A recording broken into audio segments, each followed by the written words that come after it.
Good evening, wherever you are, and welcome to the James Athletic Stadium, downtown St. George's Spice capital, Grenada. And today we are again here for yet another exciting track and field competition. We're here for the Investment Migration Relays, or the IMA Relays, National Relays 2025, in pristine conditions here at the James Athletic Stadium. And to bring you the commentary wherever you are on your smart devices, your computers, etc. We have with us here Mr. Bernard Antoine, Mr. Clyde John, and yours truly, Leslie Smith, who is going to bring you all the excitement wherever you are. But we still have a lot of space here at the James Athletic Stadium, so you can come on down and join us here in these pristine conditions at the James Athletic Stadium. We're getting ready for the first event for today, which would be event number 1. Sorry, it will be event number 25, which would be the 4x100 meters. It's actually a medley relay for the girls. It's a 12 by 8 by 4 by 16. It's an open event, and the race has started. Classic Lighting Boca Secondary is there. Classic Lighting Finish Line is also there. McDonald College, St. David's Track Blazers, Peak Performance Track Club, Sprinters should also be there, and also Classic Lighting South City Rising Stars. What up front is the athlete out of the Classic Lighting MVP 473 MVP, and giving good challenge are athletes out of the St. David's Catholic Secondary School and the McDonald College. So Bernard, good evening and welcome to the broadcast. And what do you make of these championships in 2025 with new sponsorship? Pristine conditions, athletes all pumped and ready to go. Maybe one of the major events for 2025 very early in the season. Absolutely, and good afternoon to all those who are looking and listening.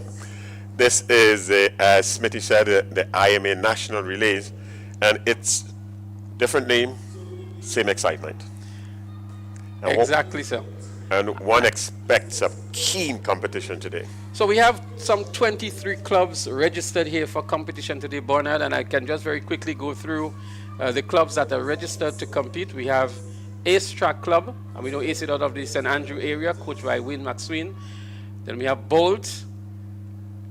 We also have Classic Lighting Boca Secondary and Classic Lighting Finish Line, both coached by Charles.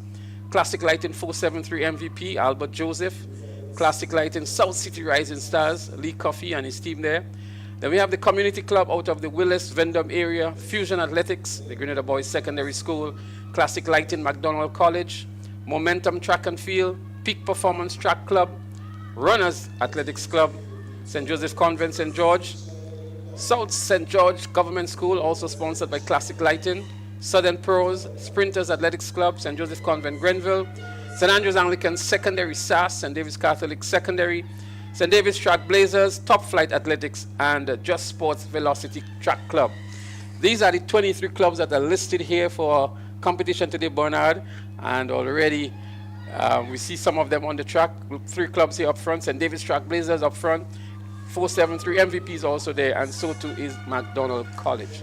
Again, the number of clubs that we have in track and field really augurs well for the sport in Grenada here. 23 clubs. 23 clubs, the majority of them coming from the St. George area. We have 2 competing clubs here from the St. Andrews area. We have the Ace Track Club and also St. Andrews Anglican Secondary. We have not seen carriacou combined. They normally come with a carriacou Community Club. We have not seen them featured here yet on the program. Carriacou is not here today, and it's also good to see we have some of the schools and represented. Also Speed Zone. I have not seen Speed Zone on the list, so I'm not too sure what's happening on the western side.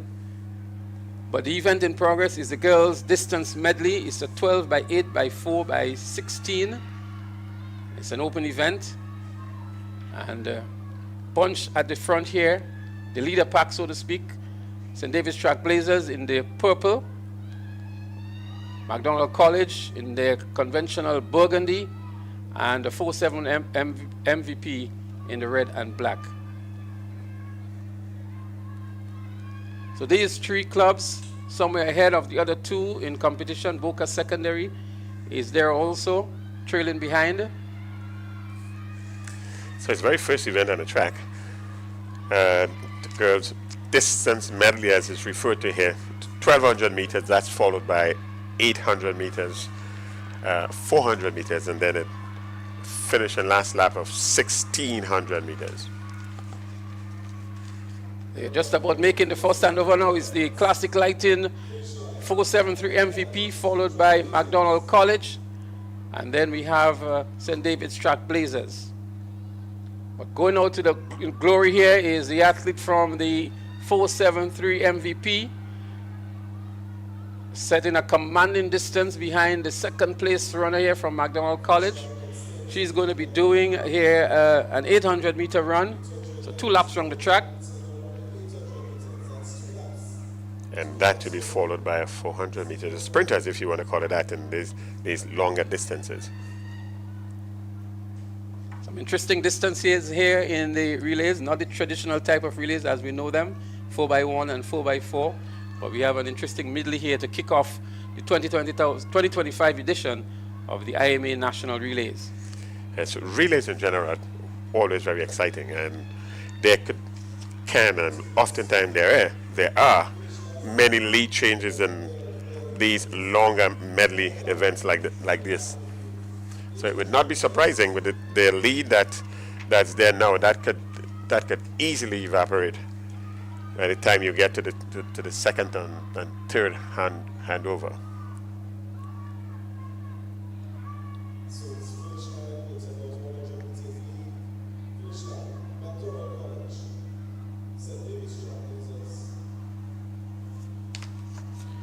That's the athlete up here in front.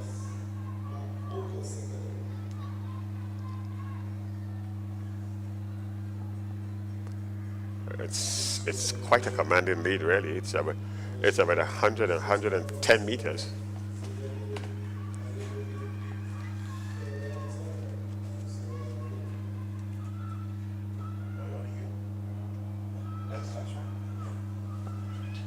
So that's the athlete Annie Logie here. She's the one in the lead at the moment. And she's actually running for Classic Lighting finish line. Annie Logie. So we were saying MVP, 473 MVP. It's actually finish line here. Annie Logie, who is leading and about to make the second handover. And she hands over to now, that could very well be, we'll try to get the name for you momentarily, but St. David's Track Blazers in the second position, McDonald College in third. That was a good run there by young Logie. In fact, she ran a rather interesting time during the conference boat, 2 minutes 11 seconds. That's a good time for that particular age group at the 800 meters. Another spirited run here. This time it's going to be a 400 meter run, and she's really motoring on nicely here. And this is actually Kayla McIntyre.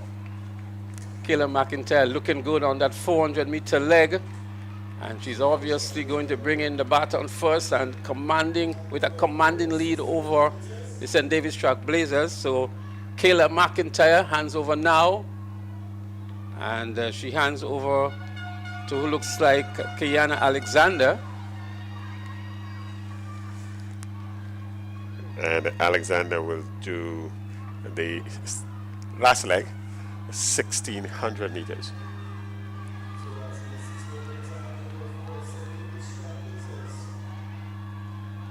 St. David's Track Blazers in the second position, and then we have, looks like Boca Secondary moving into third now.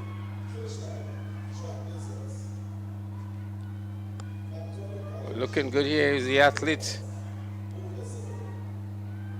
powering away nicely.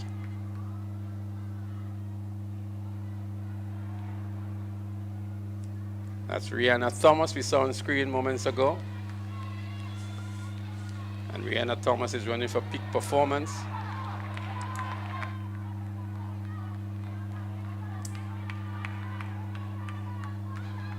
Well, that's our leader here. That's the leader on the last leg. That's Kiana Alexander. Kiana Alexander off finish line. She's doing the 1,600 meter leg. Taking her time about it, not really challenged at this moment.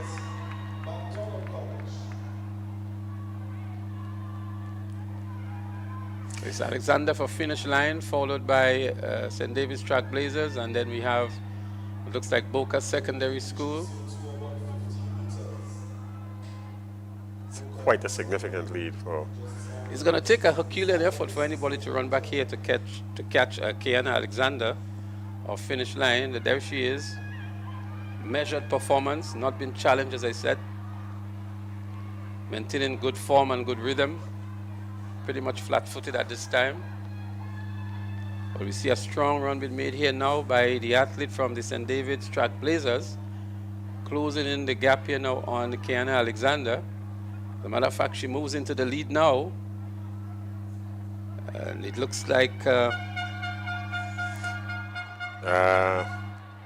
that's a lap.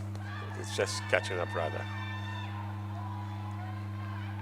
So we still have the same leaders. Same at the same lead, yeah, correct.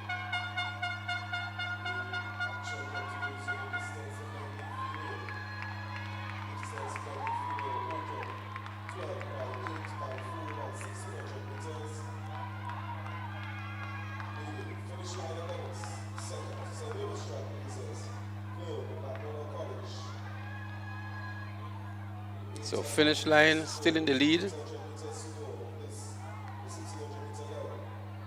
St. David's Trailblazers closing in.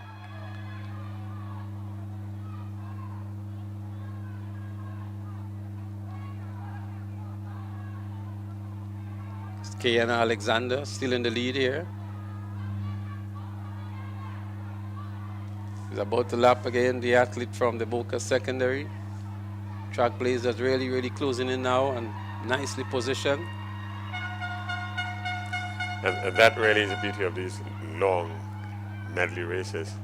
You do have lead changes, and this, we just might have a lead change.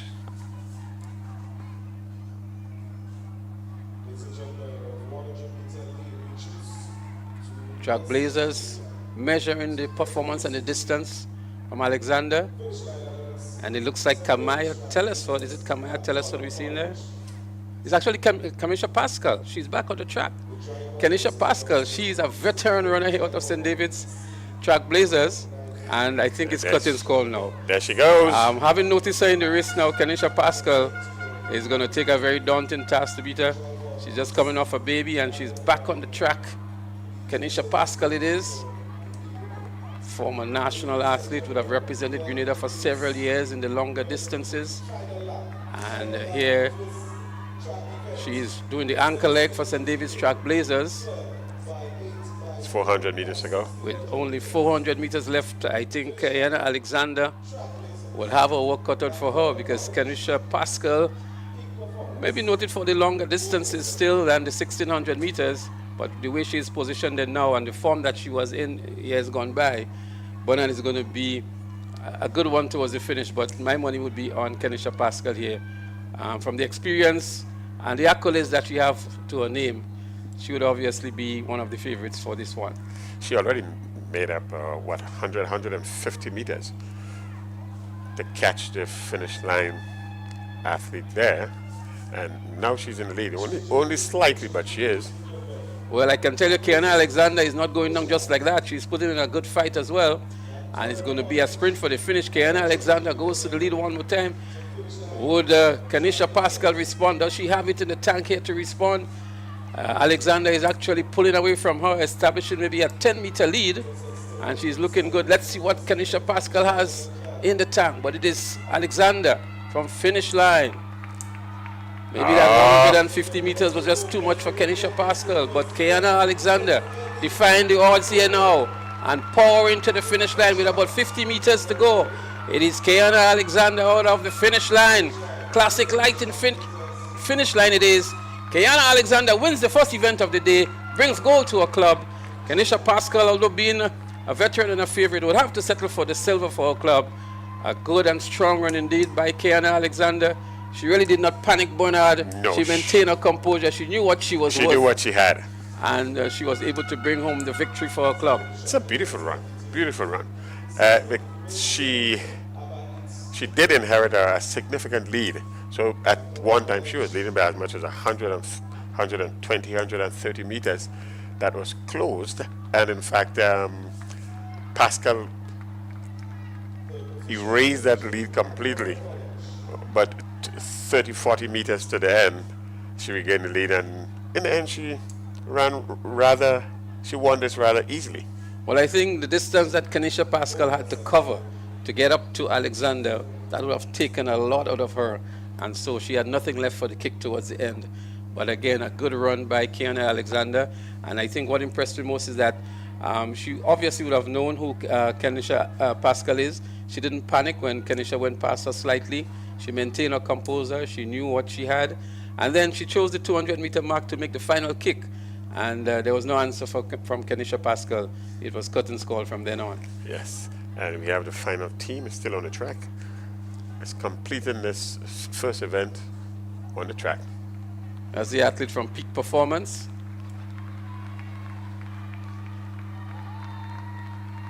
Some of these clubs we're seeing for the first time, Bernard, and we have to familiarize ourselves with the names and the colors as well. Yes. But that's Peak Performance here, just about to cross the finish line. She does so now. Would have done well. So Classic Lighting finish line was first with 13 minutes 25.2 seconds. St. David's Trailblazers in second, 13 minutes 39.73 seconds. McDonald College taking up the bronze, 14 minutes 5.94 seconds. The top three finishers in event number 1 on the track, which is actually event number 5 on the program. The girls distance medley, the 12 by 8 by 4 by 16. And again, congratulations to the top flight winners here. Classic Lighting finish line, placing first in this one. There we see Alexander, who finished the race here for Classic Lighting finish line, really powering and easing her way to the finish line, winning comfortably indeed for her club, bringing home the first goal of the day. Yes, and a good way to start this meet on the track. Classic Lighting finish line, as we said, they were the winners of this 30 minutes 25.20 seconds, St. David's Trailblazers, 13 minutes 39.73 seconds, and in third place, first secondary school, McDonald College, 14 minutes 5.94 seconds. And of course, South City Rising Stars came in fourth. We still have the last club here competing. Looks like Boca Secondary from the uniforms that we're seeing here. It is Boca, it's Boca Secondary.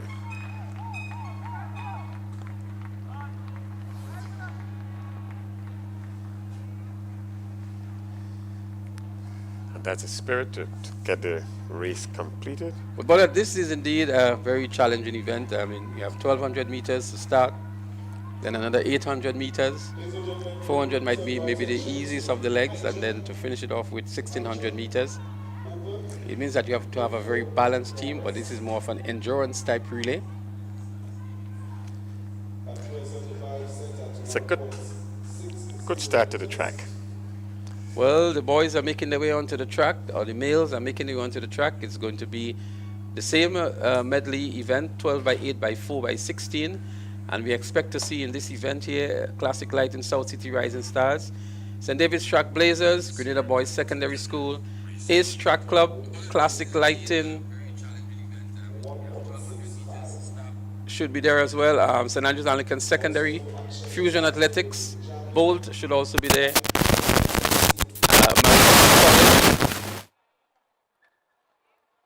Registered for the second event, the first for the boys, for the male. And again, it's an open event. So there are no age restrictions here. It's a male. It's 1,200 meters followed by 800 meters, 400 meters, and the last leg would be 1,600 meters. So that's a boys' distant medley up next on the track. So conditions, Bernard, look pretty much decent for good track and field performances. It's not too hot. We know these days it's very windy, so it may affect some of the athletes who are running into the wind. But at least it's not scorching hot, so to speak. It's not cold as well. The temperature may drop significantly later on in the evening. But at the moment, I think we have excellent conditions, or close to excellent conditions for track and field. Yes, and you are looking at the IMA National Relays of 2025 here at James Athletics Stadium in St. George, Grenada.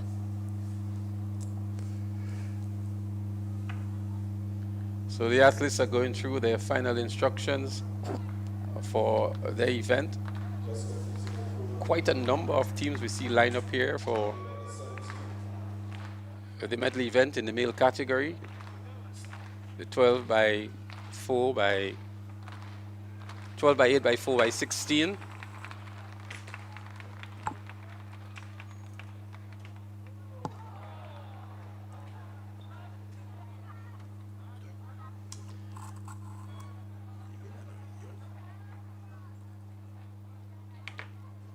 So this may be considered maybe one of the first major track and field events for the season, Bernard. We had a number of secondary schools, primary schools, some development meets organized by the Grenada Athletics Association. But I think in terms of a national event, I think this might be maybe the most significant of them for the season so far. We know for a fact that these relay meets are a good gauge for some of the secondary schools going into intercall, and even some of the primary schools as they prepare for the National Primary School Championships. So I know a lot of the coaches be looking at the athletes, trying to see how they can improve on the relays, the baton passing, the positioning of the athletes in the races, their strategies and techniques. All of that would be examined by the coaches in this event. This first major relay event for the 2025 track and field season. There we see the athletes on the track for the event. We see there for sure Fusion in the white and red. McDonald College is there. Boca Secondary is there. Ace is also there. The pink top, that should be Ace. But they're up and running. The start of event number 2 on the track, the boys distance medley. It's a 12 by 8 by 4 by 16 open event. And we have some 6 clubs participating in this one. St. David's Track Blazers up front already. McDonald College looks like the club in second. Finish line in third. Fusion is also there in the 4th position.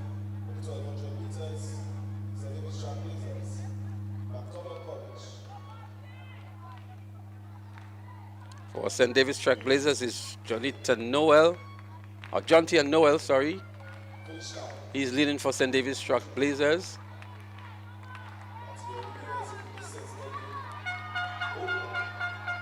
Relays in general should be there at the ultimate really team sport. Adriel Mitchell is also there. He's running for Fusion. I can tell you, Adrian Mitchell is a good long distance runner. He was very impressive at his school sports at the PBC. And I think he established 2 new records as well, the 800 and the 1500 meters. He's currently in the 2nd position. Adriel Mitchell out of Presentation Brothers College. But at the moment, it is still Jonty and Noel of St. David's Track Blazers. On this, the first leg, which is a 1200 meter leg. 2 athletes looking pretty good, pretty comfortable, maintaining good form as well. McDonald College is in the 3rd position. This is a medley.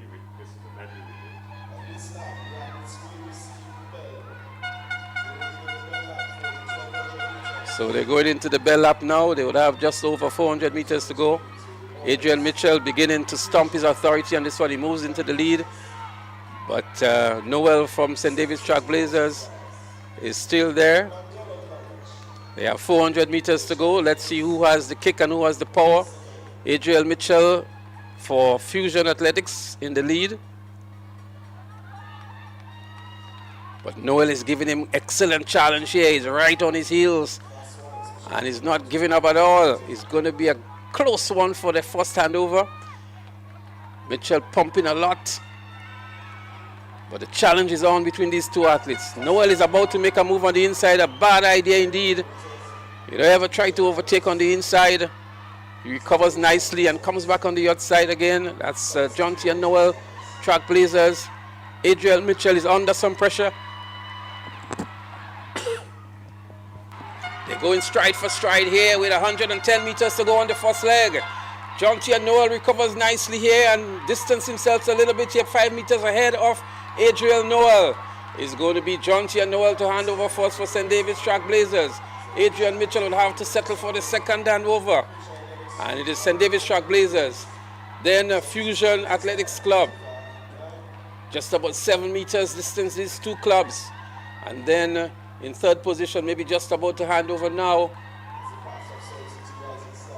it looks like South City Rising Stars. We will try to get you the name of the athletes on this leg here, but it is St. David's Trailblazers in the lead. Maybe 25 meters thereabout. Looking very comfortably indeed, St. David's Trailblazers.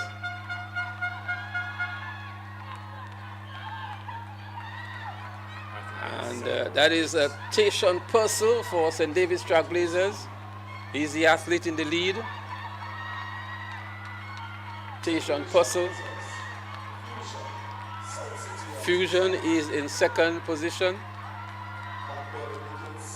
And this is actually an 800-meter lap, so they have 400 meters to go. St. David's Trailblazers in the lead. The likes of Tayshawn Purcell, or Tayshawn Purcell. Purcell is extending the lead nicely over Fusion. That's Purcell here for you, the leader of this medley event from St. David's Trailblazers.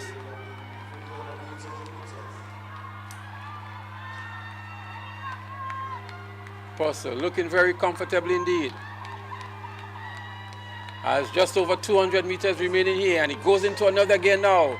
Tayshawn Purcell it is. Can Fusion respond to this challenge?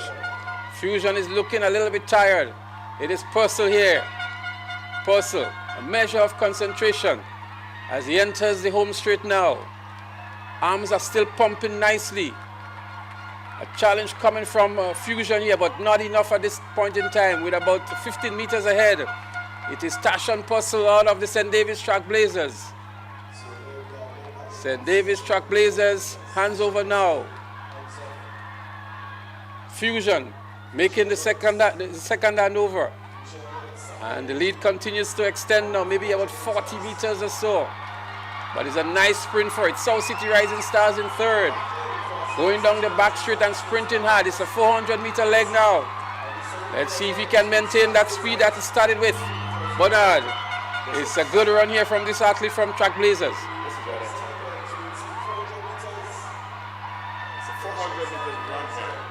Akedon James it is, as he laps one of the athletes here.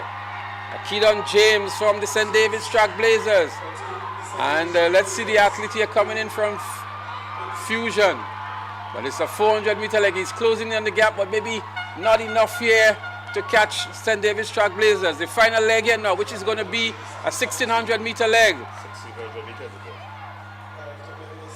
Well, we anticipate there's going to be a change in the lead here as Fusion Athletics moves into the lead over St. David's Trailblazers. Is he going to keep up with him here?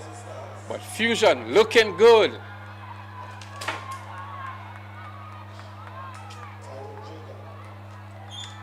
The athletes going down the back straight. This leg is a 1,200-meter leg, Bernard, and it's maybe just too early to call. It is still Fusion in the lead, taking over the lead from St. David's Trailblazers, who led for most of this event. Fusion, and that's Antoine Blackett. We should know him from the headband, Bernard. Trademark Antoine Blackett here for Fusion Track Club.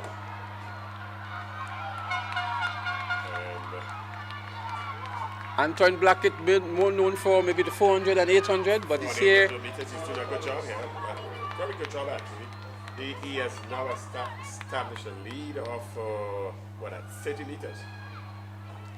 Somewhere in that vicinity there. Antoine Blackett is going to be difficult to catch him, but let's see what St. David's Track Club has. As we see a change in the third position as well. South City Rising Stars been relegated to fourth position now. Antoine Blackett it is here for you for Fusion Track Club.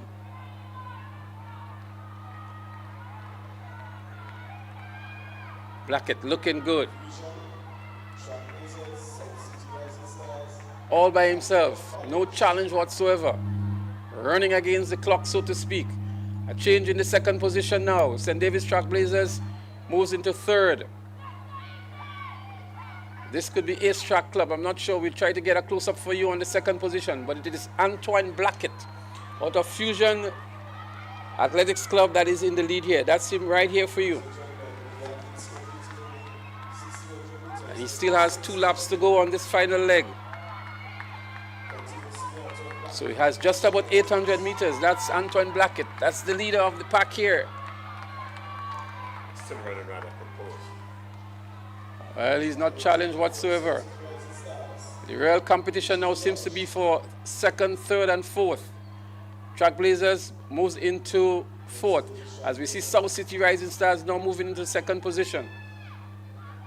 But it's a good 80 meters lead that Antoine Blackett has over the rest of the field.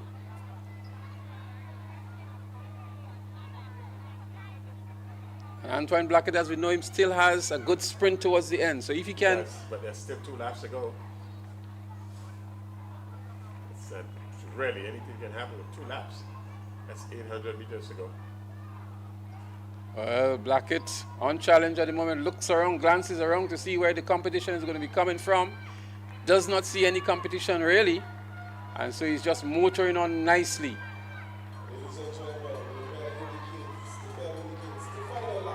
Actually, this is his That's Tyrone John for South City Rising Stars in second position. Now, Tyrone is an excellent runner, but I think he had too much to catch up on with 400 meters remaining. Tyrone in second position, but it's going to be a tough one for him. Tyrone Jacob it is in second position. Let's see what Tyrone has, but that lead I think is just too commanding at the moment, and Antoine Blackett, as we know him, still has some kick in him as he begins to pump the legs. The knees go up a little higher. The arms are pumping a little faster. A little grimace on the face as well. But no serious challenge from Blackett. No challenge whatsoever. Blackett has a good 80 meters lead over Tyrone Jacob. Good measured runs for me.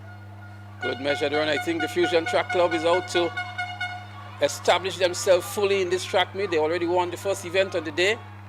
Sorry, it was finish line who won the first event, but Fusion looking good here with Antoine Blackett. Blackett with 80 meters to go.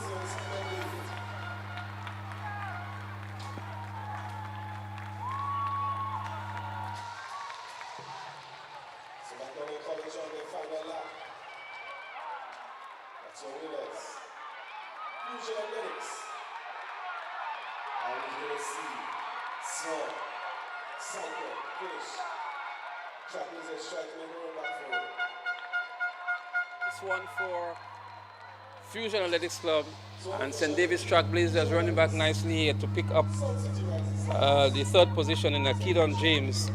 But it's Fusion followed by South City Rising Stars. Fusion in a time of 10 minutes 50.92 seconds. South City Rising Stars 11 minutes 5.25 seconds. And in third was St. David's Trailblazers 11 minutes 6.70 seconds. As we watch the rest of the field, but already we can give you the results. It was Fusion Athletics Club, a spirited finish by Antoine Blackett. As we see the athlete here from finish line.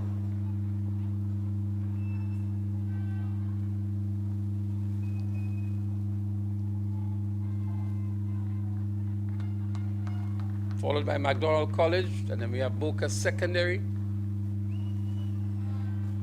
We also have some field events as part of this event. So although it's a relay meet, we have some. We have the high jump, which is currently in progress, and we also have the javelin. As the final sets of athletes cross the finish line, and this is the second track event for the day. The boys distance medley 12 by 8 by 4 by 16. Bernard, again a good run. I think the positioning of the athletes was excellent. St. David's Trailblazers they did most of the early running, but I think that third leg for Fusion really made a difference. And by the time the baton was placed in the hands of Antoine Blackett, it was almost game over. There was actually some real planning and the execution that went into that race for the Fusion Club from the second leg. You're gonna see some. You're gonna see some. There was just seems to move for Boca Secondary. This distance medley. That's it. We have our confirmed winners, the results for the first 6 positions. The times already posted on the scoreboard. And let's bring on Boca 150 meters to go. The race of certainly infused with endurance, speed, topping off even more endurance. Here it comes now. This is Ladies and gentlemen, Boca Secondary. Boca Secondary. Medley and also this event.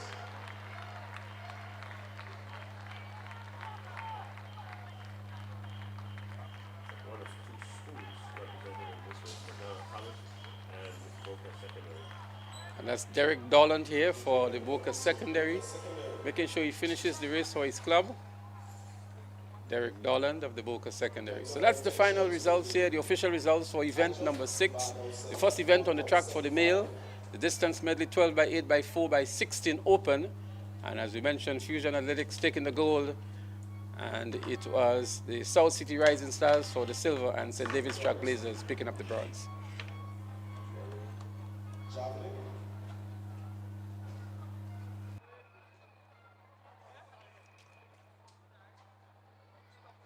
I mentioned to you earlier on, we have the javelin event in progress as well as the high jump. And that's the girls. We should have the girls javelin throw. The under 17 boys. The under 17 category, the boys high jump open should also be happening, and the under 17 boys javelin. So I think the javelin we have going on here now, the under 17 boys.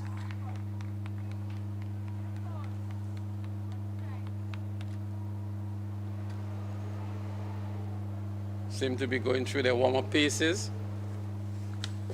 It's an open high jump event that's also happening there. We should see from the open high jump, we should see the likes of Daniel Douglas and Zidane Rennie from SAS, Ezekiel Best from finish line, I think it is, Kyle Abraham, also from SAS, Kazim Lewis, Dante Oliver, Xavier Roberts, Xavier Knights, Daniel Cruikshank, Timothy Greenwich, Winnershon Linton, Joshua Richard, Michael Gidhari, Dishon Smart, Trevor Woodruff, Tavon Hall, DeAndre Smith, and Jay Phillip.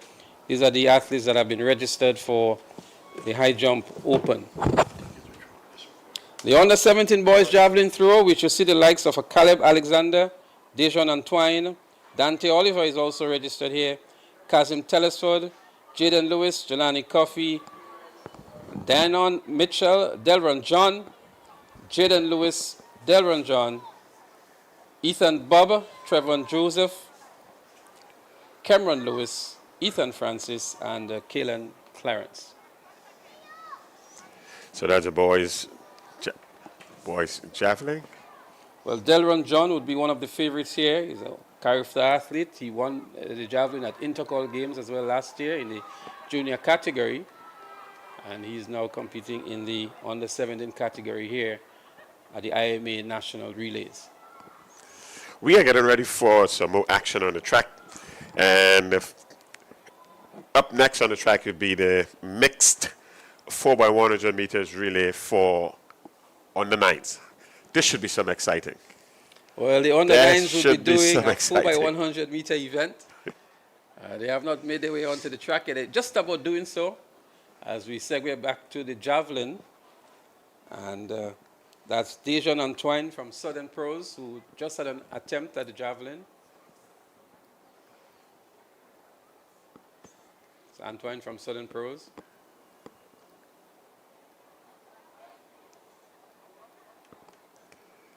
We tried to get an update for you in the high jump as well. We just saw a failed attempt by an athlete from the South City Rising Stars.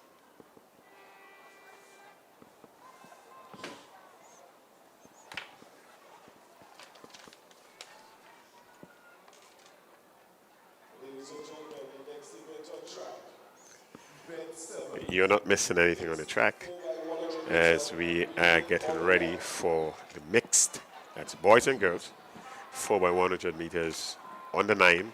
That will be followed by under 11 and the 4x200 meters under 13 mixed again.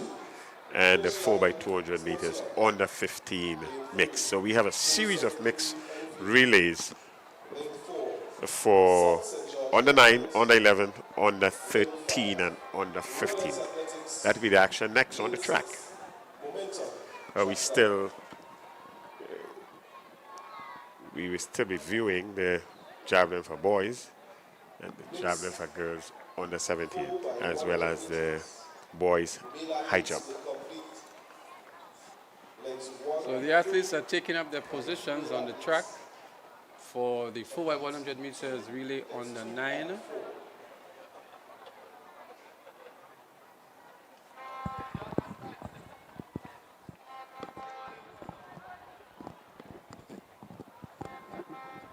So we should see Sprinters Athletics Club, MVP, South St. George Government School, Runners Athletics Club, Momentum Track Club, and Community Club. These are the clubs that are registered for this event. So Sprinters in lane 1, finish line in 2, MVP in 3, South St. George in 4, Runners in 5, Momentum in 6, and Community Club should have been there all day in lane 7. But lane 7 and lane 8 are scratched at the moment. So lane 1 is Sprinters, and from the lineup we have here, it should be Latouche Gibbs to lead off for Sprinters. Navia Samuel should lead off for finish line. So it's the start of the 4x100 meters for the under 9s. And making up some good run here, he looks as the athlete out there in lane number 4. That's South St. George. The first handover, South St. George. So it's a mixed relay, both males and females. This leg seems to have the females. But looking good also is the athlete out there in lane number 3 from the MVP. MVP is looking good as they make the second handover now. The boys are on the track here now in lane 1. Sprinters is looking good in lane 1, but out there in lane 6, it looks as though it is Momentum Track Club. But as they come around the bend now to make the final handover, the ladies are going to take to the track one more time. Who emerges first here? MVP is looking good out there in lane 3. MVP has not received the baton yet, but on the inside in lane 1 is Sprinters Club. Sprinters Club in lane 1 in the lead and going to take the gold. Sprinters and strong run here, backed by South St. George for second, but Sprinters Athletics Club, the overall winner here. We wait for the official result, but a bad mix-up here by MVP, running out of the box, so to speak, not waiting for the baton, and we are with the official result on that. But it looks as Sprinters Athletics Club in lane 1. Yes, I'm not sure if they will give these kids a break, but generally you have a window of 20 meters that you have to do the baton exchange. And that's Latouche Gibbs there. So we thought she was on the first leg, but she actually anchored for Sprinters. Then we see the mix-up here by MVP, 473 MVP. Running away without the baton and up with the hands, but can't get it, but she's still going. In the meantime, Latouche Gibbs was on her way to the finish line. Eventually, the baton has been passed by 473 MVP, but way outside of the box. And then South St. George making a nice run back here for the second position to pick up the silver medal. So the official results, Sprinters in 1 minute, 4.03 seconds. South St. George Government in second, 1 minute, 5.82 seconds. Runners Athletics Club in third. Momentum in fourth. And MVP, fifth. Classic Lighting Finish Line in sixth. The official results for the third event on the track, event number 7, the 4x100 meters mixed relay for the under 9s. And this is very good for the sport. It's under 9s is a kid. And to get a feel of what relay running is about, this is really good for the sport. So it's Sprinters Athletic Club, they look the class above the rest in this one. Well, the anchor here, Latouche Gibbs, she did an excellent job. She got the baton nicely. The third leg ran a very strong leg for them too. That's the young man who brought the baton into her first.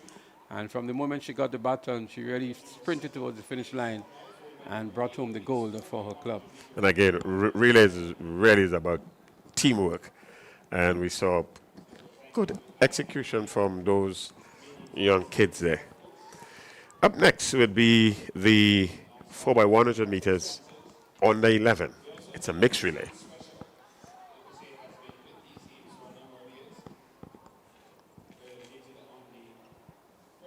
So we still do have a lot of space here at the National Stadium. Yes, the Kirani James Athletic Stadium. For those of you who are home and wondering what to do on this lovely Saturday afternoon, you can come on down here at the Kirani James Athletic Stadium to experience the live moments and to be up close and personal to the athletes and spectators, as we have excellent conditions here for track and field. You can see for yourselves. And so we encourage you to come on down to the National Stadium to be part of this exciting evening of track and field.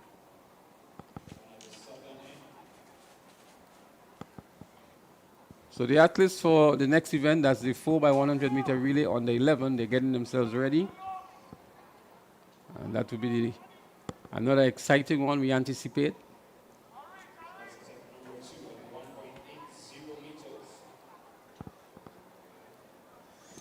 While some track events are taking place, we still have the field events continuing. So continue with the high jump.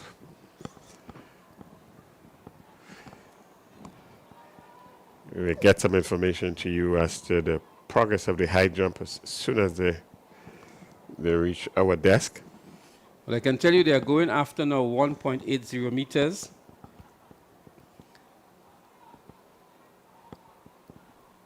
And we just saw a failed attempt there by an athlete from Fusion. 1.80 meters. That's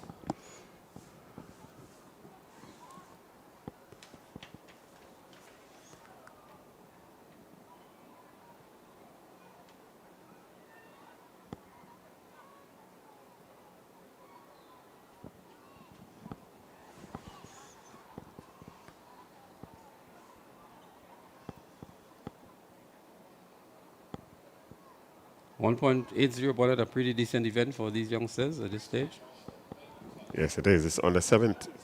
No, It's it's an open open event, actually. It's yeah. an open event. 1.80. It's an open event. So that last effort by the athlete from Fusion was an unsuccessful one.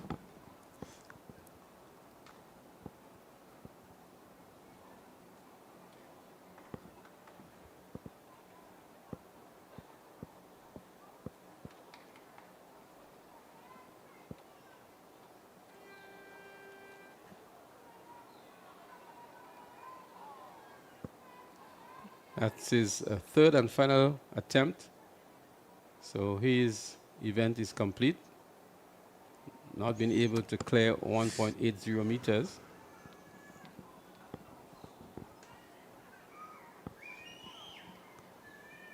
Whilst that is taking place, the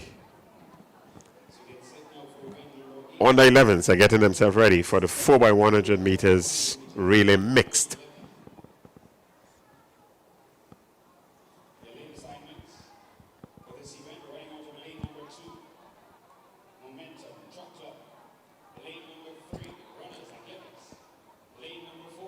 So for the 4x100 meter relay on the 11, Momentum Track Club, they would run out of lane 1. Runners Athletics Club, Momentum would be in lane 2. Runners would be in 3. South St. George Government in 4. Classic Lighting Finish Line in 5. And Velocity Track Club in 6. The lane assignments for the upcoming event, the 4x100 meters on the 11 mixed. So 5 teams represented here. This should be a keenly contested one.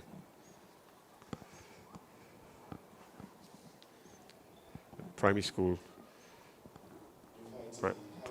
kids on the 11, 4x100 meters mixed relays. That's up next.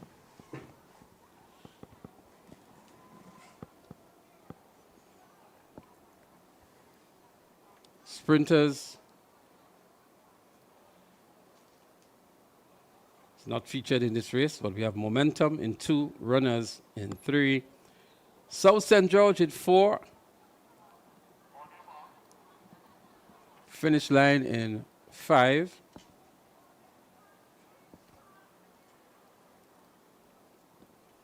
And velocity in 6. It's a nice clean start to this one. The 4x100 meters under 11 mixed. Let's see who mixed up the stagger first. But looking good is the athlete out there in lane 5 from the South St. George. First handover is South St. George.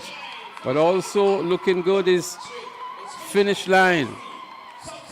Finish line. Maybe the biggest of the athletes in this event here, finish line, as they make the second handover. It's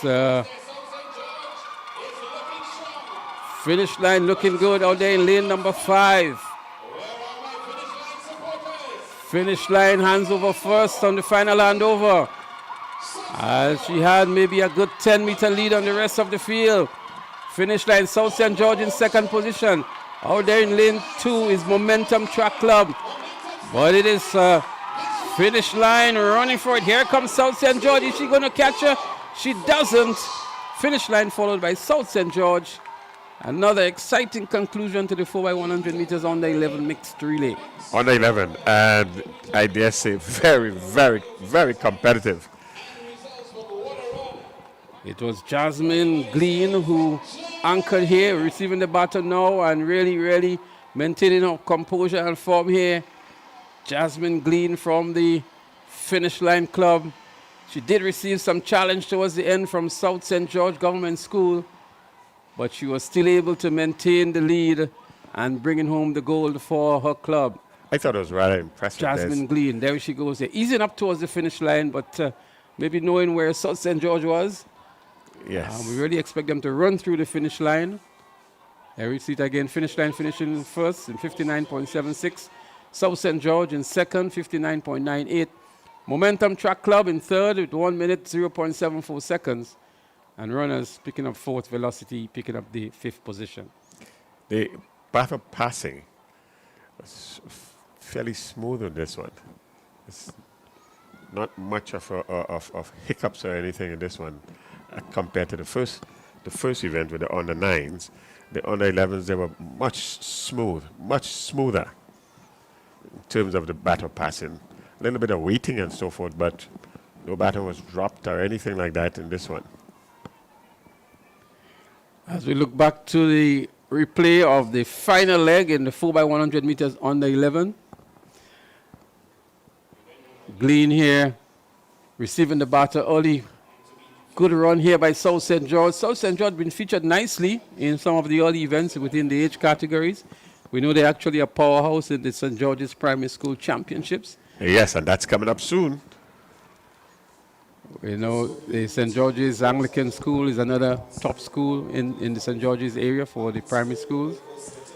As we're getting ready now for event number 8, the mixed 4x100 meters for under 11.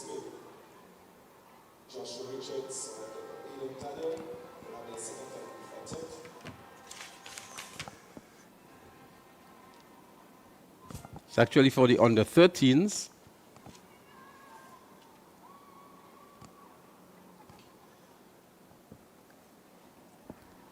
So we should see Fusion Athletics Club in lane 2. In lane 3 is Sprinters. Lane 4, South City Rising Stars. Lane 5, 473 MVP. And in lane 6, St. David's Track Blazers.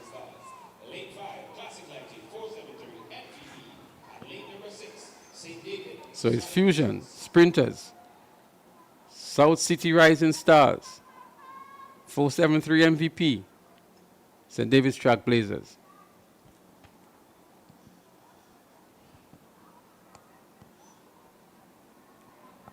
Four by 100 meters under 13.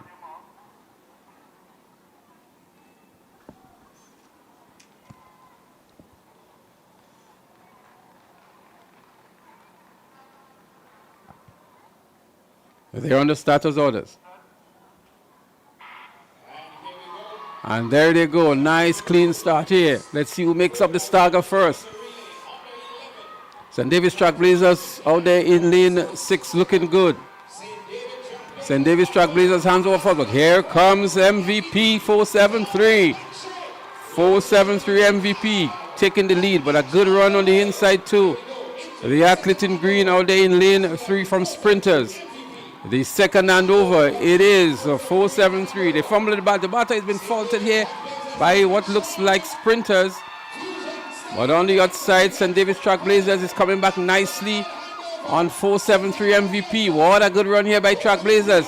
They hand over the batter just about the same time as they head into the final leg here now. 473 MVP emerges ahead of the pack. St. David's Trailblazers giving good chase here. A good run back here by the athlete in lane 4 from South City Rising Stars.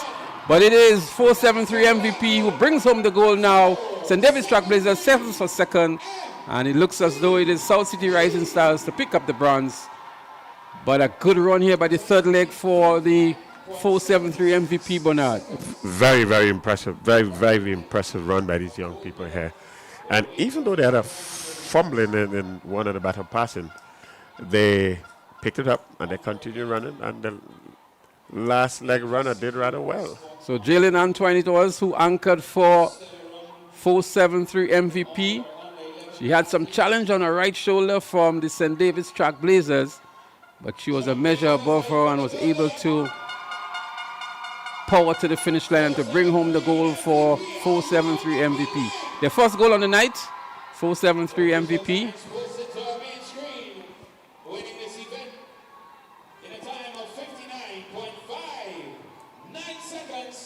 There we see the official results, 59.59 seconds for MVP. Trailblazers in second, 1 minute, 0.10 seconds. And it was South City Rising Stars who actually pick up the bronze medal in 1 minute, 3.28 seconds.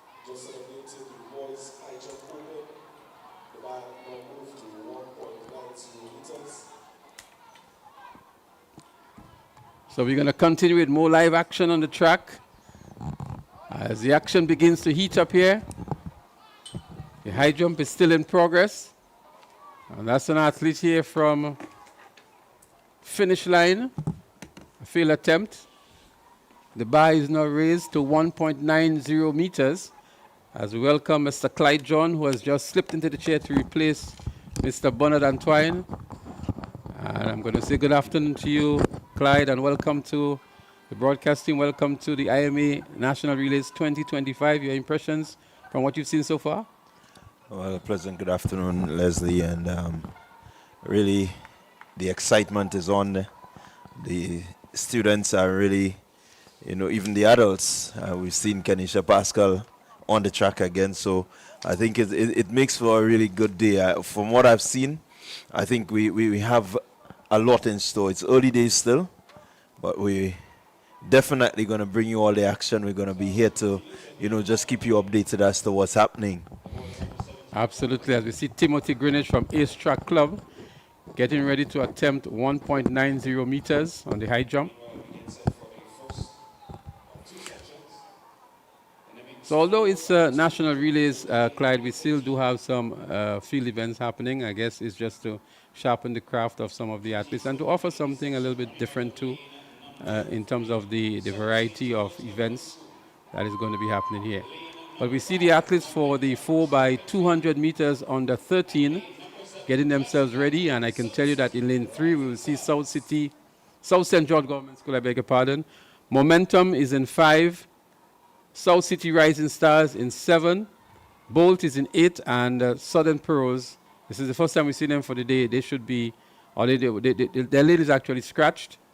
Southern Pearls is not here, so too is Bolt. So we only see competitors in lanes 3, 5, and 7. Again, 3 would have South St. George, 5 Momentum, and 7 South City Rising Stars.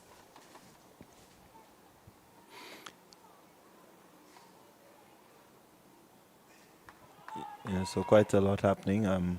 As you rightly said, Leslie, the field events makes, for that addition, we talk track and field, even if it's still track and field. So we want to say kudos to the organizers, at least, for keeping the field athletes occupied. Most times we put the spotlight on the track and we forget that track and field is a combined event.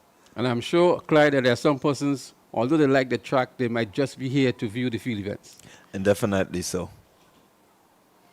So the athletes are on the track for the 4x100 meters. Actually, it's under 13, so there seems to be some mix-up here with the naming of the events from the information we have here. So it's the 4x200 meters really under 13. South St. George Government School out of the Springs area. Momentum Track and Field is in lane 5. And Classic Lighting, South City Rising Stars, they are out there in lane 7.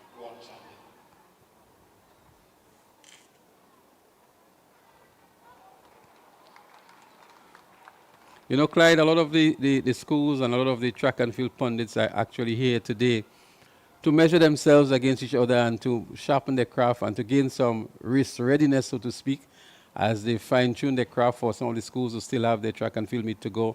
And then for some of the more major meets, as we look towards the National Primary School Championships, the Intercol Games, the National Champs, and all of the other events that are scheduled on the athletics calendar for 2025. Yeah, it's really a good test of the athletes, you know, their position in terms of the competitiveness. You are well into your training. You want to be able to test the gauge before the major meets, you know, where you at, how you stack up. You see for the likes of South St. George, right, they have their branch meet early next month. And so they will be getting a feel as to their competition. You know, even if it's from a different club, but you just get to see a few of the athletes, you get to see where you at, what maybe you need to do to really enhance the training so that these kids could be at the top performance come primary school games. And then the big one is obviously the Intercol Games, where the secondary schools gauge against each other. And I can tell you from my experience covering these games over the years, we're going to come back to that comment later on as we get ready for the start of the 4x200 meters relay for the under 13. Again, we have South St. George, Momentum, and South City Rising Stars. They're up and running here. Pretty slow start so far, but let's see what happens here. South City Rising Stars out there in lane 6. South St. George, lane 7, I beg your pardon, South St. George in 5, and Momentum in lane 3. So it is South City Rising Stars who is in the lead here, out there in lane 7.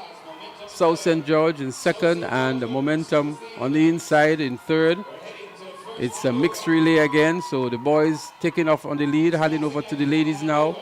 South City Rising Stars out there in the lead still. South St. George making a good run for it in lane 3 on the inside. What a good run indeed from the inside here. Really covering some good grounds. It's a 4x200 meters. So this is a 200-meter leg. South St. George with a good run on this leg here. They hand over just about the same time. South St. George fumbling with the baton. So too is South City Rising Star, but coming through in the middle is Momentum as the boys take on the 3rd leg here. Momentum looking good. So too is South St. George. 200 meters on this leg as well. It's for a sprint for the final 200 meters coming up shortly. But it is South St. George with a slender lead over Momentum. The final and over now. South St. George hands over first. Then it's Momentum. South City Rising Stars trailing in 3rd position. But it is South St. George. I am sure the likes of past principal Davis Adams and others are delighted to see the performance here today of South St. George. It's going to be South St. George. Momentum is giving good chase, but you won't be able to catch her. South St. George is going to bring home the goal for Springs community and the environs. South St. George it is winning this one. Momentum in 2nd, and South City Rising Stars would pick up the bronze. Yeah, really good spirited run there from the athlete from the South St. George government.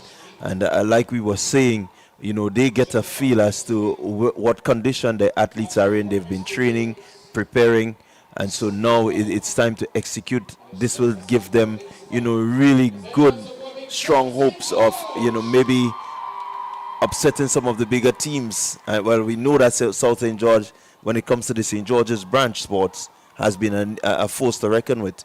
And so definitely they're just warming up, you know, looking at them, they're looking good, they're looking ready. And so definitely some confidence will go in, you know, to the meet. So Kayla Abraham anchoring there for South St. George. The official results, 1 minute 58.87 seconds. Second was Momentum with 2 minutes 2.84 seconds. And the South City Rising Stars picking up the bronze, 2 minutes 9.26 seconds. What I like here, Leslie, is the fact that we get to see these youngsters. It tells you something about the future of athletics, and definitely being on a stage like this, some of them are really doing well. I looked at the student that finished that anchored that leg. Kayla Abraham. Still some work to do, in terms of technique, but you can see that she's strong, she has power, and she's able to really anchor well. Absolutely so.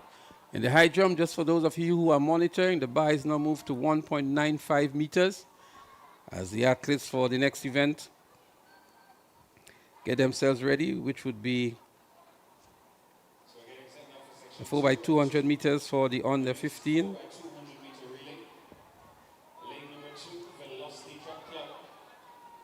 And for this event, we will see Velocity Track Club in lane 2, St. David's Track Blazers in 3, 473 MVP in 4. Well, they scratched at the moment. We expect to see in lane number 5, Fusion Athletics. In lane number 6, Finish Line. And in lane number 7, Sprinters Athletics Club.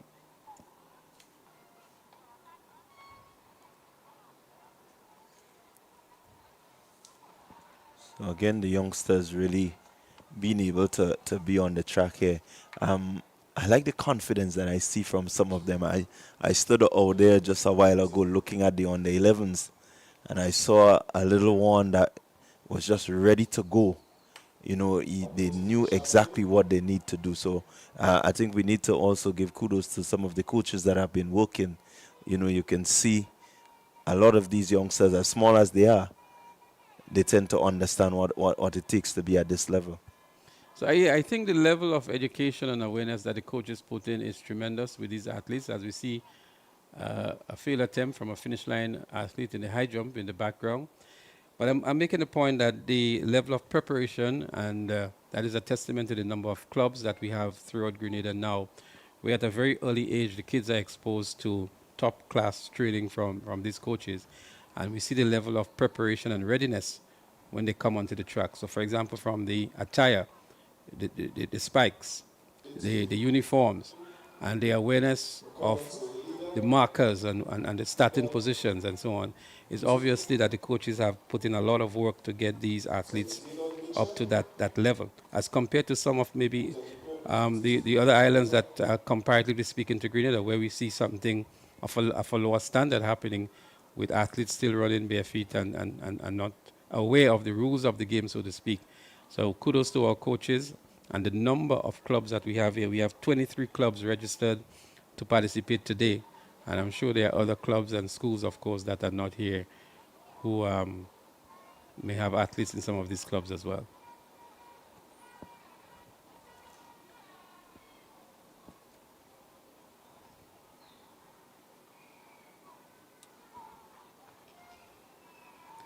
So it's live track and field action here at the Kirani James Athletic Stadium. It's the IMA National Relays Meet. And if you want to know what IMA means, this is the Investment Migration Agency, formerly known as CBI, Citizen by Investment, rebranded as the IMA, and they are the title sponsors of the 2025 National Relays. The athletes on the track now are those getting themselves ready for the 4x200 meters on the 13th. So we have Velocity Track Club in lane 2, St. David's Track Blazers in 3, Fusion in 5, Finish Line in 6, Sprinters in 7. The competitors. They're on the starters' orders.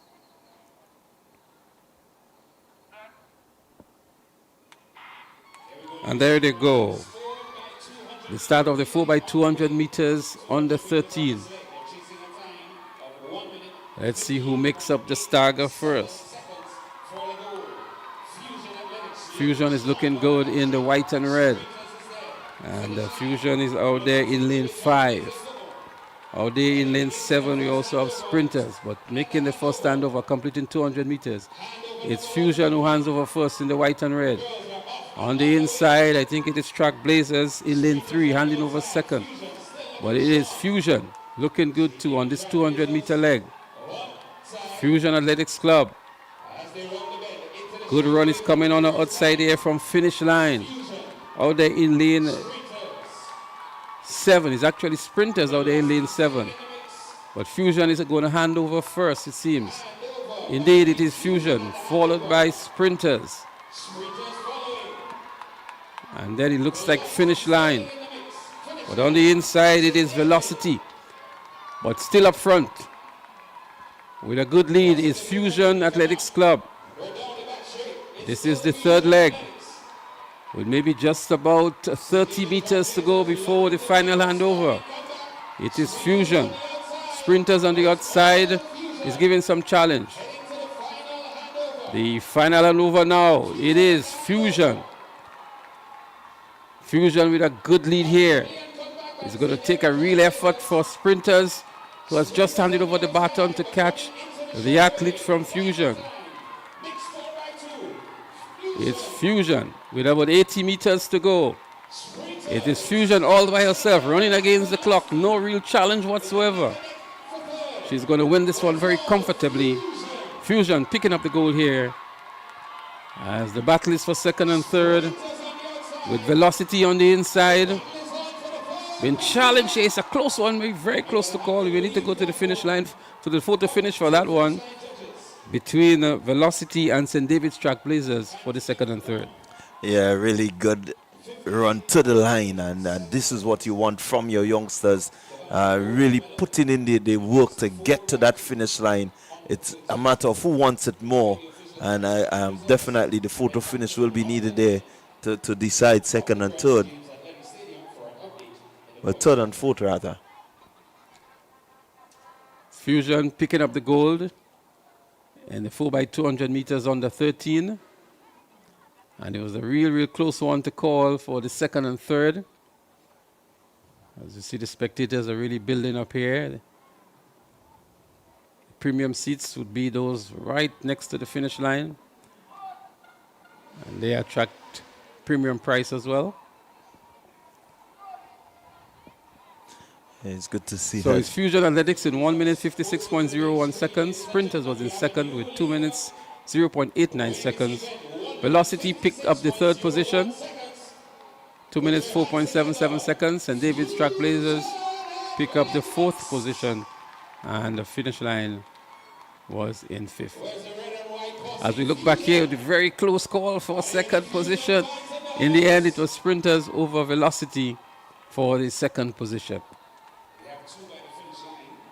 Yeah, certainly a good finish there. The time when has had to go down to the hundreds of seconds. And that was actually for third and fourth positions there. Yeah, definitely. They actually returned the same time. So I guess the photo finish had to come into effect here, as we suggested, to see which torso crossed the line first for the third and fourth positions. Then we look back again, very close one. Battling for third. It was not a battle for gold here, but a battle for third position. And these two athletes are really going for it, leaning towards the line, both of them. In the end, they ran the same time, 2 minutes 4.77 seconds. But the torso of the athlete from the Velocity Track Club was ahead, and she was judged and given the bronze medal for the event. You want to make sure that, if you keep that sort of enthusiasm, you want to keep that competitive edge. It's all about sharpening the tools, for that big major meet that is going to come. So it's good signs here, really good signs from these youngsters. It begins to charge the atmosphere come National Primary School Games, because these are under 13s. Exactly so. As the under 15s are already on the track.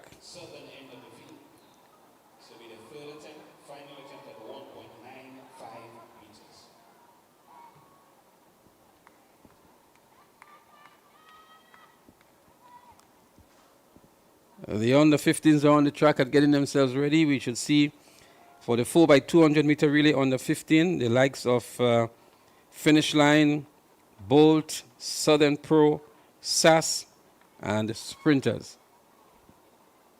SAS out there in lane 6, Sprinters in 7, in 5 is Southern Pro, in 4 is Bolt, and in lane 3 is Finish Line.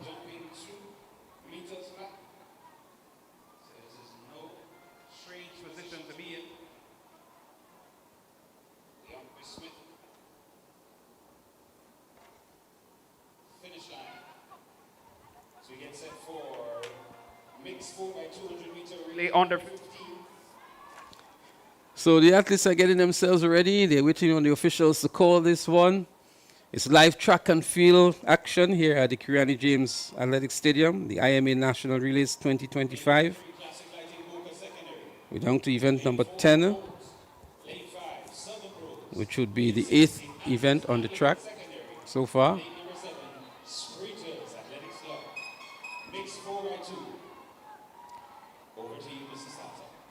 Again, it's another mixed relay event. So it's both for males and the females. The males are doing the first leg. They're on the starters orders now. So we have Finish Line, Bolt, Southern Pro, SAS, Sprinters. They're up and running. SAS making up the stagger nicely here on the athlete from Sprinters. And then also looking good is the athlete in lane number 4 from Bolt. But SAS making up the stagger here nicely on Sprinters. It's a 200 meter leg. It's a mixed event. The ladies would do this second leg. Handing over first, here is SAS. Out there in lane number 6. SAS goes off. Sprinters is in trail. The rest of the team making up here now. Well, there is SAS right in front of the screen here. On the second leg of the 4x200 meters under 15 mixed. SAS followed by Sprinters, followed by what looks like Southern Pro, and then there is Bolt. But it is SAS making the handover now for the third leg. SAS with a commanding lead here over Sprinters. SAS goes off in a flash. Sprinters is trailing.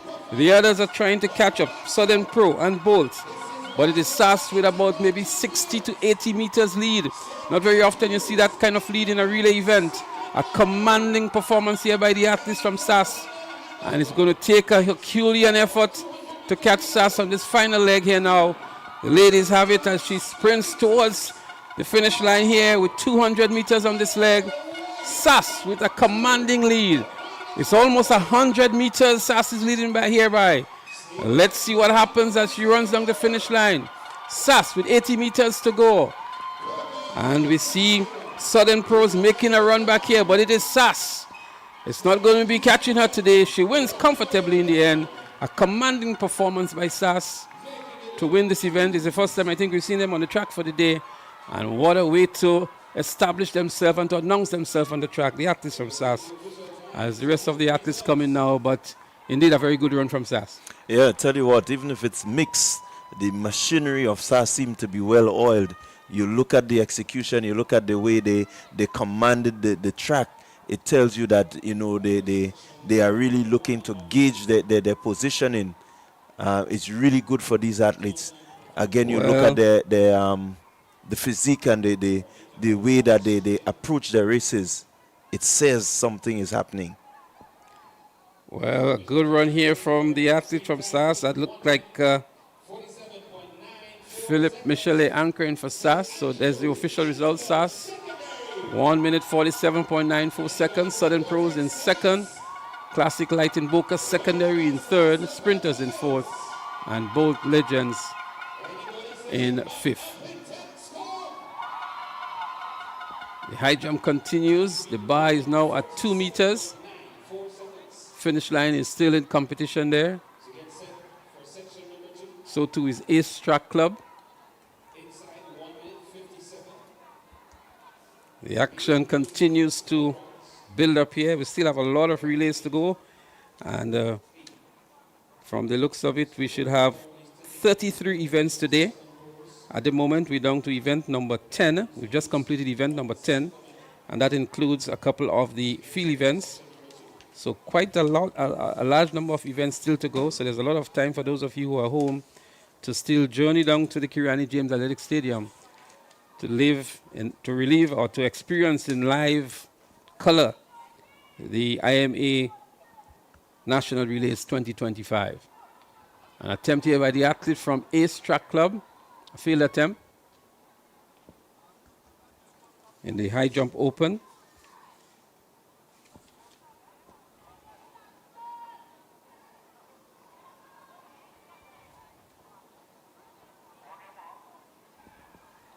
As we get set now for the 4x200 meters on the 15. So we have South City Rising Stars, McDonald College, Classic Lighting Finish Line, St. David's Track Blazers, Velocity Track Club, and Fusion Athletics. Velocity and Fusion scratched, as we have a false start to this event. Just to recap for you the lane assignments. 4x200 meter relays on the 15.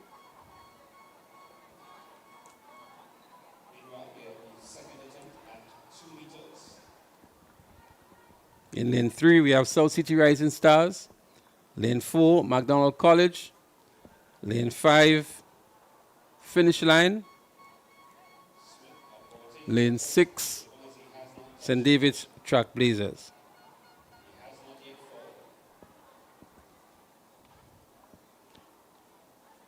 As we see the athlete from McDonald College really coming up the blocks ahead of everybody else. Let's see what the starters will do in this situation. An obvious false start by McDonald College unless there was some equipment malfunctioning. Finish line heading for the high jump and barely touches the bar. The bar falls in the process at 2 meters. We're going to have a reset for the 4x200 meters on the 15. Yeah, I think the athlete there from McDonald College was a bit off balance during the set position, so it's not directly a false start.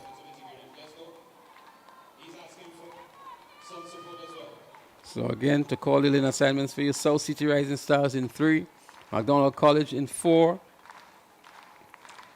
Finish Line in 5, as we look at the athlete from ACA attempting 2 meters. Almost clears this again, touching the bar on the way down. And that was his 3rd and final attempt. So we still have an athlete from Finish Line who has another attempt. So meanwhile, we wait for the start of the 4x200 meters on the 15 boys. We were taking some of the high jump. It's excitement, an exciting competition down there at the high jump. Yeah, that was Timothy Greenidge, character medalist in the high jump.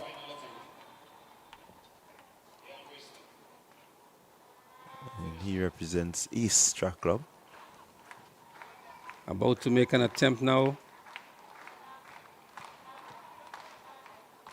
The athlete from Finish Line, DeAndre Smith. A failed attempt, and that was his final attempt as well. So I'm sure they'd have to go to a previous height to determine who the winner is and maybe how many failed attempts they have, because the last 2 athletes would have failed on this height to bring an end to the high jump competition. The last 2 athletes, they were DeAndre Smith and Timothy Greenidge. McDonald College has been DQ'd for the event. So we saw the obvious false start by McDonald College, and they have been disqualified from the 4x200 meters for the under 15 boys. It's always very unfortunate when you have a disqualification, because I'm sure the rest of his teammates might be up in arms against him. But they're up and running now, so 3 clubs competing here. We have South City Rising Stars, Finish Line, and St. David's Track Blazers. On the inside, South City Rising Stars making up the stagger nicely on Finish Line. South City Rising Stars on this 200-meter leg in the lead at the moment. Let's see who hands over first. South City Rising Stars on the inside, hands over first. Then it is Trailblazers on the outside. It's another mixed event, so it's not a male event, but a mixed event again in the under 15 category.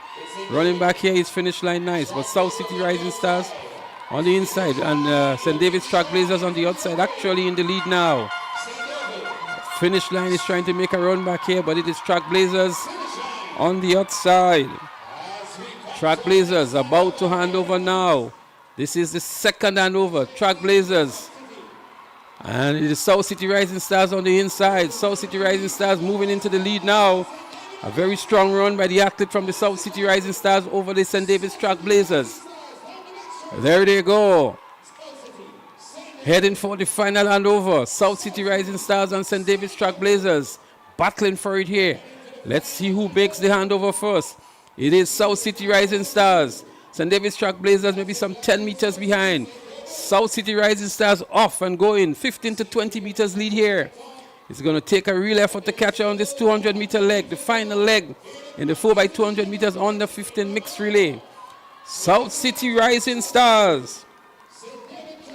South City Rising Stars it is. It looks as though it's Ava plenty. Plenty for South City Rising Stars with plenty lead in this one as well.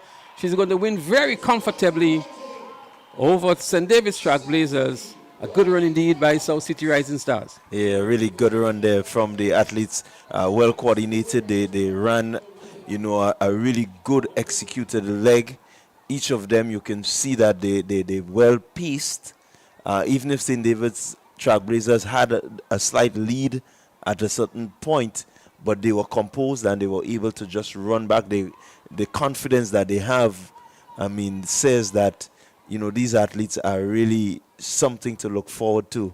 It makes the athletic season somewhat exciting. So South City Rising Stars in a winning time of 1 minute 48.34 seconds over St. David's Trailblazers in second, 1 minute 53.13 seconds. And even though Ava Plenty got the battle maybe 10 or 15 meters ahead, she really established a further lead over the athlete from the St. David's Trailblazers. So South City Rising Stars picking up the gold in the 4x200 meter relay under 15 mixed. Yeah, it's really a good sign, you get, as a coach, you're sitting here and you're looking at the athletes, looking at the performances, looking to see, what you need to do. You have more or less some of the best age group kids, to look at. So you get a preview of your competition while you're still, winning or maybe coming second. Well, the spectators who are here enjoying a lot of the exciting events, and I can tell you maybe when the lights come on a little later on, they may get a little more vociferous. But we're hearing them. They're out there, they're cheering, and they're supporting the athletes and the clubs. We know there's a very strong track and field fraternity here in Grenada, and we expect to see a couple thousand maybe in the stands. So the entire stadium is being utilized, the bleachers, the secondary pavilion, the main pavilion, and then there are categories of the stadium. We have the finish line, which is the premium area, and there is a secondary area to the finish line as well. And there's the top level, the lower level, and I can tell you those areas are already filled. If you look towards the right of screen, this is the area I'm referring to, close to the finish line. Those areas are already filled to capacity. Yeah, certainly the crowd still building up. We know that Grenadians tend to come out when it's a bit later. They don't want to be in the hot sun. They exhibit a lot of nocturnal behavior, right? But the next event on the track is the 4x200 meters under 17 mixed.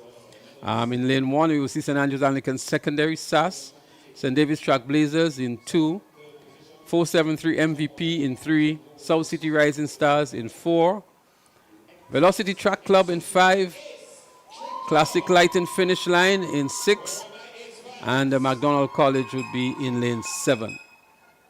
As the lineup for the mixed 4x200 meter relay under 17 boys. We see that the likes of Christoph Callis in lane 1 for SAS. He will be leading off SAS. Christoph Callis, we know him maybe more for the triple jump. Grenada's lone gold medalist at the Carifta Games 2024. He's also a sprinter. I think he favors the 200 meters over any of the other sprint events as well. And this may very be one of the events he may be contesting at Intercol Games 2025, in addition to the triple jump, which is his main event. Yes, certainly, Calista, one of the athletes to keep your eyes on.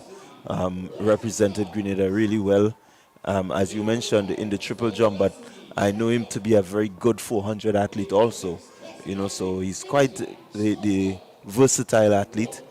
Well, he has an opportunity to showcase his triple jump skills later on today, because there's actually an open triple jump event, and I'm sure Christophe Callis would be amongst the favorites.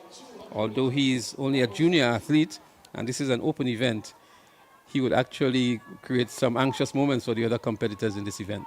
Certainly he will. Just his presence, and he's not a really small lad, he's quite tall, and so he already has a presence.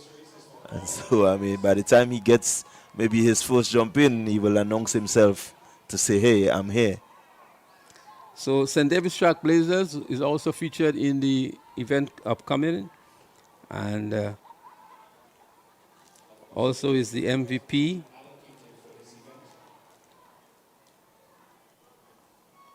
South City Rising Stars. Velocity Track Club. Finish line with the likes of Ethan Auguste and others, Giovanni Green. Annalisa Brown would also be there for finish line. Some very familiar names, Carriacou athletes as well.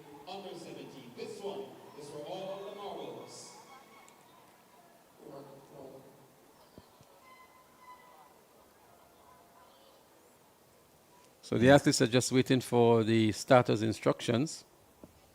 Again, remind you, SAS in lane 1, St. David's Track Blazers in 2, 473 MVP in 3, South City Rising Stars in 4, Velocity in 5, Finish Line in 6, McDonald College in 7.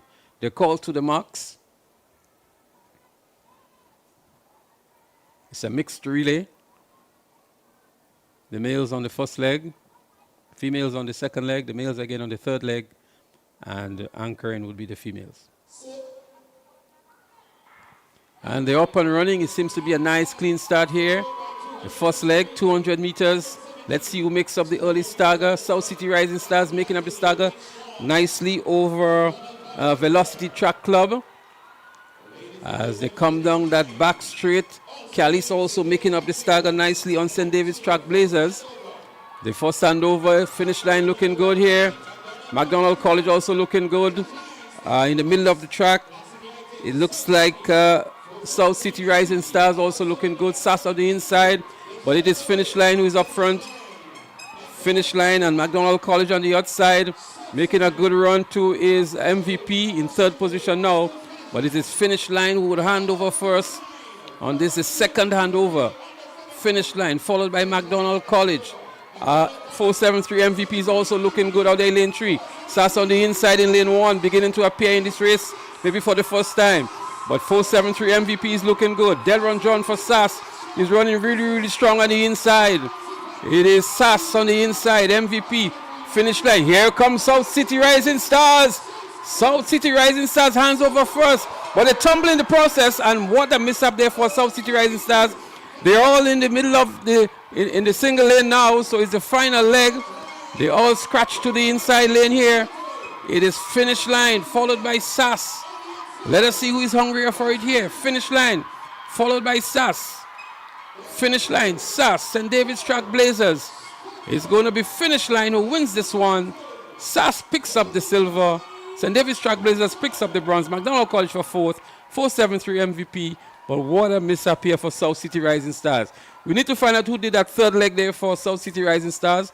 It was a really, really strong run to bring in the baton first, but they collided into each other. Maybe the speed he was coming in with, and what a mishap indeed.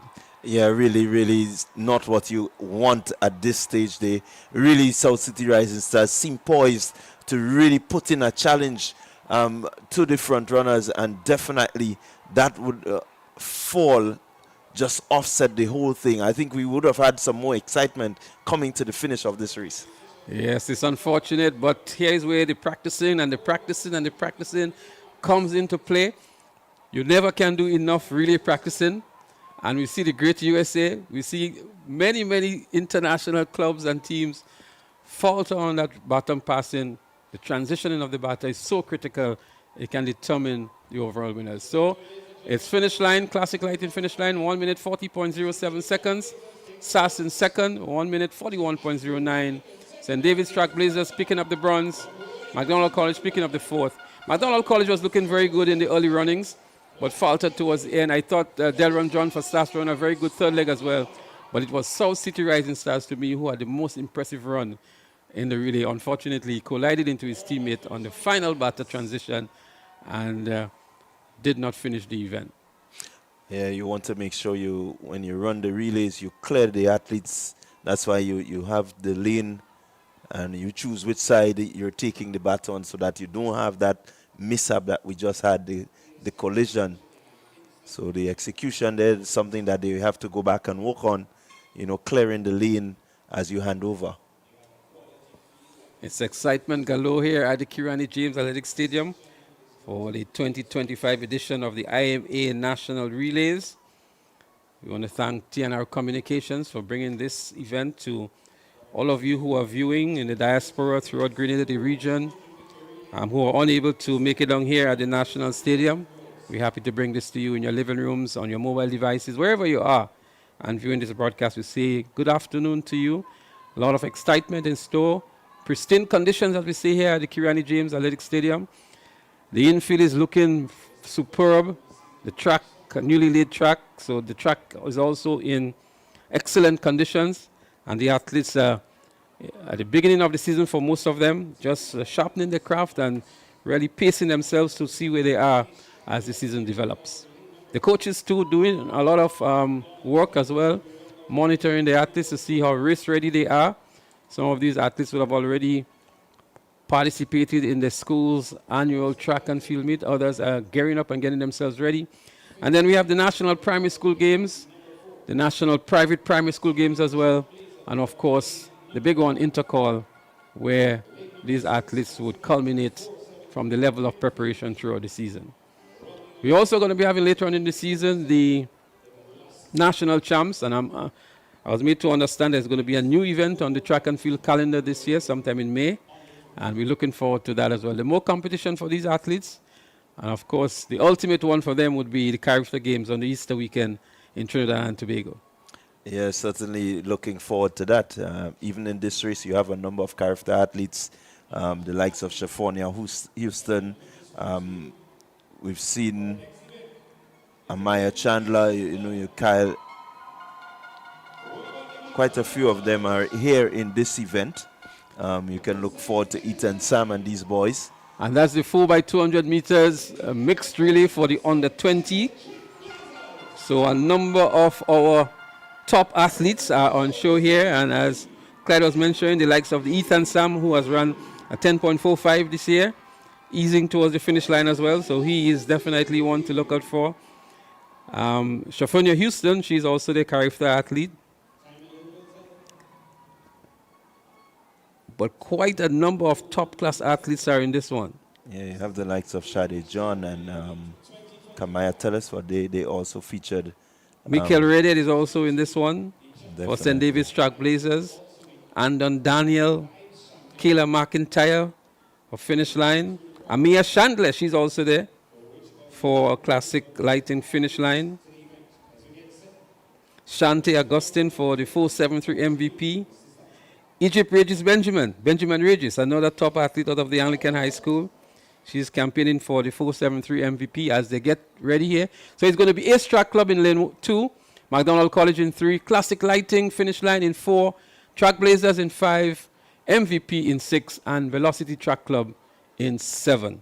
That's the starting lineup for the 4x200 meters mixed under 20 relay. This is going to be exciting. Keep your eyes on the screen. Don't move a muscle. Even if you're thirsty now, you have to take that break after this event because this is going to be a scorcher. And they're up and running. A nice clean break here. Let's see who makes up the early stagger. It's difficult to call at the moment, but Ace is definitely making up the stagger here on McDonald College. Ace making up 2 staggers here over finish line as well. Let's see who makes the first handover. On the outside, it looks as though it is Velocity Track Club. MVP is also there. Good run from MVP. Track Blazers is also there. Gap established between the rest of the field. 473 MVP. Looking good. It's 473 MVP. Looks like Shanti Augustine here, but here comes St. David's Track Blazers. Track Blazers. Looking good is Track Blazers. The second handover is made here now. Track Blazers over Shanti Augustine for 473 MVP. There they go. Ace just making the handover now. Ace is in third. St. David's Track Blazers followed by 473 MVP. And that looks like Redhead for St. David's Track Blazers. Michael Redhead. On the inside is Ace Track Club. 473 is falling behind. The final handover, they bump into each other. That's St. David's Track Blazers. Here comes Ace on the inside. It's a good run here by Ace on the inside. Let's see if she can maintain that momentum. 473 is also making a good run back here. St. David's Track Blazers, but it's Ace Track Club on the inside. It's a tough one here to call. Here comes 473. Ace Track Club on the inside. McDonald College is also running good for 4th position. Ace Track Club on the inside, followed by Track Blazers. Let's see who wants it more. She's dying, but St. David's Track Blazers wins it over Ace Track Club. 473 MVP settles for the 3rd position, but it is a good run by Track Blazers here. Yeah, that was Kamaya Telesford. Kamaya Telesford anchoring for Track Blazers. Encroaching on the line a bit is Kamaya Telesford. And for Ace Track Club, it looks as though it was Lauren McIntosh who anchored for them.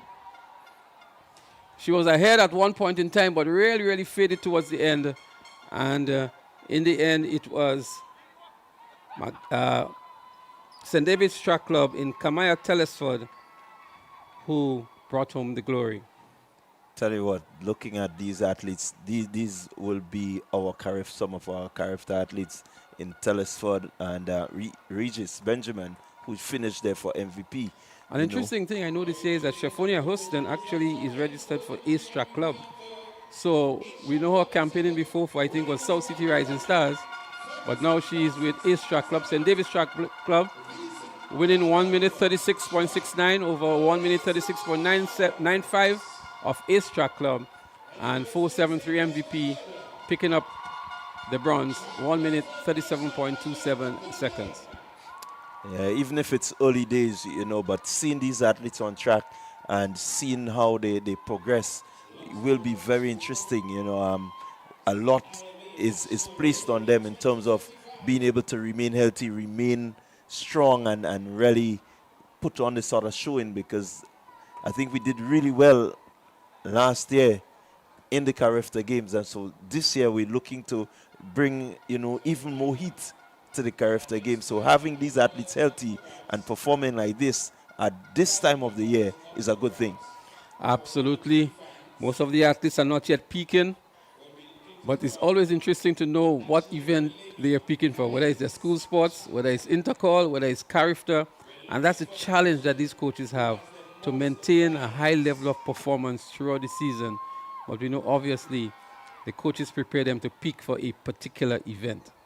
Yeah, you definitely want to make sure that you choose your events. That's where the management of the athletes come in.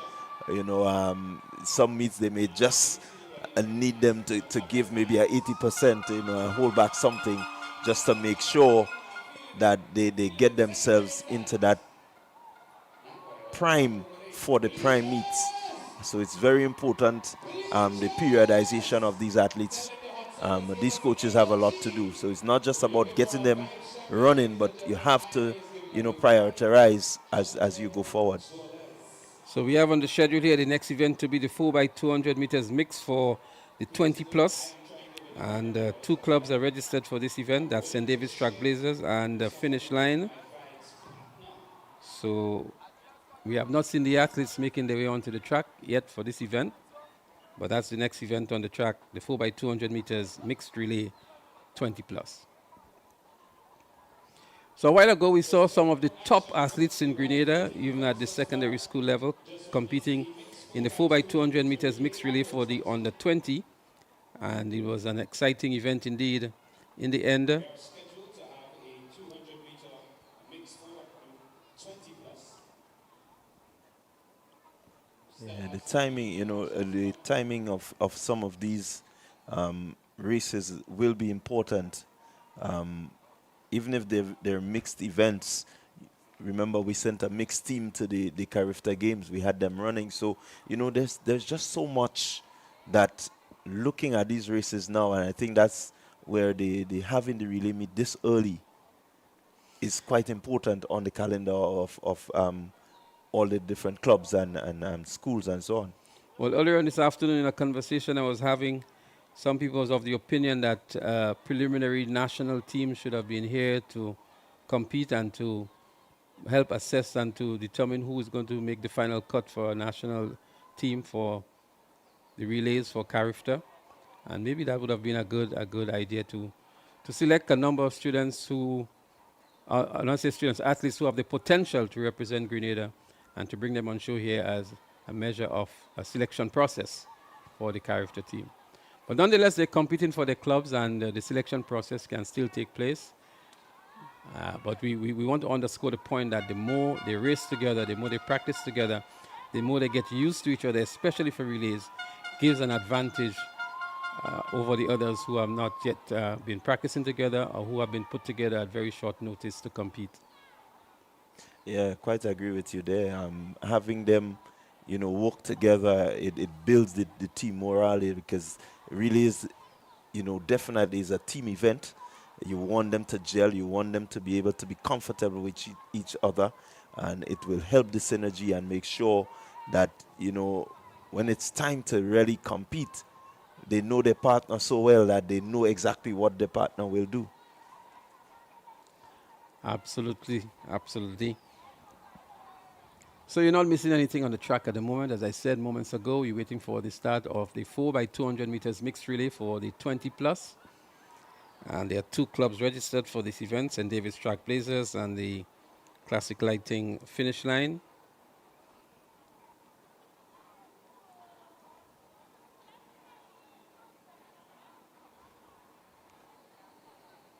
So again, a number of former Carifta athletes in this one. So I see the likes of Shavin Charles. I remember him winning the 20 plus 100 meters last year at National Champs. Curtin Phillip is also there for Track Blazers. Rihanna Frederick, Kyle Gibson. And we see for Classic Lighting Finish Line, Daniel Mitchell, Keandre John, Ziana Bain. Ziana Bain, who is now a teacher at the St. Joseph Convent St. George. It's good to see that she's still involved in the track and field. Kayana Alexander, she's also there. We saw earlier on today in one of the events as well. And Jazara Johnson. DeAndre Smith, who just competed in the high jump. He's going to be, he's registered here. We're not sure if he'll make the final four for finish line.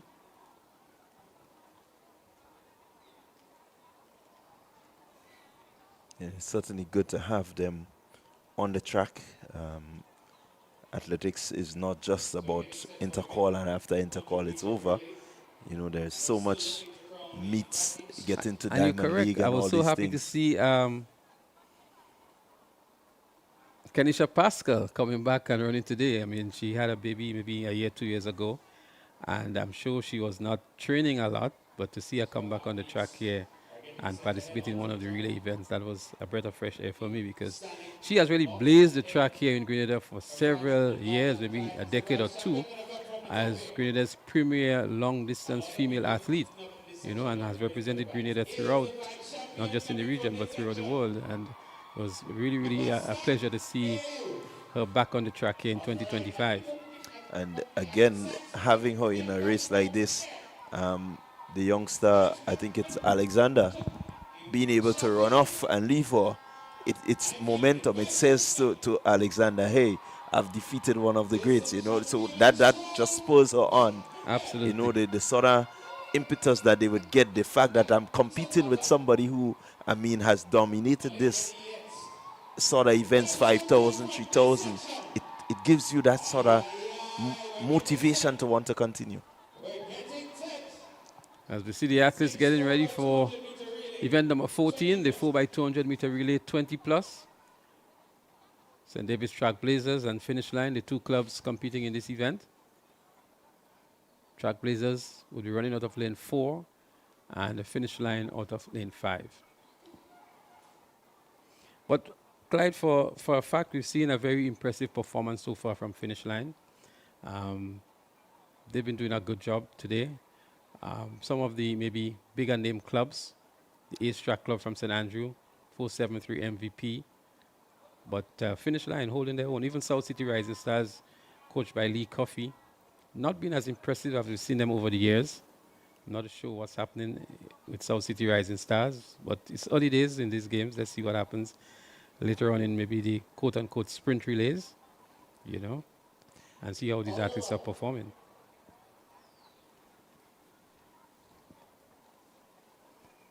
So the 4x200 meters mixed relay for the 20 plus. They're on the starters orders now.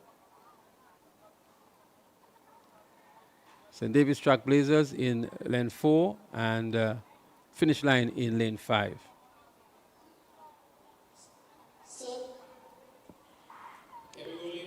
So they're up and running, a nice clean break here. Let's see who is going to emerge as the first handover, but it is Finish Line and Track Blazers. Finish Line and Track Blazers. Track Blazers closing in nicely and making up the stagger on Finish Line. The first handover, it is Track Blazers, followed by Finish Line. Finish Line falters with the baton, oh my goodness me. But Track Blazers is blazing glory here. With a 20-meter lead is Track Blazers. Finish Line has a lot to catch up, having dropped the baton. But it is Track Blazers comfortably ahead. Rihanna Frederick. She hands over now. Finish Line just about making the handover. It's a 200-meter leg.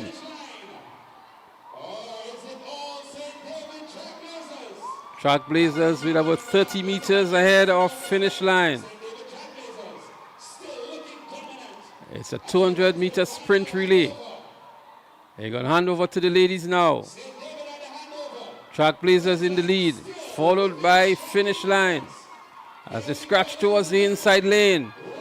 But Track Blazers with a 50-meter lead here. Track Blazers, it's going to be difficult to catch her here now with 80 meters to go. It's Track Blazers. Comfortable win indeed for Track Blazers. A bad battle mix-up and falter by Finish Line. Takes away from the real competitiveness of the race. But kudos and congratulations to Track Blazers. Yeah, Track Blazers doing really well. Cody and Phillip anchoring for Track Blazers. And the Finish Line having dropped the baton. It's always going to be difficult for them to catch up with Track Blazers. Phillip in the end, powering to the Finish Line and winning comfortably to win the gold medal. Yeah, a number of errors by some of the teams, you know, really not working in their favor. You want to be as smooth as possible. You want to make sure that you give yourself that opportunity. And so the dropping of the baton, they're really detriment to the finish of the event. I do believe it could have been a bit closer had that baton not fallen. Absolutely. So we've seen some bad batter transitions for the day so far. We've seen athletes really running into each other. South City Rising Stars, I think we saw that. So Lee Coffey, we know he has some work to do with that particular relay team. And these were not 4x100 meter relays. These were 4x200 meter relays. So you expect that the athlete coming in should not be coming in that fast to be colliding with the athlete waiting to receive the baton. But I believe the season for most of these athletes might be quite early. And so even coming here, maybe they will not have had enough readiness and preparation. And that is actually showing up today. Yeah, I want to agree with you there, Leslie. It is early days. And so you're getting a feel as to some of the things that you need to work on. But at this level, especially with some of the most senior athletes, seasoned athletes, you know, by now you expect them to know how to manage baton passing. And so we've seen the under 20s, they had a mix-up collision. Now the over 20s, you have, a drop of the baton. So it says that, maybe they're not as sharp as they used to be because they're further away from the sport. Well, I'm seeing some of the seasoned track and field fans out there amongst the spectators. These are people that once there is a track and field event at the National Stadium, you expect to see them here. And they have turned up. They have not disappointed. And I'm sure the athletes so far have not disappointed them. Quite agree with you. A number of persons, once you say athletics at the National Stadium, you can book a seat for them, they will be there. This event on the athletics calendar in 2024. And we are so grateful. Well, it's early, it also brings the anticipation of who's going to be at the stadium for the meets to come, national championship, intercall games, primary school games, and Whitsun Tides, and we can talk about quite a few events to come. Absolutely. So the track and field season is heating up. It's not even at its peak yet because quite a number of schools still to have their meets. In the St. George's area here, quite a number of the secondary schools have already had their meet. GBSS, as we know, was in 2024. Recently, we had Presentation Brothers College this week. St. Joseph Convent already had theirs, and so did Anglican High School, Boca Secondary. So many of the secondary schools in St. George's would have already had the track and field meet, but we still have the national private primary school games, the national primary school games, intercall, of course, national champs, and some of the other meets to come. So it's quite a lot in store for track and field fans. And then, of course, the secondary schools who still have their meets throughout the island. St. Joseph Convent, Grenville SAS, Grenville Secondary, MacDonald College, all these schools have yet to have their sports meet. So those fans who are really interested they can traverse the entire country and find track and field that they can attend to for the rest of the season. Yeah, you have some diehard athletics fans. They follow their athletes. They go wherever the athletes go. And so you definitely... And the beauty of it too, Clyde, is that these games are recorded. So even if you don't have the opportunity to go, you can view it. And even better still, you can review the tape. You can look at the tape, right? And just look at the events that you're interested in, to see who are the top sprinters in all of these schools. So I'm sure there are persons out there who are doing that already and who are making their own assessments for some of the bigger meets that are yet to come. Yeah, certainly you don't want to miss a beat, and so some persons... Well, Clive, I can tell you, I don't want to leave myself out from those group of persons because I have been doing that, I can tell you. And again, the beauty of it, I didn't get the opportunity to be at the Anglican High School sports, but I got an opportunity to relive the moments, So definitely, it's a plus where we have them streamed and recorded. So we must big up TNR Communication in this regard because they have been bringing a lot of these sports meet, and they have on the schedule several others to bring throughout the rest of the season.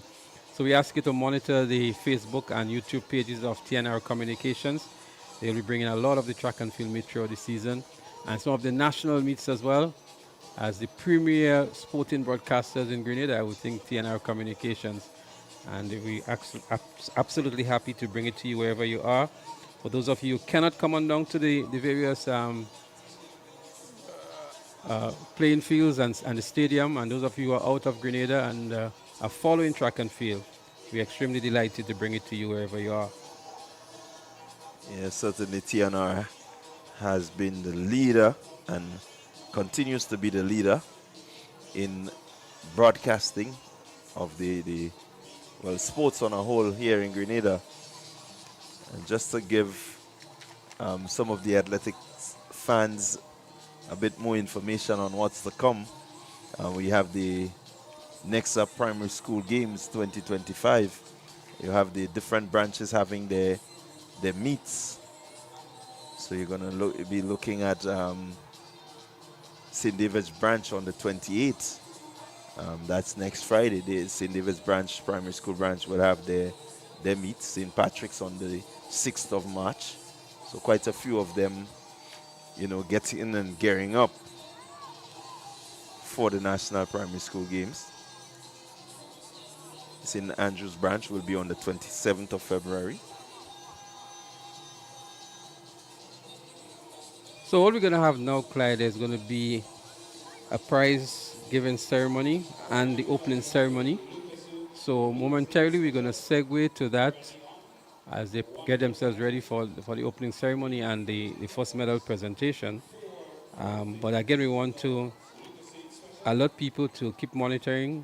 TNR Communications is going to be bringing all these games. They're going to be bringing Intercall for sure, primary school games, national champs, and several of the secondary school games. They're also going to be doing SAS, St. Andrews Primary School games, the private primary school games.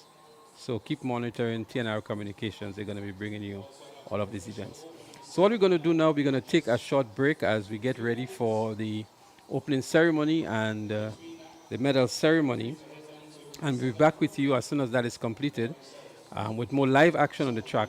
But definitely we will bring you the live opening ceremony and the medal presentation. And when the track action resumes, we'll be right here to bring you the full commentary. Until then, see you. National Relay Meet 2025.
in Grenada and the rest of the Eastern Caribbean. The official opening ceremony will get on the way shortly.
Please welcome the official opening ceremony party, the Honorable Delma Thomas, Minister for Youth and Sports. Ms. Carleen Purcell, Deputy Chief Executive Officer of the Investment Migration Agency, Grenada. Mr. Conrad Francis, President of the Grenada Athletic Association.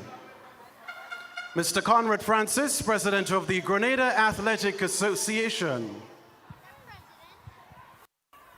Mr. Jeffrey Neptune, former Carifta bronze medalist. He also represented Grenada at the World Senior Championships in Rome in 1987. Miss Kemig de Gale, former Carnival Queen of Grenada 2018. She's accompanied by Mr. Matumda de Gale, a brother and sister combo.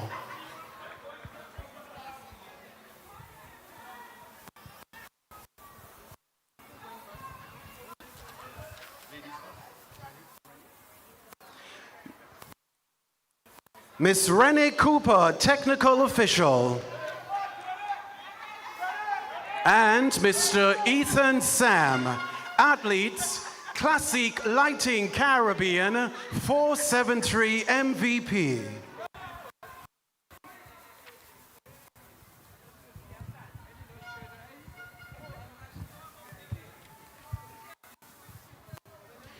In all things, we acknowledge the presence of God, and so we invite to the fore Mr. Jeffrey Neptune to lead us in prayer.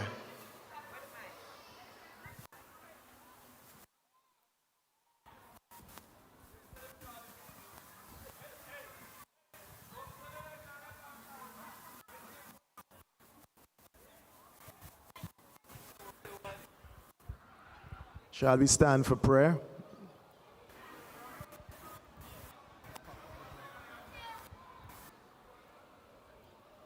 This is the day that the Lord has made. Let us rejoice and be glad in it. Heavenly Father, your word declares that in everything we should give thanks, for this is your will for us. We pause to give you thanks for our sponsors this afternoon, IMA Grenada. Lord, we pray that the relationship that has been forged between the GAA and our sponsor will redound, Lord, to the emergence of new Kirani James and Alain Francique, new Rondell Bartholomews and new Hazeland Regis and Anderson Peters.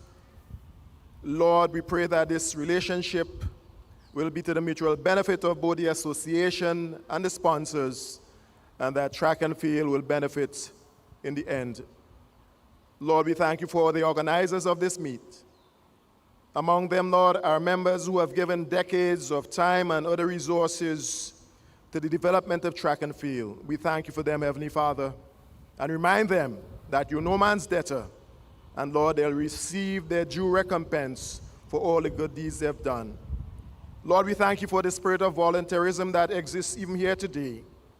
The first responders, the therapists, the medical team, Lord, they've been doing such a splendid job. We thank you for them. And Lord, we thank you for the officials. Some are visible, some are not visible. We ask a blessing on their lives and pray, Lord, that they will adjudicate in such a manner that there'll be fairness and there'll be respect for all. We thank you for the patrons here, the parents, the students, teachers, past principals, past principals. Lord, you've brought us here safely, and we thank you for journeying mercies. And even at this time, Heavenly Father, remember, Lord, that we have to leave this place shortly, so we ask you to grant us likewise returning journeying mercies. Lord, we thank you for our athletes and their coaches. Months and days of sweat and tears, Lord, is now culminating in this afternoon's activity. Lord, we pray for their safety, that you will preserve and protect them from injury and other perils of this sport. Lord, we expect fierce competition, but Lord, we expect our athletes to compete with respect for each other and with respect for their officials. Lord, we do not judge success this afternoon based on podium finishes per se, but Lord, we expect each and every one of our athletes to give up their very best. Even the words of one of the local school songs, indeed, a reward is in the actual attendance or participation in these games. Heavenly Father, may all stakeholders truly have a tremendous and an unforgettable experience this afternoon. We commend everything into your care. We make this prayer in Jesus' name. Amen.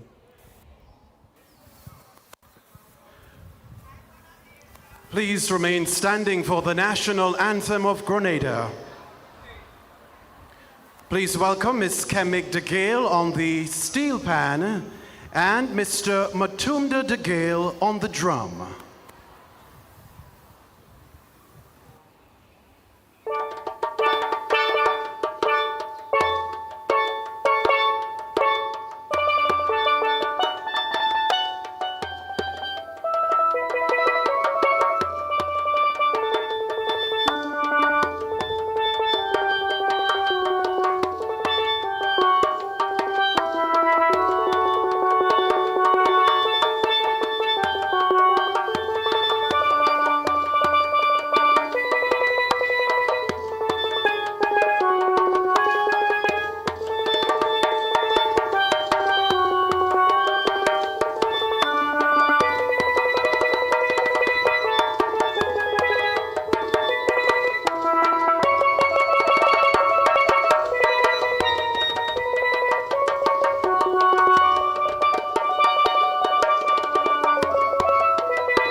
To officially welcome you to the IMA National Relay Meet 2025, please welcome Mr. Conrad Francis, President of the Grenada Athletic Association.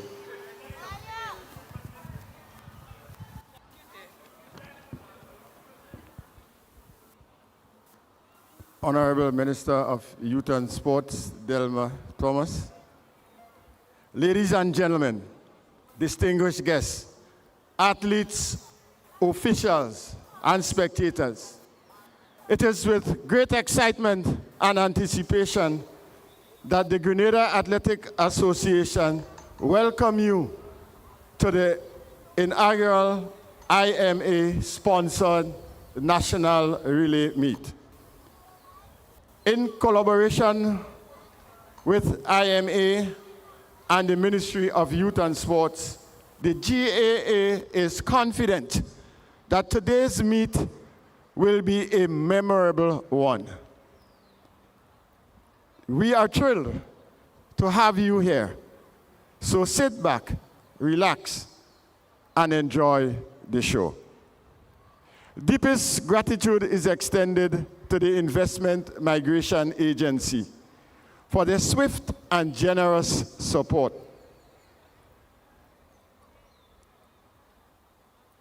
IMA's commitment to making this event possible on such short notice is a testament of their dedication to sustaining and nurturing the growth of athletics in our beautiful island. We are incredibly appreciative of their efforts and look forward to their continued partnership in the years to come. The Relay Meet has a rich history. 31 years ago, it was first conceptualized with just 25 events on the calendar and without any sponsorship. Back then, the price was $75 per event. Today, we are proud to share the meet has now expanded to 33 events, 26 track events, and 6 field events, with the prize monies amounting to $640 per track event and $160 per field event.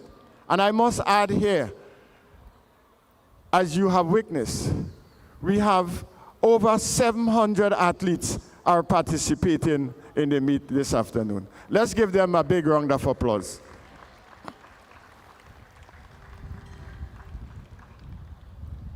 We are hopeful that in the years ahead, the association will continue to see both the number of events, the prize amounts increase, providing even greater opportunities for our athletes. Once again, I want to wish you a very good meet. I see that you have already started enjoying it, so please let the show continue.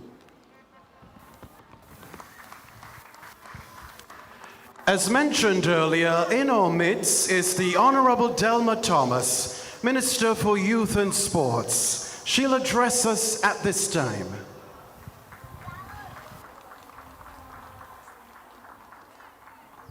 Thank you, Masters of Ceremony. A pleasant good evening to everyone. There is something special about a relay race.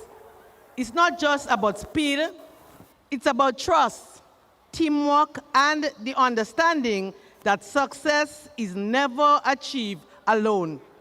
Today, as we gather for this exciting meet, we celebrate not only talent of our athletes, but also the power of unity and perseverance.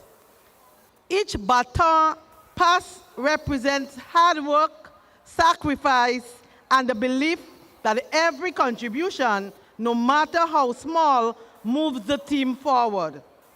And that's the lesson we can all take beyond the track. To our athletes, this is your moment. Run with passion, run with your heart, and most of all, run knowing that your efforts inspire those around you. A heartfelt thank you to our dedicated coaches, officials, and volunteers who have put countless hours to make today's event possible. Your work is the foundation of investment in our young athletes. I want to place on record our thank you to Kentucky Fried Chicken, who have been sponsoring the event over the last couple of years. Let us give them a round of applause.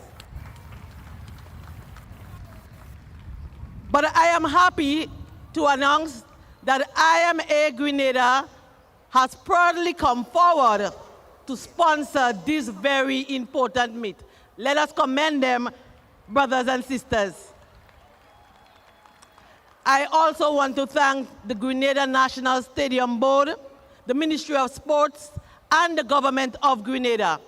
The government of Grenada is committed to putting our sports on the calendar, is committed to providing the support for our athletes across Grenada, Carriacou, and Pidi Martinique. To the fans and supporters, your energies, drives, and to our athletes to give their best. Thank you for your support. Thank you for coming out in your numbers here this Saturday evening to support our athletes. We look forward to the end of the races. We look forward to the continuing of the event. And we look forward to our athletes putting out their best. Thank you very much. I declare the sports meet officially open.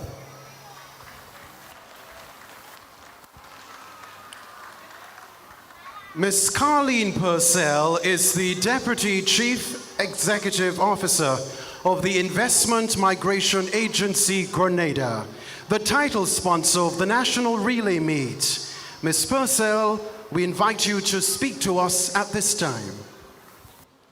Good evening, everyone. It is a privilege to stand before you today at this opening ceremony of the National Relay Meet. Now, proudly title sponsored by the Investment Migration Agency of Grenada. At the IMA, we are committed to shaping a future where opportunity, excellence, and national pride thrives. And what better way to do that than by investing in our young people? Sports have always been a powerful force in uniting and inspiring people. They teach discipline, teamwork, and resilience, values that align with the IMA Grenada's mission, fostering growth and catering opportunities for Grenadians. We believe that supporting youth development goes beyond financial investment. It's about equipping young people with the tools to succeed, whether on the track or in life. The National Relay Meet stood out as one of the things that fit quite naturally to the IMA's mission. It embodies collaboration, determination, and the spirit of competition, all of which mirror the qualities we uphold at the IMA Grenada. This event is a platform for athletes to push boundaries, break records, and represent Grenada with pride. We want to be a part of the journey, to see young talent flourish, and to celebrate the dedication of coaches, schools, sports clubs, and of course, you, the families, and the supporters that come out to support. To all the athletes competing today, run with your heart, give it your all, and remember that your hard work and passion are shaping Grenada's sporting legacy. We are honored to champion your efforts, and we look forward to seeing you shine. Best of luck to all the competitors, and let's make this a meet to remember. Thank you. To deliver the official's oath, please welcome Ms. Renee Cooper.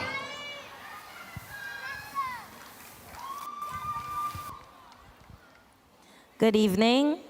In the name of all the judges and official, I promise that we shall officiate in this IMA National Relay Meet with complete impartiality, respecting and abiding by the rules which govern the sport in the true spirit of sportsmanship. Thank you. Now to deliver the athlete's oath, please welcome Mr. Ethan Sam, himself an athlete, Classic Lighting Caribbean 473 MVP. In the name of all competitors, I promise that we shall take part in this IMA National Relay Meet, respecting and abiding by the rules that govern athletics, committing ourselves to a sport without doping and without drugs, in the true spirit of sportsmanship. I thank you. Thank you all. Thank you for being part of the official opening ceremony.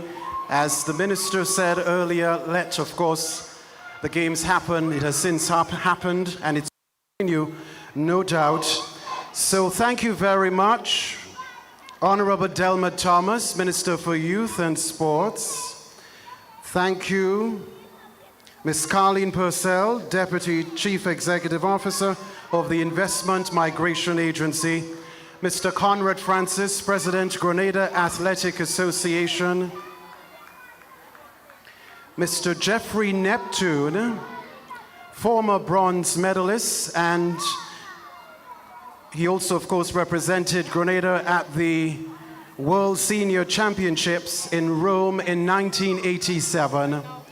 Ms. Camille de Gale, former National Carnival Queen, 2018. Mr. Matumda de Gale on the drum, brother and sister combo. Also, thank you to Ms. Renee Cooper, representing the officials, and Mr. Ethan Sam, representing the athletes.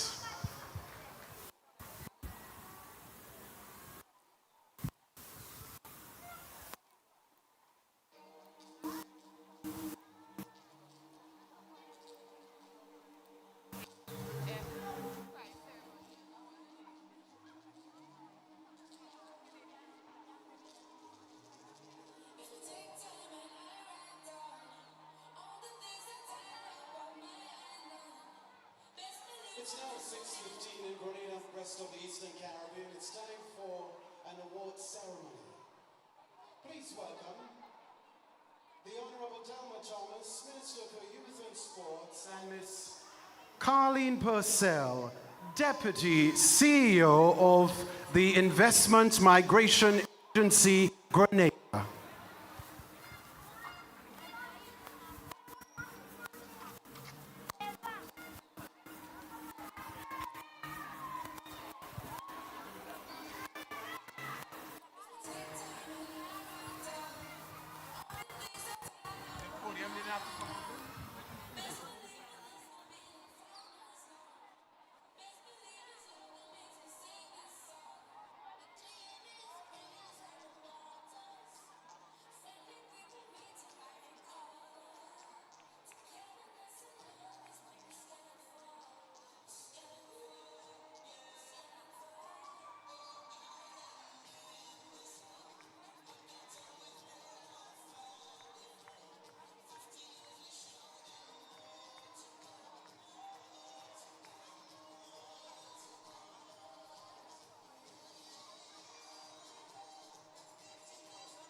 The first presenter is Honorable Delma Thomas, Minister for Youth and Sports. Event 5, Girls Distance Medley, 12 by 8 by 4 by 16 open. Third position, MacDonald College.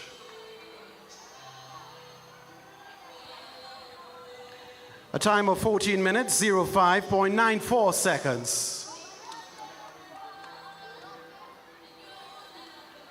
Second position, St. David's Track Blazers, 13 minutes, 39.73 seconds.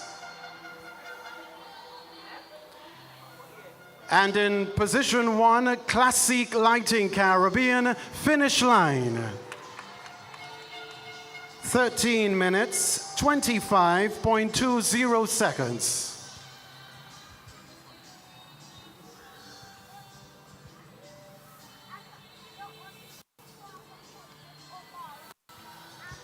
Event 6, Boys Distance Medley, 12 by 8 by 4 by 16 open. Third position, St. David's Track Blazers, 11 minutes, 06.70 seconds. Second position, Classic Lighting Caribbean, South City Rising Stars, 11 minutes, 05.25 seconds. And coming in position 1, Fusion Athletics, 10 minutes, 50.92 seconds.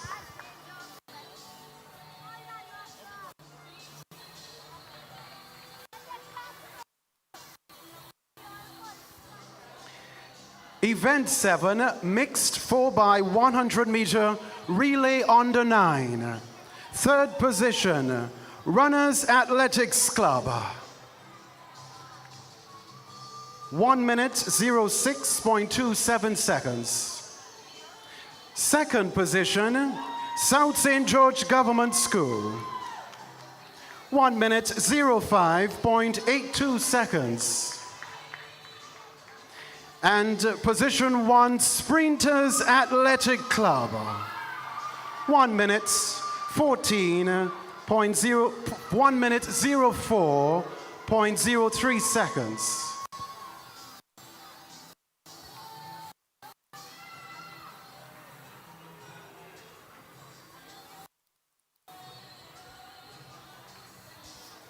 Event 8, Mixed 4x100 meter Relay Under 11. Third position, St. David's Track Blazers. 1 minute, 11 seconds. Second position, South City, that's South St. George Government, 59.98 seconds. South St. George Government, 59.98 seconds. And position 1, Classic Lighting Caribbean, 473 MVP, 59.59 seconds.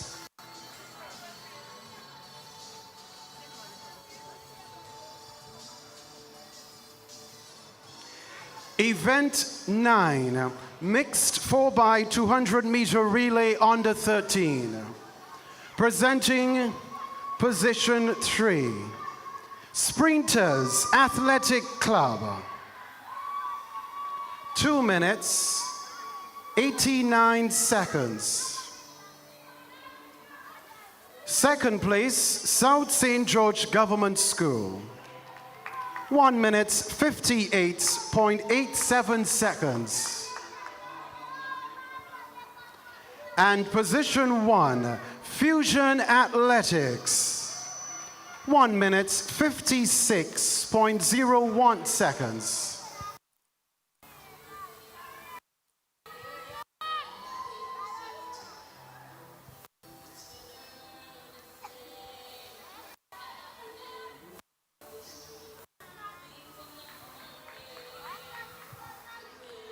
Event 10, mixed 4x200 meter relay under 15. Third position, St. David's Track Blazers. 1 minute, 53.13 seconds. Second position, Classic Lighting Caribbean, South City Rising Stars. 1 minute, 48.34 seconds. And position 1, St. Andrew's Anglican Secondary School. 1 minute, 47.94 seconds. Thank you, Honorable Delma Thomas, Minister for Youth and Sports. Now we invite Ms. Carleen Purcell, Deputy CEO of the Investment Migration Agency, Grenada. Event 11, mixed 4x200 meter relay under 17. Third position, MacDonald College. 1 minute, 42.83 seconds. Second position, St. Andrew's Anglican Secondary School. 1 minute, 41.09 seconds. And coming in position 1, Classic Lighting Caribbean, finish line. 1 minute, 1 minute, 40.07 seconds.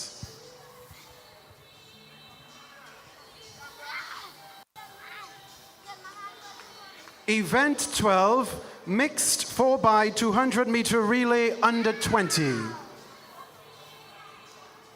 Third position, Classic Lighting Caribbean, finish line.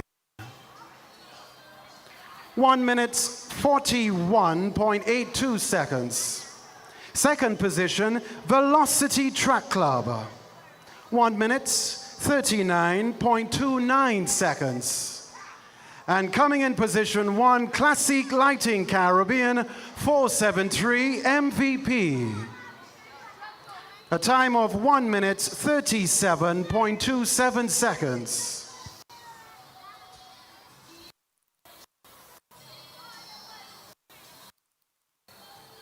Event 13, mixed 4x200 meter relay, 20 plus. Third position, second position, Classic Lighting finish line. 1 minute, 42.80 seconds.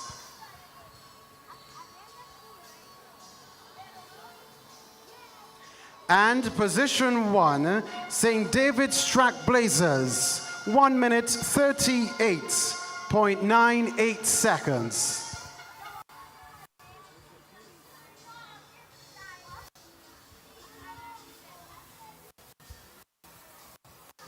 Event 14, Girls Javelin Throw, under 17. Third position, Marlena Joseph, Classic Lighting, Caribbean.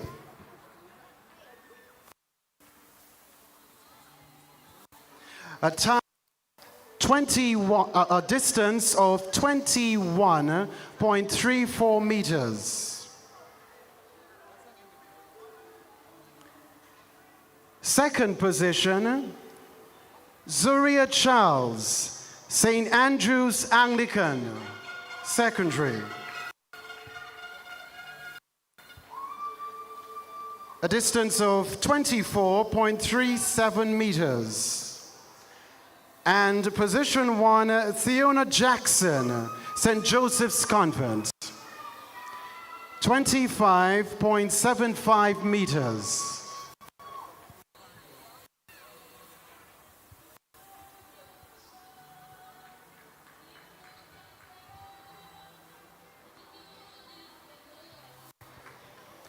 Event 15, Boys Javelin Throw, under 17.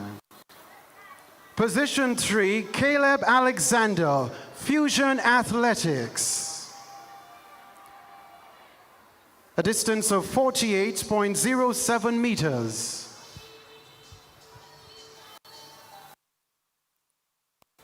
Second position, Delron John, St. Andrew's Anglican Secondary School, 50.49 meters. And coming in position 1, Danon Mitchell, MacDonald College, 52.45 meters.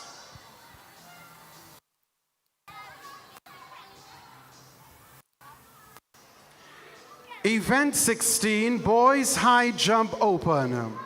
Third place, Adon Daniel, Classic Lighting Caribbean, 1.90 meters. And we have a tie for position 1. Timothy Greenwich, Ace, and DeAndre Smith, Classic Lighting Caribbean. A height of 1.95 meters.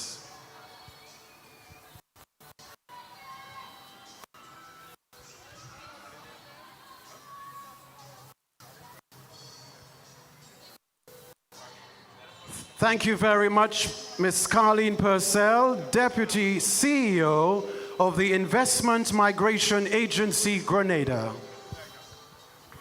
This is the end of this award presentation. Thank you very much to the presenting officials.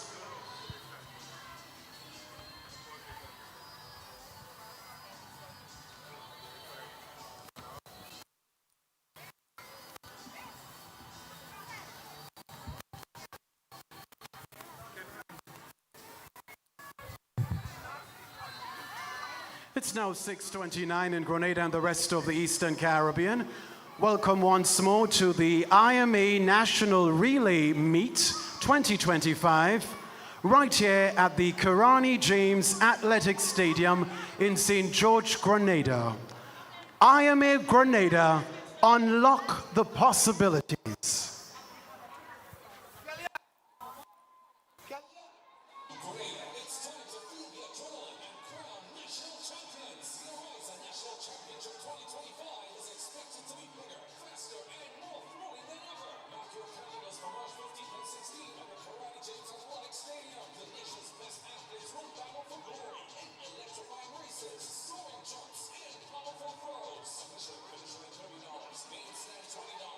Just $10.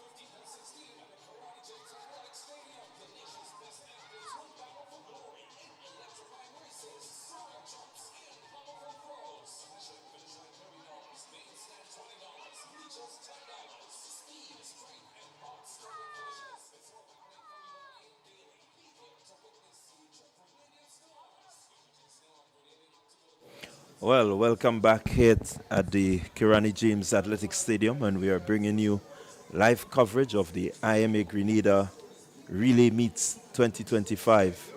I am Clyde Rondell John, CR John, and alongside me, Mr. Bernard is here, Bernard Antoine. I'm bringing you coverage of the second half of today's event. So far, Mr. Bernard, what's your thoughts? Good, keen competition. The weather continued to be great, and the crowd beginning to build, just like we anticipated. But on the track itself and on the field, on the track and on the field, the competition has been good so far, and this is auguring very well for national champs, national primary school games, and the big daddy of all, intercall. So we are in a good place right now. We are in a good place right now. What we are going to do is to, especially if you have just joined us, we will go through, Rondell and I, we will go through some of the results of the events that would have gone so far. We started with the girls javelin throw on the 17, and the first three positions, St. Joseph Convent, Fiona Jackson, she would have thrown 25.75 meters. In the second place is Zaria Charles of St. Andrews. It's 24.37. And Malina Joseph of Classic Lightning, 21.34. So competition, they were a fairly keen competition. That was the girls under 17 javelin. Yeah, just to update you on while we await the start of the track event, we're going to head back to the track. While we're going back to the track, we also have the javelin throw, the under 20 boys javelin throw. This is going to take place simultaneously, but on the track we will resume with the 4x400 relay open. That's a medley, so it's open. It's the 4x4 open relay. You can see teams like SAS, they're going to be in this one. Classic Lighting MVP, they will also be there. Classic Lighting Finish Line, they're going to be in this one in lane 3. Classic Lighting South City Rising Stars, they're going to be in lane 4. Well, Rising Stars seem not to have started. So let's go. We go into the track. Relay action continues.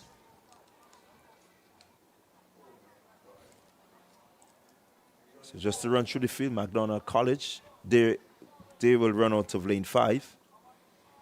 And lane 7, St. David's Trailblazers.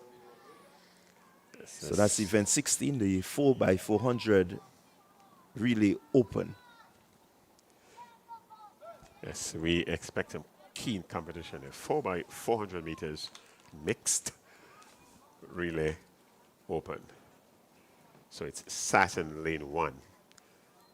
MVP 473 in lane 2. Lane 3, finish line, lane 3. There's a scratch in lane 4. In lane 5, we have McDonald College. In lane 6,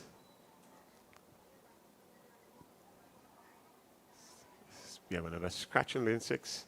And in lane 7, St. David's Trailblazers. Well, you can look forward to seeing the likes of Cameron Matlin. He will be, well, he should have been here. Deshaun Thomas running there for McDonald College. Tishona Bascom will be running as part of the mixed team for the St. David's Trailblazers. And just to keep you abreast, when we say a mixed team, mixed relay team, we mean 2 boys or 2 males and 2 females. So it seems we are starting with an all-male team to begin with for all teams. So the first 400 meters will be run with all males. Lane 1, 2, 3, 5, and 7 are occupied. There should be a keenly contested one. 4x400 meters open mixed relay.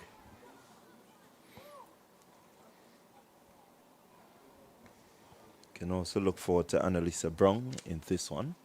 So quite a few names to look forward to. Performances. It's early in the athletics calendar. So Annalisa Brown is on paper. She should be running out of lane 3 for Classic Lightning finish line. They're onto the max.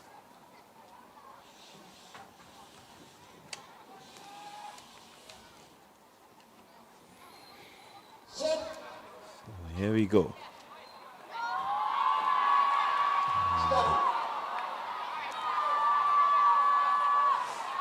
Crowd up in arms there because Another false or faulty start. We will know pretty soon if it's a faulty start or a false start, or what rules they would have adapted for this meet. We have not seen any disqualification just yet in this meet for faulty or false start, and it was clearly the athlete from SAS starting before the gun would have gone off. Let's see what the officials are going to rule on this one. Again, it's really not the ideal situation you want to be in. You have an entire team waiting on you, just wanting you to get that baton to them, and to false start, it really puts the others out of contention.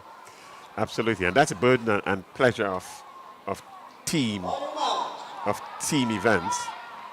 Takes one person and everything would have changed.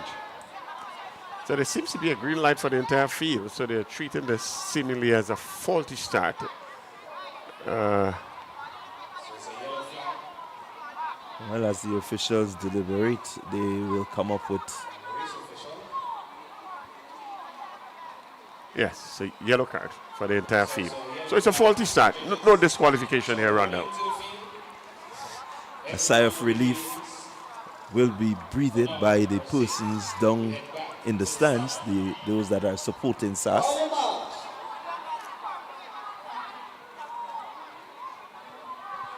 A reprieve for them as we're about to see the start. 4x4 mixed relay. And here we go. 4x400, one lap.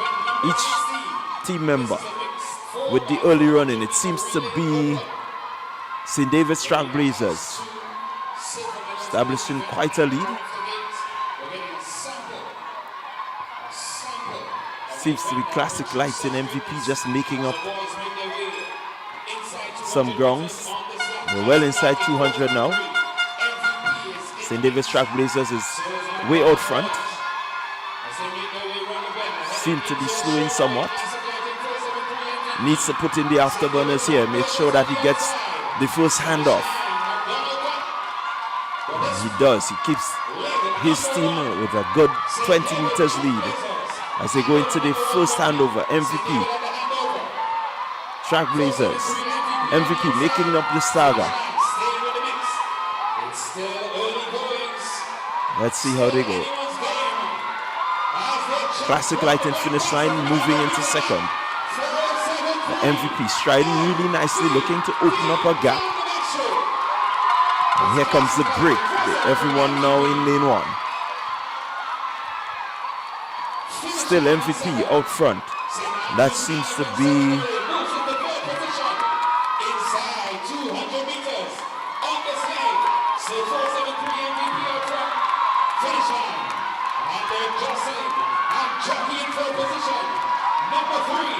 Samara Alexis there on that second leg.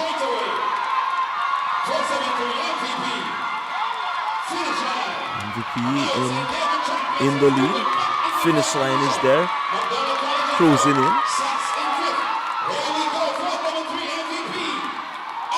St. David's Trailblazers still there. A bit of a mix-up between MVP, the two MVP athletes. But out front is MVP with some 40 meters lead. Looking smooth, looking well. St. David's Trailblazers making a move on the inside. On finish line. MVP looking to establish a bigger gap. Here he comes, pouring home.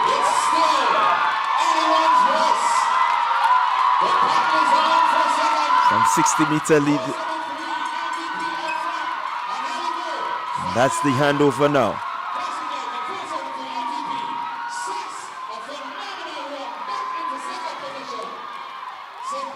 Sass in second position, has moved into second position. Here comes St. David's Trailblazers, but out front, it is MVP.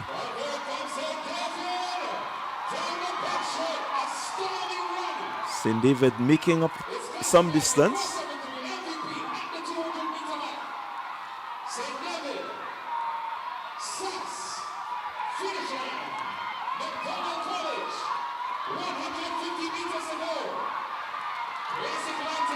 So it's MVP, your leader in this, the 4x400 mix. St. David's Catholic, Trailblazers, St. David's Trailblazers making up quite a bit of ground, but doesn't have what it takes to hold the athlete there from MVP. MVP now crosses the line. A really good, strong finish. Trailblazers second finish line, and the St. Andrews Anglican secondary.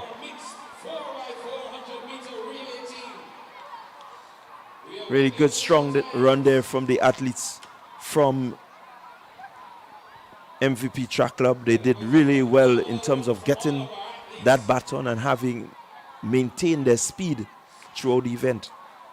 One of the exciting races at the 4x400 meters, and it lived up to its billing. Whilst the MVP team was clearly out front for the minor places, that it was keenly contested. So it's MVP taking this one with 3 minutes 45.31 seconds. St. David's Trailblazers, they are second officially, 3 minutes 49.3 seconds, and Classic Lightning finish line third, 3 minutes 49.67 seconds. It's important to just keep abreast of these times. Yes. It's important. You'll have within the Carriacou Games the mixed relay being a constant feature now, as it has become, in fact, on the world scene. It has become a standard event at the Olympics now. So most of these major meets, that 4x400 meters mixed relays, has really found its place. So that was the event number 16, the mixed 4x400 meters open. Up next on the track is event number 17, the girls 4x100 meters. So we enter the sprints. We enter the serious sprinting now. The 4x100 meters, and we are going to start with the under 9s. It's a girls 4x100 meters under 9. Yeah, this is what many persons anticipate. The sprint relays, the exciting relays. It's the do or die. You make a mistake and you're out of it. There's not much time to get back into it. And so you want to be as clinical as possible. Pure sprinting. In lane 2, we would have South St. George Classic Lightning out in lane 2. Out in lane 4, Classic Lightning finish line. There in lane 4. In lane 5, Momentum. In lane 6, lane 6 is scratched. And out in lane 7, we have Runners Athletics. Yeah, certainly South St. George really showing themselves to be a force to reckon with. They're going to be led off by Ava Davis. And the members of her team would be Khadijah Greenage, Naraya Goddard, and Aliyah Augustine on the anchor leg. So that's on the 9, 4x100 meters, girls. Lanes 2, 3, 4, 5, and 7 at occupied lanes.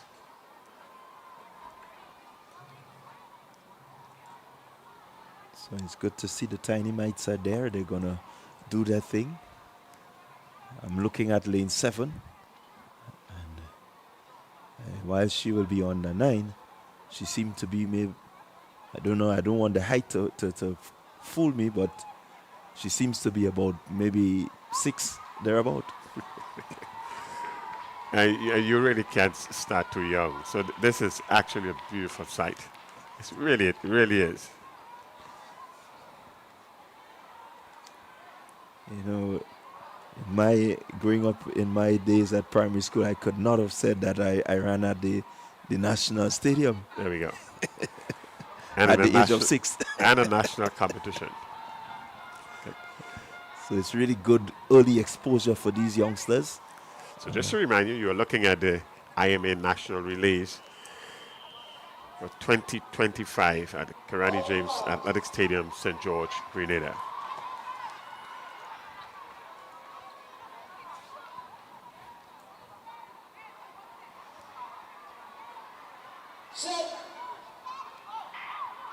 And here they go.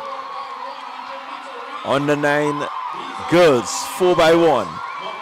Let's see who make up the first. Looking good out there in lane 7. And making a good handover. Here goes. This Runners Athletics. Runners Athletics with a slight lead.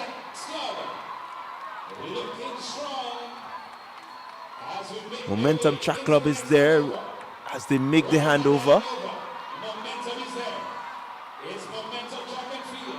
And here goes Momentum moving ahead. But in the middle, it's Sprinters Athletics. Sprinters making a really good move here on the back curve as they head for home. Final handover. Here they go. Sprinters Athletics Club. Sprinters running away with this one. It's Sprinters, South St. George, making a really good run back there. But keep your eyes on the front. It is Sprinters. South St. George will come in second.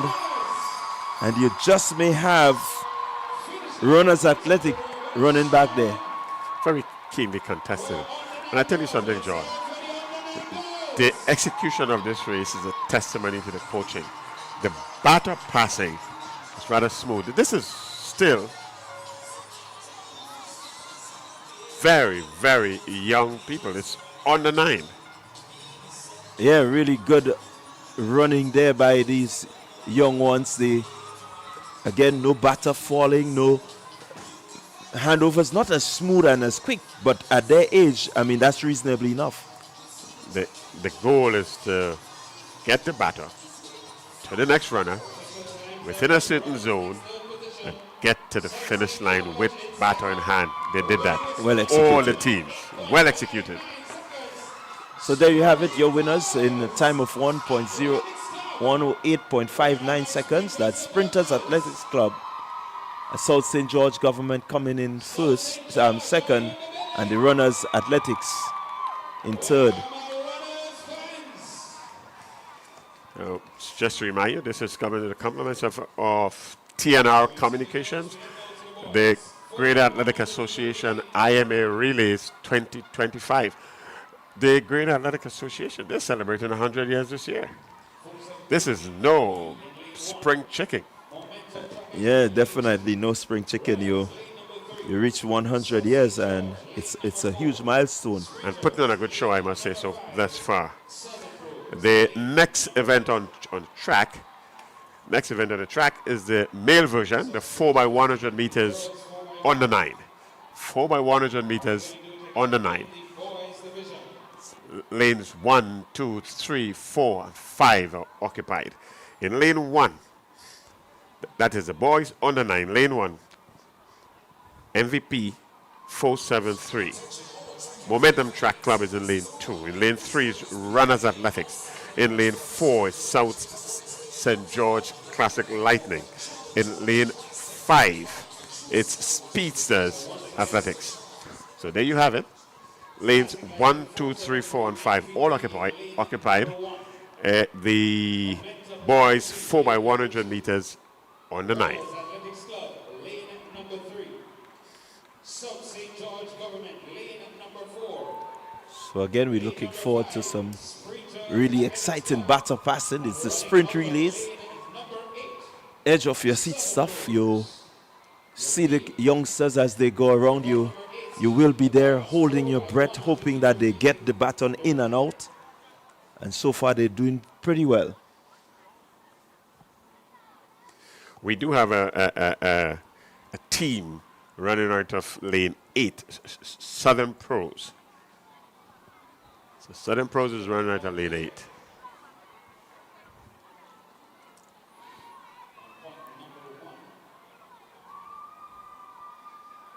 Some adjustments being made. I'll handle point number 2. We're looking for white flags right around the field. That's going to sit. They're just looking to ensure that the field is ready. 473 MVP in lane 1. Yes, finish line. There's a scratcher finish line. We're supposed to be in lane 6, as is the community club. We're supposed to be at lane 7. So lanes 6 and 7 are unoccupied. But Southern Pros is lane 8, and then lanes 1, 2, 3, 4, and 5 are occupied. Stadium is sprinters going to do it again in the boys. On the 9, boys 4x100 meters. South St. George took the silver. With the They're getting ready. The youngsters seem eager.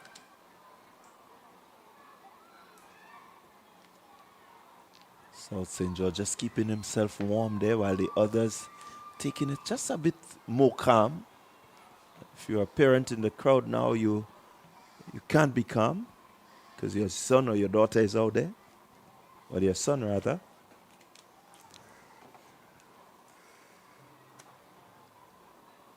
Makes a good heart pounding, heart racing event, the 4x1 on the 9 boys. And that's really the beauty of relays.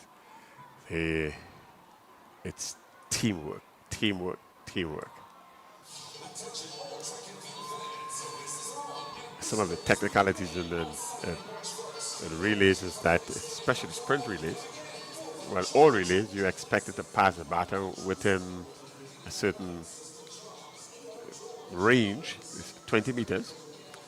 Within 20-meter range, you're supposed to pass the baton within that range. You're supposed to run in your lane. There's a dedicated lane that you're supposed to run in.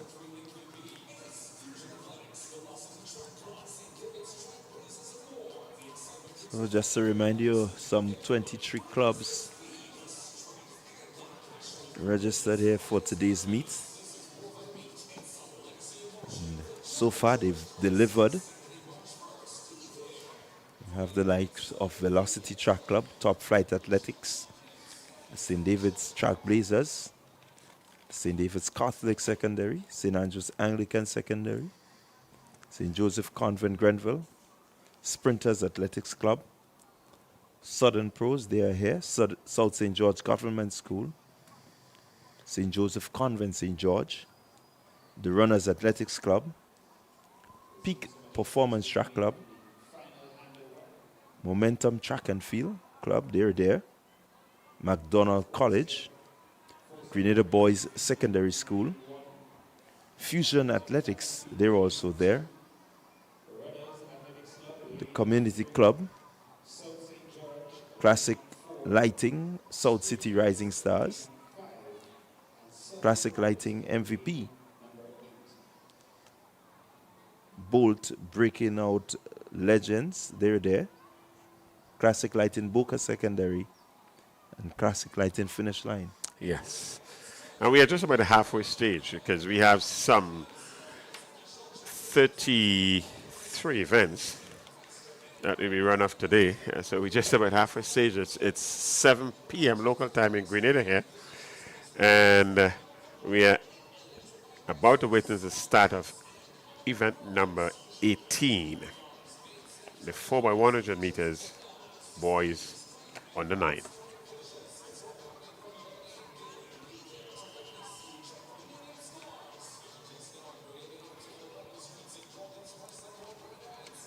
So reminder, in lane 1, MVP in lane 2, Momentum, lane 3, Runners Athletics, lane 4, South St. George Classic Lightning in lane 5, Speedsters in lane 6 is a scratch, as is lane 7, and in lane 8, Southern Pros.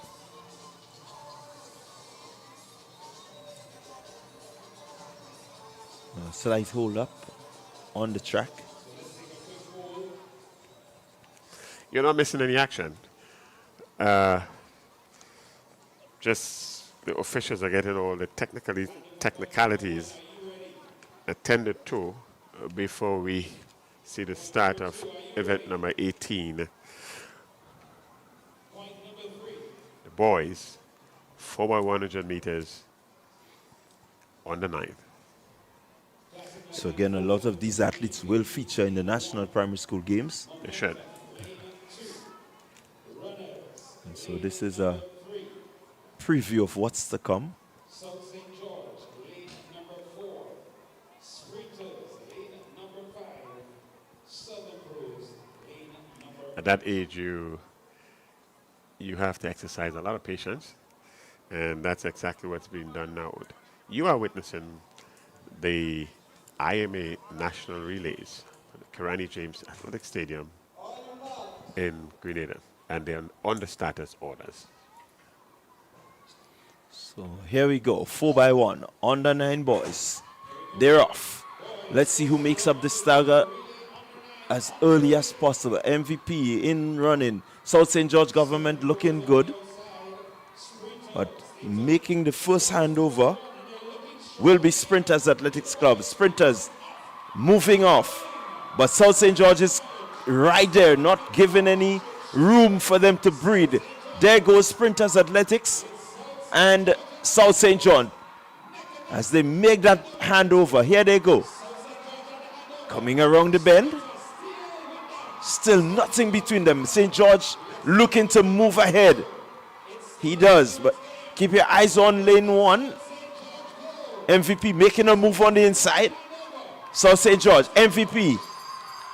Let's see them as they go. South St. George with the lead. Looking to finish and finish strong. It's South St. George government running away. Running away with this one. South St. George really looking well. Crosses the line now. Sprinters with a run back. Exciting relay action here at the Karani James Athletic Stadium. That was the under 9 boys. And I mean, really, really well executed by these youngsters. Well executed and a comfortable win by South St. George. South St. George Classic Lightning. It's a comfortable win. And again, it's good execution by these young men. So that was Tavion Buckmeyer on the anchor leg there for South St. George. Really keeping his composure, keeping his lead, and doing the business for his team. Getting the batter all the way through. No drops.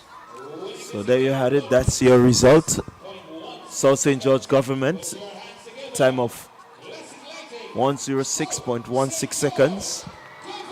And running back, really making a good run back, is the Sprinters Athletics Club to come and take the second position. Really well done. And in the third position, Runners Athletic Club in 1 minute, 0.746 seconds.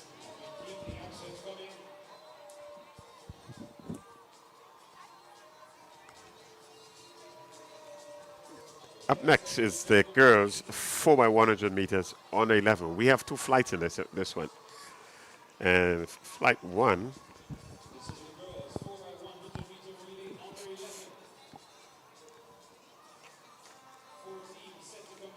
that's the girls, event number 19, the girls 4x100 meters on 11.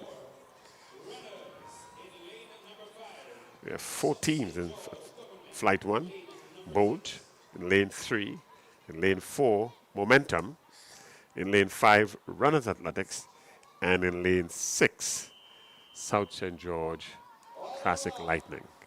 So in lane 3, Bolt, lane 4, Momentum, lane 5, Runners Athletics, lane 6, South St. George Classic Lightning. And here they go. Under 11 girls, 4x1, flight 1, section 1. With the early running, South St. George government is there. They hand over there coming from Runners Athletics. Runners handing off first, but it's South St. George with a lead. Momentum is also making a challenge, but out front it's still South St. George. South St. George with the handover. Here comes Runners and Momentum. Still South St. George as she comes around the bend. South St. George looking to pull away. As she hands over now, and South St. George seems to be gone. South St. George.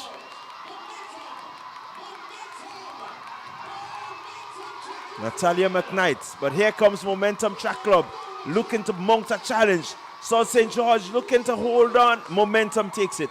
And takes it on the line. Another keenly contested event here. Absolutely beautiful running by the anchor leg and Momentum to come back with about 10, 15 meters down. It came back and crossing the finish line first. Yeah, really good run there. Zizel James, the anchor there for Momentum, really pushing in. You saw it from the time she got that baton. She was just dedicated towards that finish line. Really doing well there. A bit of a spatter in terms of a running style as compared to the athlete from South St. George Classic Lightning, who had a nice upright stance. But in the end, it's the speed that counts.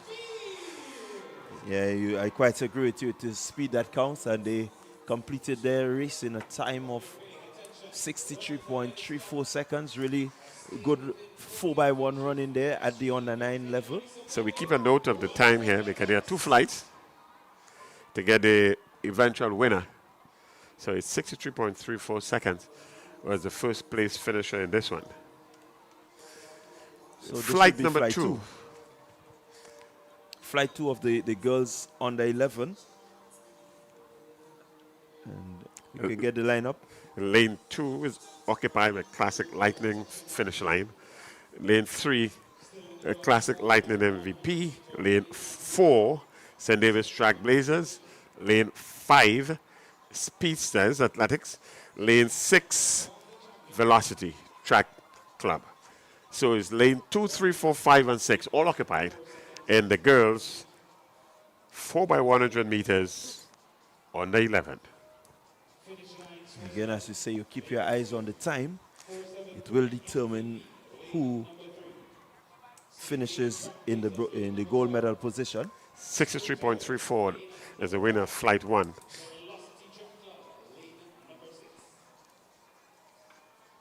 And that was Momentum finishing the first flight in 63.34.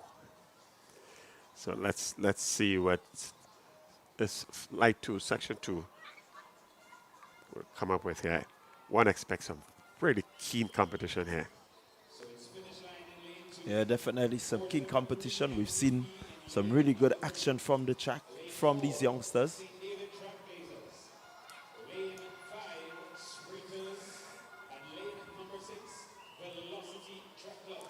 Event number 19. This is event 19 of 33. So if you're still making your way to the Karani James Athletic Stadium, still a lot of events to go.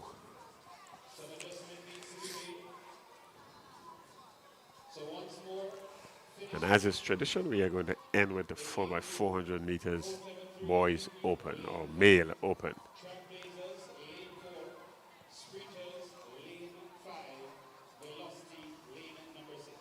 So it's lane 2, 3, 4, 5, and 6, all occupied. Lane 2, Classic Lightning. Finish line in lane 2. Lane 3, Classic Lightning 473 MVP. St. David's Track Blazers, they're in 4. Speedsters, they're in 5. And in lane 6, Velocity Track Club. This is the under 11 girls, 4x100 meters. They are on the status orders.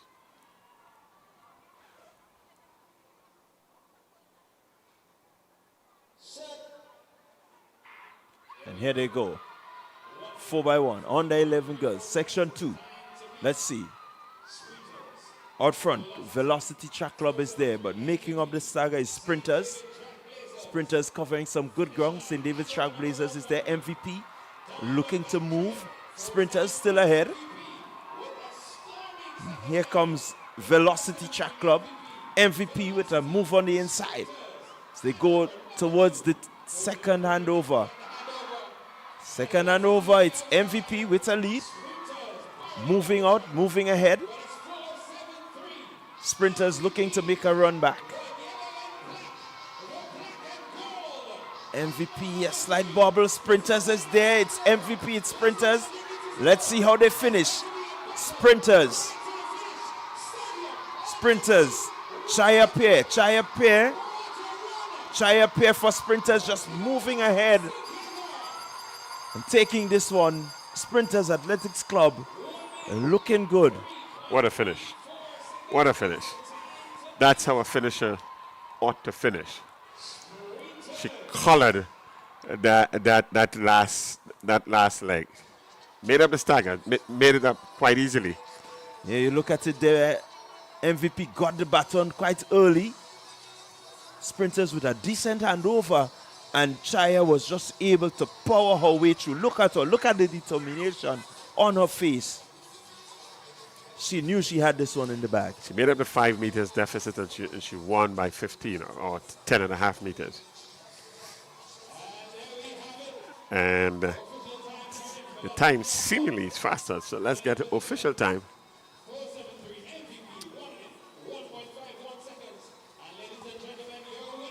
It looks like 60.65. So that's your winner. And definitely the top 3 here will be your top 3 positions. Sprinters Athletics Club, 60.65 seconds. While Classic Lighting MVP, 61.51. And Velocity Track Club, 63.09. So all of these teams going faster than the first section. And so they will make up your top 3 winners. Up next on the track would be the boys, 4x100 meters on the 11. So the under 11 boys, again 2 sections. And you will see the likes of St. David's Track Blazers, South St. George Government, Runners Athletics, and Classic Lighting finish line.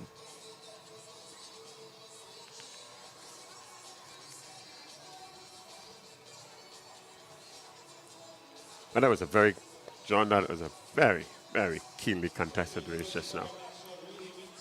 It really was, and you look at the kids and you see the sort of determination, the will to win. You look at them, you see good technical competence in terms of how they get down the track, and so it makes for so much excitement. It does. These teams are mixed now, but when they get to the primary school games, some of them will be representing different parishes, and so they come up against each other, even if they might be teammates now. But what is obvious is that the coaching that would have gone in with these young people, irrespective of who they represent, they would do very well. Because with a little bubble here and there, as can be expected with the age groups of under 9 and under 11, they would have done relatively well in terms of the batter passing. It was smooth, in zone, a little bubble here and there, but nothing dramatic with batter falling or anything like that. So one would think that in a sprint relay like this, both under 11 and under 9 would have done very well. Yeah, definitely the crowd looking good, a good, decent crowd enjoying all the action. And our next event on the track is the 4x100 meters under 11 boys. We have 2 flights in this one. You're not missing any action on the field. They're working out whatever technicalities that they have to before we resume action. What we can do, though, for those of you who would have joined us late, is to give you some information as it relates to events that would have gone so far. And the second event of the day, it was the boys javelin under 17. And Danon Mitchell from McDonald College, he was the winner in that one, 52.45 meters. And Delron John from SAS at 50.49 meters, he was second. And Caleb Alexander from Fusion Athletics, 48.07 meters. They were your 3 medalists in the second event of the day. That was the field event of the boys javelin throw under 17. The boys high jump open. DeAndre Smith, Classic Lightning finish line, 1.95 meters, as was Timothy Greenwich from ACE, 1.95 meters. So the shared gold medal there. Joint winners, if you please, in DeAndre Smith and Timothy Greenwich. They both jumped declared heights of 1.95 meters. And in the third position were Adon the Daniel of Classic Lightning finish line. He also cleared 1.90 meters.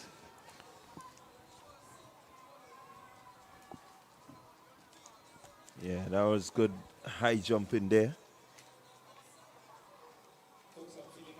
by these youngsters. The Greenwich, we know, a medalist at the Carafta Games last year right here in Grenada. And so while we on that break, we get ready for the next event on track. I'm going to turn you over to Leslie Smith, and he has a special guest with him. So I'm going to leave him to get to the business.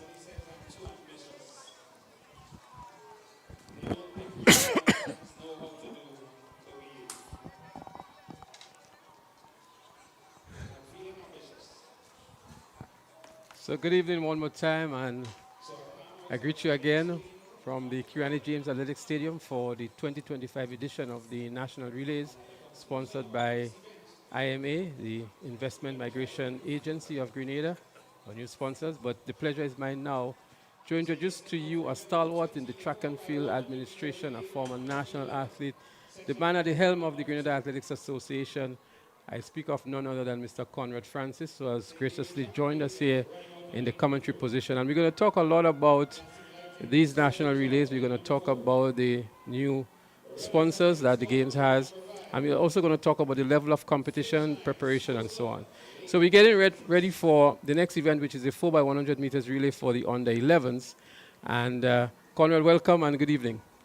Good evening, Smith, and it's a pleasure to be here this evening with you. So, Conrad, we know that this is several years running of these games, the relay games. We've seen a lot of different things that happen over the years, and I think maybe the most notable thing for this year is your new corporate sponsor of the games, the IMA, and maybe you would want to speak a little bit about them and their contributions and the transition from the previous sponsors to the current IMA. Yeah, well, you said it right. This meet has a very rich history, and it all started way back in 1994. And we, as I said before, we started without sponsorship. Yes, we started. Yeah, we started without sponsorship. With just around about 25 events, and today we have 37 events on showcase, and we also, over the years, included field events. So we have 16 field events on show. But yes, our previous sponsor came on board in 2011 and was on board with us until after COVID. We had one with our previous sponsor, that's KFC. And they have made all efforts to make sure that the games continue. However, they were unable to do so last year and also this year. So we were informed of that very late, and we turned to MIA, and they quickly grabbed on it and decided to sponsor this year's national relay meet. And we welcome them. And as you see, the show in here tonight is very good, and we are very happy about that the fans have come out to support the athletes. Yes, so you just witnessed there a false start with the 4x100 meter relay on the 11, and I'm not sure who will be charged with that. But Conrad, I think the IMA has done justice to the sport to come on board, especially when you would have made that request or needed that level of support. This game, I know, is not a cheap one to put on. It's not an easy one. We have 23 clubs registered. You have maybe 40, 50 officials, and a number of moving parts and dynamics. So in terms of the level of preparation, how difficult, how challenging, or how easy, what was required to pull these games off? Well, very good question. It was very challenging, especially we had a very short time in which to prepare. And just to correct you, we have over 120 officials, right, officiating in different capacities. We have our technical officials, our protocol people. Yeah, so we come back to that, Conrad, as we get set for the start of the 4x100 meters on the 11. So this time they're up and running. We have St. David's Trailblazers in 3, South St. George in 4, runners in 5, and finish line in 6. They're about to make the first handover now. It's a very close one, some lane crossing as well. And we're looking good here. It's finish line out there in lane 6. Runners in 5 is also there, but on the inside, Trailblazers in lane 3 is also doing it. It's actually Trailblazers that hands over first, almost the same time with finish line, unless you will come around the bend first, but it's a very close one here. South St. George is also looking good, but finish line up front there in lane 6 seems to be ahead of the pack. It is indeed finish line who hands over first now on the final handover. Trailblazers seems to be handing over second, and South St. George is also giving a good challenge. But it's going to be a run to the finish line here. But it's finish line who's in front. A good run from South St. George. Trailblazers. Here comes South St. George. Is he going to make it? He's just run out of track here. And a strong finish by finish line. An even stronger finish by South St. George, as we saw an exciting completion to the 4x100 meters on the 11 boys. So we're back to Conrad Francis, the president of the Grenada Athletic Association. And Conrad, you were indicating the large number of officials that you had to coordinate and some of the other arrangements to pull these games off. Yes, as I said, that we have, just a correction that you said, we have over 50 officials, and it's around about 120 officials serving in different capacities. We have our technical officials, we have our protocol people, we have people dealing with the meals, we have what you call ushers, because as you will notice that we've sectionized the stadium. We have different prices for different areas. We have finish line, we have section B, we have section C, upper and lower. So that takes quite a doing.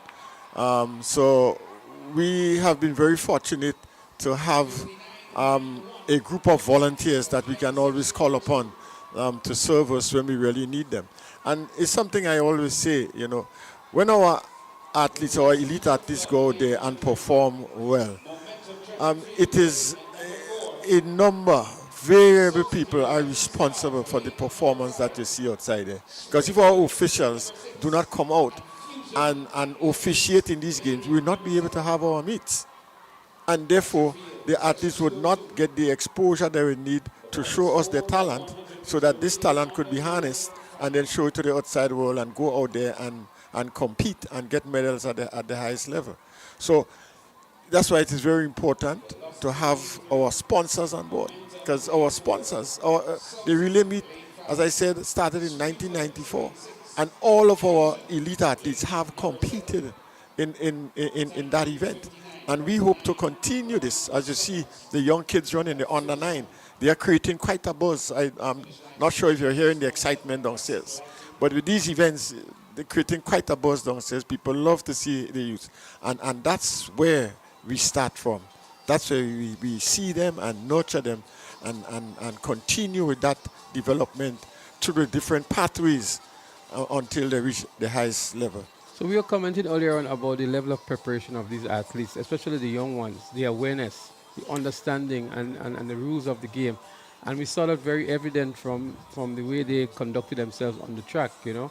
Yeah. Albeit we have a few instances where maybe the batter passing was not as smooth as expected. Yeah. But in terms of the awareness and the education of these youngsters at age 9, with the running apparatus and everything, I think it's a very good image and a very good thing that the coaches are doing to get these athletes up to that level.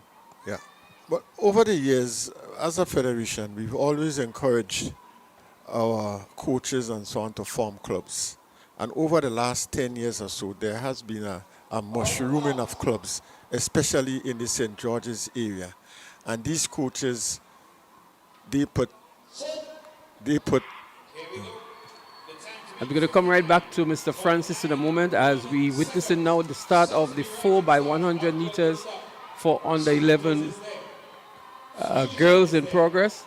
As we see the first stand over here now, it's a clean one. As we see, it looks like Velocity Track Club out there in front. Fusion Athletics, it is actually out there in lane 7. That's Fusion. South City Rising Stars is also there in the middle of the track, but Fusion with maybe 15 meters ahead of South City Rising Stars. On the second leg here, as they're about to make that third and final handover, is it? It is indeed Fusion Track Club. South City Rising Stars is there.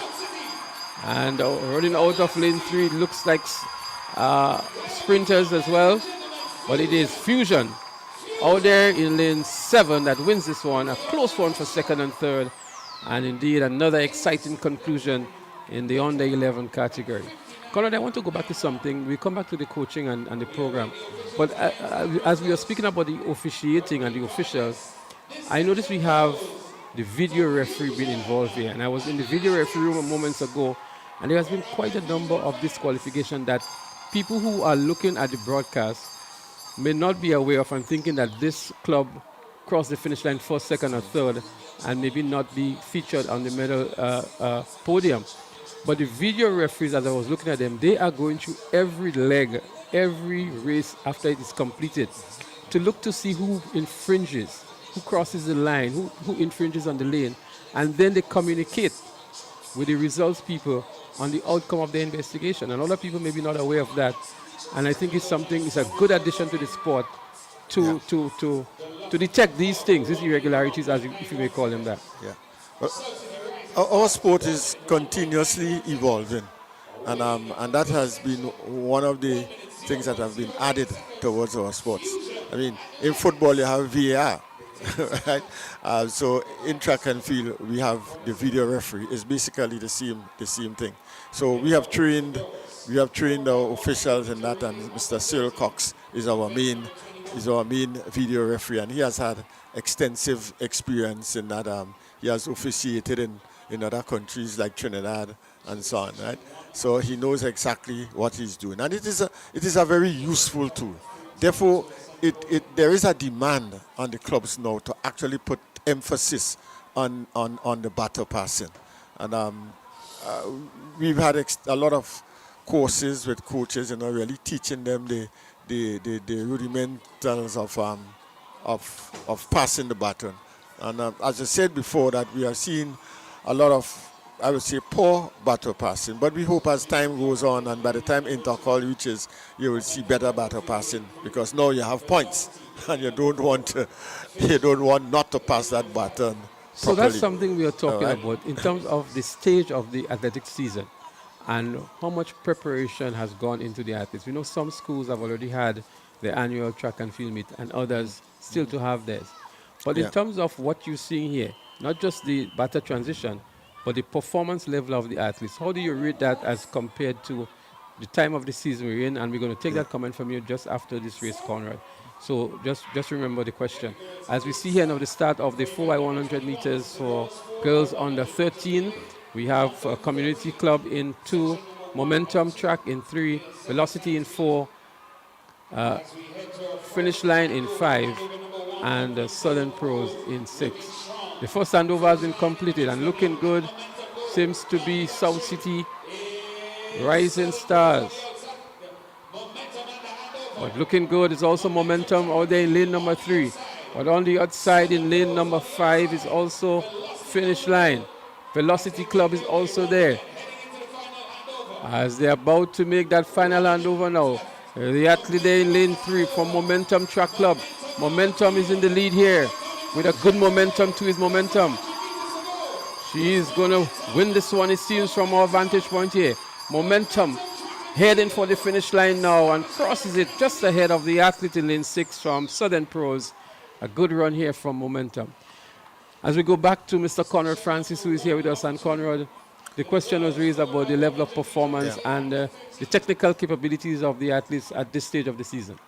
Yeah, I think at this stage of the season, when coaches are really just about getting ready to enter into the specific phase of training, and in that specific phase, coaches would be looking to really peak their athletes, whether it's for the primary school sports or for intercall. So they are getting very close to that. And we as a federation, over the past couple of months, what we have done is that we have created 5 meets, which started in October. And so far, we have 5 of those meets. We have named 3 of them. One is called the Neville Green Classic, which was held. And then we had the Adrian Mitchell Open. And next Saturday, we are having the Charlie George Classic. So we're finishing off with that. So our athletes are getting the competition that they need, because you can train all year and you do not compete. Your improvement will be stagnated. So our athletes need to compete. So what we try to do is to have at least one competition every month from September to February. And as a federation, we are satisfied that we have done this, and we have given the athletes the opportunity to compete. Those who do not know where they are now, that will be very sad, because we have provided the competition for them. And our coaches know how to periodize the program and to peak the athletes at the right time. And I think at this stage, they are just about entering the specific period where they increase the intensity of training and reduce the volume of work and prepare them for the various Conrad, this events. is a very difficult task I think the coaches have. Which events do they pick the athletes for? So they have the school sports, they have intercall, and they have carriacou, which may be 3 of the bigger ones. I mean, national champs is in the mix as well. So the coaches have a delicate balance to strike in terms of the preparation, how hard they push these athletes to pick at the right time, or when it is most important for them to pick. Yeah, they have to decide which is the most important competition for them. Simply as that. They have to decide that. We're going to come back to that, Conrad, as we look to the 4x100 meters under 13 girls, which is in progress. And we have in this one your community club. We also have momentum, velocity, finish line, and Southern Pro. South St. George Government is also there in the middle of the track and looking good. In lane 4 is South St. George Government looking good. As they make that next handover, South St. George comes out really, really strong and establishing a commanding lead here on that third leg is South St. George Government School. Maybe some 40 meters ahead on the final handover now. South St. George is going to win this one quite easily. They have a commanding lead on this one. And on the inside of them is Sprinters Club in lane 3, who's going to pick up the silver most likely. But South St. George is going to win this one comfortably indeed. And I'm sure Mr. Davis Adams and all the folks out there in Springs and surrounding areas will be very proud of the South St. George as they continue to do well here. The athlete here for South St. George anchoring, Leah Rose Charles, a familiar name for us in the track and field. She's no longer at the South St. George. No, she still is. She's still at the South St. George, I'm correct here by Conrad, and a name that we definitely know in the track and field. She's put on a lot of size as well, and looking good still is Leah Rose. So Conrad, we were talking about the peaking and the preparation of the athletes. Right, and I was saying that the athletes, the coaches must know which is the important competition for them, whether it is intercall, carifta, or the school sports. You know, that's very important. So once you choose which is your most important competition, you work your periodization from that competition backwards. So I think the difficulty is to choose which event to pick for. Well, right, and it you have to know. You on have the to level of the athlete. You have to know the athletes. You have to know the athletes. If you think that the athletes, this athlete can make the character team and go and get medals, you think. But what happens is that it is very big for this year. It is very easy because intercall is just around 2 weeks, a week and something before character. So you can pick your athletes for intercall and allow them to hold that peak until character. Because you cannot have athletes holding peak for more than 3 weeks. And that's quite reasonable to pick for intercall and hold for and character. hold for character. I want to go back to the sponsors, the IMA, the Investment Migration Agency, Conrad, and if you can share some light to the listening public and the viewing public in terms of the level of sponsorship and the duration of the sponsorship, whether or not it's just for 1 year, 2 years, if you're privy enough to do that, or if you have that information. But I'm sure persons would want to know, even the corporate world would want to know, you know, so that they too can make a contribution. We are under contract, you know, and the contract has certain non-disclosure. Non-disclosure. We'll come back to that, Conrad, as we go into the 4x100 meters for the under 13s.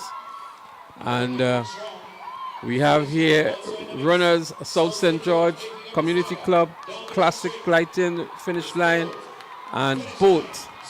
First handover made here now. South St. George also looking good again in lane 3. South St. George in lane 3 looking good, and also is Bolt out there in the red as they make that second handover. Coming around the bend here, it is Bolt on the outside, South St. George on the inside with a slight lead. South St. George looking to make the double for the last 2 events. As they make the final handover, it is South St. George followed by Bolt, and then we have finish line. But South St. George in the lead. Bolt making a strong run. It's going to be difficult to catch South St. George. But what a good run by the athlete from Bolt on the outside. Is he going to catch him? The excitement is building up. He does catch him and wins this one for Bolt. What an impressive run here from the young man from Bolt. Maybe having to run back some 20 meters. That's him right there. Show Bolton as well. And that athlete is Jaden Bain from Bolt. A very, very strong run indeed. Yes, as you are saying, there's certain non-disclosures in the contract, but it's no secret we had a launch, and they presented a check to us for $75,000. And also, it is very important to note that the Ministry of Sports is collaborating with us on this. In fact, the permanent secretary, when she learned that we were not going to have the KFC relay meet this year, she called us and find out what is happening. Why are we not having a meet? And the conversation started there. And as you know, the permanent secretary is a former national athlete. Kim Frederick, she represented Grenada at the OECS Games in 87, 88, and 89, I think. So McDonald College, right? Yes, she was from McDonald College back then. You remember those days with she and Volin Duncan in the distance races. Yeah. So she played a critical role in having the realization of this meet at this present time. Well, that's good. I think we're happy with what we've seen so far. The turnout has been good. You're able to use the entire stadium. Yeah. And you had the different levels, different categories of spectators. So finish line was premium. attracting a premium price as well, and that is sold out. Of course. The seats next to the finish line are also sold out. And we see quite a number of persons also in the secondary pavilion. The bleachers is not too well populated, but as we look at a nice cross-section of the crowd here, an appreciable turnout. Are you satisfied with the turnout so far, Conrad? Yeah, I'm satisfied. I mean, the fact that the meet was off for actually 2 years and having it come back, I'm very satisfied with the crowd. And especially as we had different price range, right? And as you know, it was not so cheap. And because, having a meet in the stadium is very expensive, eh? It's very, very expensive. So therefore, we try to be very modest in terms of our pricing. But I want to point out one thing and mention. There is a group of, you call them Olies, right? We spoke about them today. That once there is track and field in the stadium, they will be here and they want a particular seat. Yeah, but I speak specifically of in the diaspora, athletes who have gone away to study, went on track scholarships, and who presently reside in the USA. They have formed themselves into a group. Some of them, most of them are past Olympians, and they have formed themselves in a group. And they have sponsored 100 tickets for the secondary pavilion. Well, that is tremendous. You speak like people like Charmaine Ross, who represented Grenada in the 1992 Barcelona Olympics, and Hazelland Regis, who was at the 2000 Olympics. And I think... And that's good to give back. As we're going to come back to that, Conrad, as we go to the 4x100 meters for the under 13 boys, a false start. So we're going to have to reset this one. But it's good to see those former athletes, former Olympians, those who came through the ranks, so to speak, wanting to contribute. And that's maybe one way they have agreed to make their contribution. Yeah. And I'm sure there are other ways that they are contributing, maybe at the school level, at the club level as well. And it's good to have that level of support coming from them. I would not ask you how these tickets were distributed, Conrad, but... no, it's no secret. It's no secret. Maybe you can share. You have 40 tickets. 40 tickets went to Boca Secondary School. 30 went to St. David's. 10 went to St. Joseph's Convent, St. George's. We had another 10 going to Shaper, SJCSS, I think. And you would note that the Olies, what they did was that they contributed to the school they came from. So I was about to ask what criteria was used, because the demographics and the geographical representation was something that I was looking at. Obviously, a Hazelland Regis who's from St. David's, a Charmaine Ross from Boca, they would do that, Right. So this is an appeal to the other Olympians from other schools, from other areas of the country to make their contribution towards their sector as well. Of course. I think St. Joseph's Convent is in there too, with 10. Convent Grenville is in there with 10 tickets also. Okay, great. Yeah. So they're on their marks again. This time it's a nice clean start to the 4x100 meters under 13 boys. Let's see who makes up the early stagger. And the clubs here, we have Momentum in 2 sprinters is there as they make the first handover. On the outside is St. Andrews Anglican Secondary SAS, and inside of them is St. David's Track Blazers. So it's SAS and Track Blazers up front there. The second handover goes now between Track Blazers on the inside there in lane 6 and SAS out there in lane 7. The others are trailing behind. SAS is making a good run back here, but they go stride for stride. That's SAS and St. David's Track Blazers. Very close to the line. The final handover is made now. SAS fumbles a little bit here. Would they recover to get past St. David's Track Blazers? But on the inside is some action as well. St. David's Track Blazers and SAS, they go neck and neck here. Track Blazers with a slide. SAS emerges ahead now. And SAS showbolting towards the end and winning it eventually. I'm sure there are a lot of people in the stands who may not be in agreement with the showbolting before the end. But there is a youngster there for SAS who brought home the glory for SAS. That's Omari Brown winning for SAS. Good run from St. David's Track Blazers as well, as they were battling for that finish line in the end. Conrad, I want us to move a little ahead, and I don't think it's too early for us to start this discussion. We had a fairly decent showing at Carriacou Games last year. the next Carifta Games are going to be in Trinidad and Tobago, which is close to us, and we always feel like when the games are closer, we can feel bigger teams.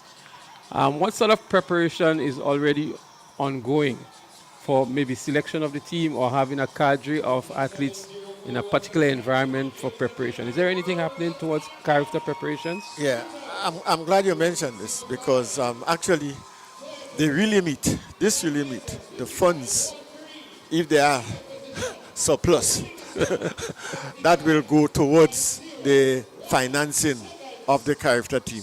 And we have done that ever since when Adrian Mitchell, the deceased Adrian Mitchell, was Minister of Sports, and the Ministry of Sports was deeply involved in the relay meet. He said that all the surpluses will go towards the Carifta team. All the athletes who make the standards will go to the Carifta team. So what we have done this year is that we have not selected a pre-selection team as such, but we ensure that the athletes that are earmarked are training with their various clubs. And come national championships, which is on the 15th and 16th of March, the team will be selected. After that, after intercall finishes on the Thursday, I think, the Friday night. No, I think it's the Saturday. The Saturday, the athletes, we gather here at the stadium, and then we go to camp in Nulo. So they'll be camping in Nulo until the next Tuesday. So then they come home, go to the parents the Wednesday, and we travel to Trinidad on the Thursday. So that's the plan for participation at the Carifta Games. But apart from that, we have booked, we have a contract with Caribbean Airlines, where we have blocked 80 seats. 80 seats. Our team is expected to be around 35 athletes, 5 officials, and the rest of the seats are open to the public so that they can purchase tickets. They will get it cheaper than if they go to airline or buy it online. And not only that, but to ensure that they have a seat, because there are a lot of activities that are taking place in Trinidad at that weekend. You have the Carifta swimming, you have, I think, Carifta cycling, something like that. So flights would be very difficult to get. So we are encouraging people, all those who want to go to the Carifta Games. We would have approximately about 35 to 40 seats, 35 to 40 seats available, so that it can be. So somebody who's interested at this very early stage, what would they need to do? They can call our office. Our office is located at the stadium, or you can call our General Secretary, Ms. Daisy Stevens. She's located in the Ministry of Tourism, and and get the information. Well, I'm appealing to the general public. Here is a golden opportunity for you to get cheaper tickets to go and support the Grenada team at Carifta Games 2025 in Trinidad and Tobago on the Easter weekend. And as Conrad mentioned, there are a number of sporting activities happening in Trinidad, and there will be some difficulties to get flights. But here is an opportunity for the general public to go out and throw their support behind track and field and behind the national team. And I think that's a good initiative that has been taken on board by the association to at least the parents and some of the very strong supporters who perennially would go after track and field wherever the team goes. Here's an opportunity for them to go to Trinidad and Tobago. And I think that you should take the opportunity to also, and probably try to get yourself involved in the whole commentary aspect. Well, I accept the invitation, Conrad. Like you did here at the games. In fact, your brother, Lester, he went to the Carifta Games, I think it was in 95. And he has an iconic picture. In Trinidad and Tobago? Yeah, in Trinidad. Yeah, with the flag, right? With the flag. Yes, correct. I remember Candela Alexander too with the conch shell, right? With the conch shell. He was there as well, It was a good showing of our fans going down to Trinidad to support our team, and we did exceedingly well at that games. But I want to mention this, that this is stream-lived, and I think Mr. Olivier did organize an IP with that, so it is showing on the screen. So people in the diaspora, local people, they can take the opportunity and donate. So when you donate something, you are donating towards the Carifta team. because the funds raised from this event will go to support the financing of the So, team. Conrad, I just want to draw your attention. I'm looking at the screen now. And from the last event, we had 3 disqualifications. Although SAS would have crossed the line first, SAS, St. David's Trailblazers, and Momentum, the top 3 finishers, it seems, would have been disqualified. And the overall winner would have been Sprinters Athletics Club. Velocity came in second. And here is again where the video referee is there to oversee and to ensure that there are no infringements and no shortcomings. So to us here who are in the stands, we cannot see these things that the video referee is seeing because they are replaying every single race. I was in that room there, and they're meticulously going through to see how many times the athletes are stepping onto the line, how many times they infringing into the lanes, and that's a classic example of what is happening. And So I'm saying that so that the general public must be made aware of this that is happening, so that you do not get confused by seeing a school or an athlete or a club crossing the line first and then hearing that they DQ'd.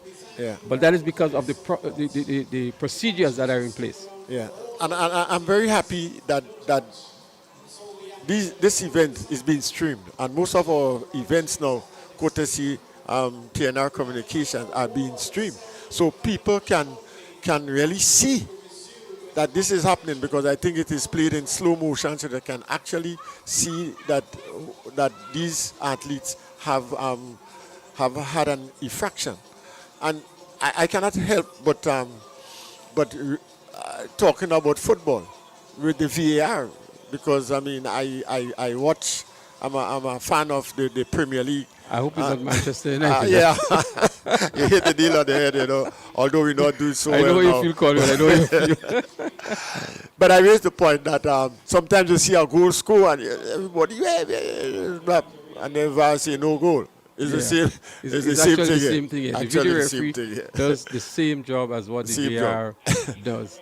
But I think it's something that the general public and the spectators need to be aware of, because we know that has caused some contention in the past, especially at so we need games. more education of the athletes, education of the parents, and the parents is critical. If you go downstairs, you'll see the parents downstairs here supporting the young people. You know, I'm telling you, when you go to the primary school they will games, get to understand the rules of the game. And it's not just the parents in the Conrad. The grandparents come to, the uncles, the aunts, the godparents, and they come to root for their relatives, their family members, their custodians. They are very serious about it. So it is a family sport. It is a family sport, and that's why our prices are not very exorbitant, because we cater for that sort of family affair. So, Conrad, I want to thank you very much, and I want to wish you all the best for the rest of the track and field season. Maybe you can remind us of the next event that the GWA has, which is the Charlie George Classic, I think. Next Saturday, same place, same time, the Charlie George Classic is on. As you know, Charlie George has been our outstanding administrator in track and field, and we're doing this to really honor him, right? So we hope that the fans will come out and support that event, but not only support the event, but this is the final look that you will get to see our athletes before national championships. So then you could really see who and come out and support them. In fact, we have a ranking system from all the meets that we've had. Mr. Albert Joseph has put a rankings together, so you can see all the top athletes. And very soon we will publish that before national championship. After the Charlie George Classic, we're going to publish those rankings so that people can see who the top athletes are, and they can come out and support. Give the support. Remind us again, them. Conrad, the dates for national champs. And then national championships is the 15th and 16th of March. Are we going to have Whitsuntide games this year? Yeah, and Whitsuntide games is, the Whitsuntide weekend, where we'll have hundreds of athletes coming from outside.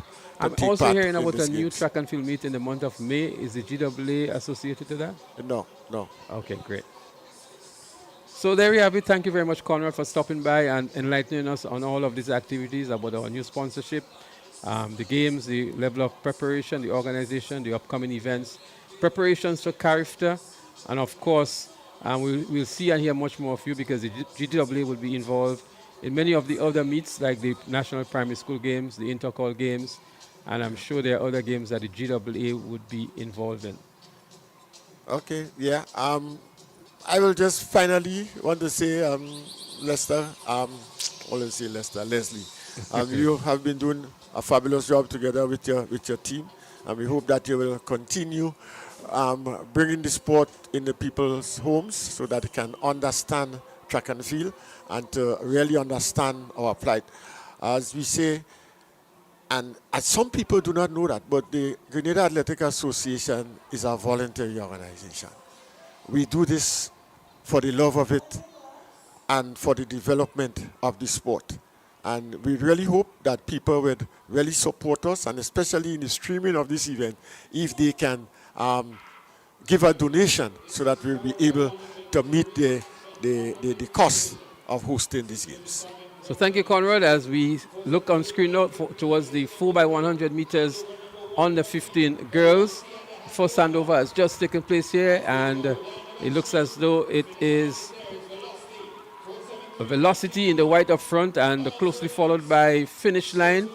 So it's Velocity and Finish Line. There's fumble on the baton here, but here comes Finish Line on the inside of Velocity, and taking the lead now is Finish Line. Going around the bend and heading for the third and final handover. It is Finish Line in the lead here. St. Joseph Convent on the inside in lane 2 is also looking good. But it's Finish Line. Finish Line on the outside, and also Velocity out there in lane 7 looking good to pick up the silver. That's the 4x100 meters on the 15 girls. So Conrad, thank you again for stopping by, and we wish you and the association all the best for 2025. And we look forward to having you again on the broadcast. Well, I hope so. And thank you very much. It was a pleasure being with you. Okay then, great. So ladies and gentlemen, there you heard it from the head of the Grenada Athletics Association, Mr. Conrad Francis, himself being a major administrator in track and field in Grenada and in the region, and a former athlete of Grenada as well, would have had that 800-meter record for quite a number of years, some 40 years, Conrad Francis himself. As we welcome back in the commentary position, Mr. Clyde John, as we're going to take you through the final events to bring the curtains down on the IMA National Relays 2025.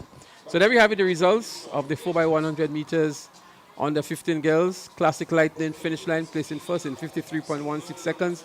Velocity was second with 54.22 seconds. And Convent Grenville in third with 54.89 seconds. Yeah, that was flight 1 of 2. And so we still have a next section to come. It all boils down to the fastest time.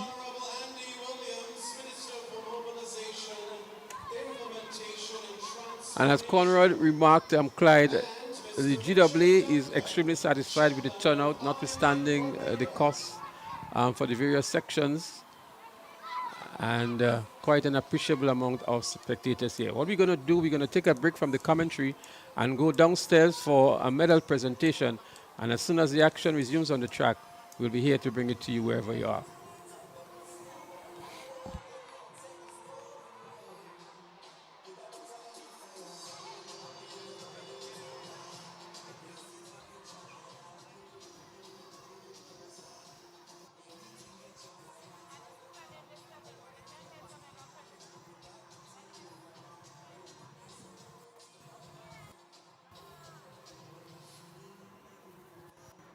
We invite the Honorable Andy Williams forward for the first set of presentations. Event 11, Girls Javelin Throw, under 20. Third position, Shania Thomas, ace. 30.73 meters. Second position, Simone Batiste, St. David's Track Blazers. 31.96 meters. And position 1, Kamara Strawn, also representing St. David's Track Blazers. A distance of 43.91 meters.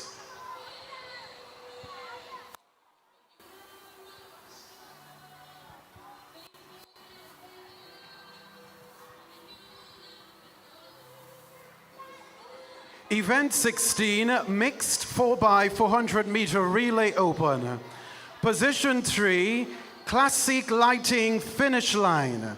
Classic lighting Caribbean finish line.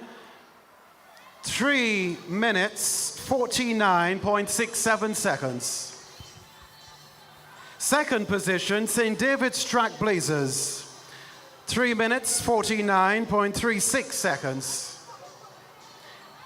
And position 1, Classic Lighting Caribbean, 473 MVP. A time of 3 minutes, 45.31 seconds.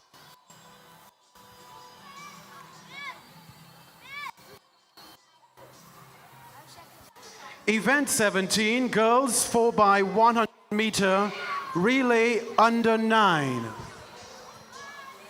Third position, Runners Athletics Club. 1 minute, 11.66 seconds. Second position, South St. George Government School. 1 minute, 11.32 seconds. And position 1, Sprinters Athletic Club. 1 minute, 08.59 seconds.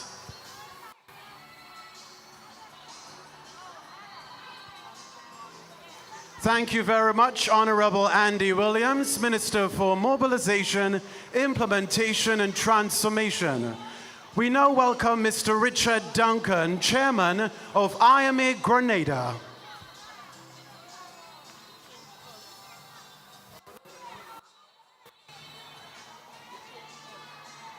Boys 4x100 meter relay under 9.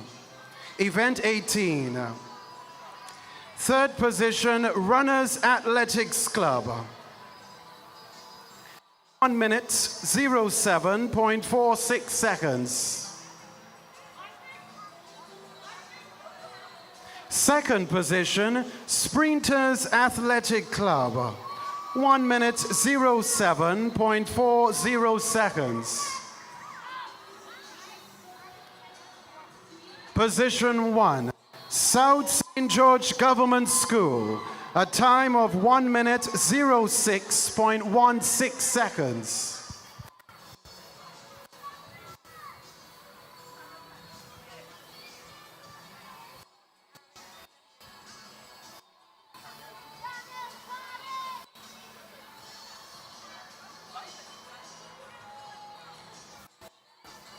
Event 19, girls 4x100 meter relay under 11. Third position, Velocity Track Club. 1 minute, 03.09 seconds. Second position, Classic Lighting Caribbean 473 MVP. 1 minute, 01.51 seconds. And position 1, Sprinters Athletic Club. Sprinters Athletic Club, a time of 1 minute, 65 seconds.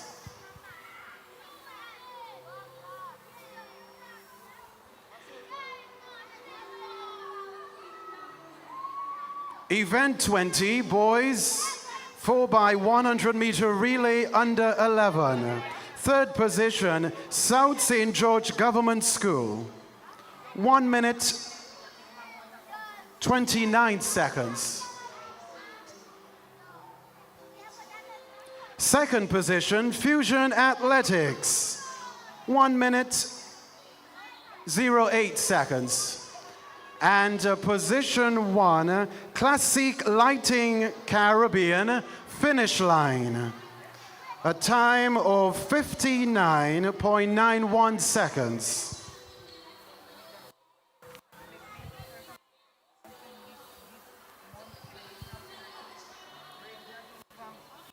Event 21, girls 4x100 meter relay, under 13. Third place, momentum track and field, 57.04 seconds.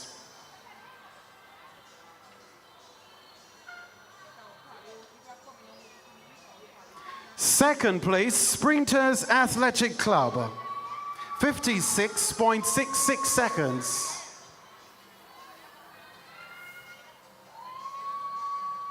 First place in this event, South St. George Government School.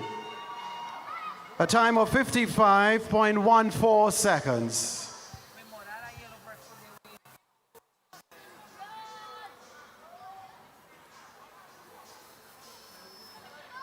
One other event in this award presentation.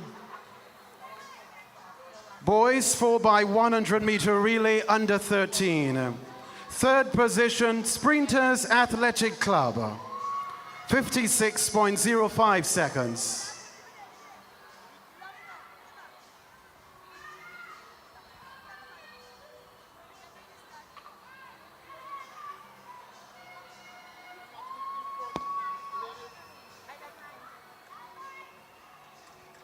Second place, St. David's Track Blazers, 55.13 seconds.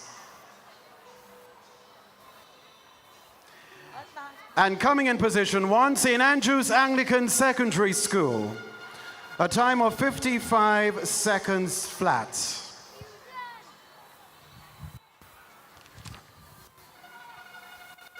This is the end of this award ceremony. Thank you very much, Mr. Richard Duncan, Chairman of IMA Grenada. Before him, Honorable Andy Williams, Minister for Mobilization, Implementation, and Transformation.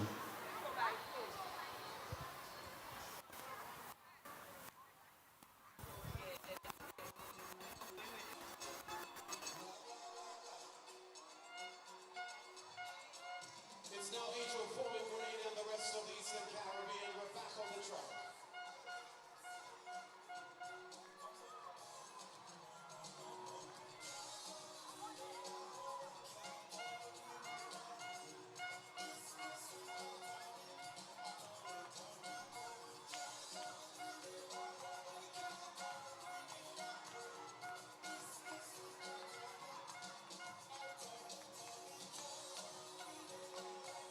So we welcome you back to the Kirani James Athletic Stadium for the continuation of the live broadcast of the games. And moments ago we had the medal presentation ceremony. We're going to resume on the track with the girls 4x100 meters relay for the under 15 category. And just to give you the lane assignments very quickly, we have Classic Light in Boca. They are in lane 2.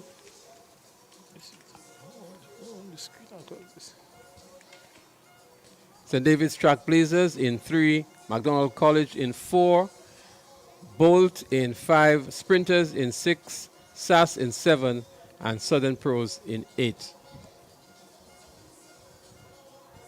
The girls 4x100 meter relay is flight 2 of 2.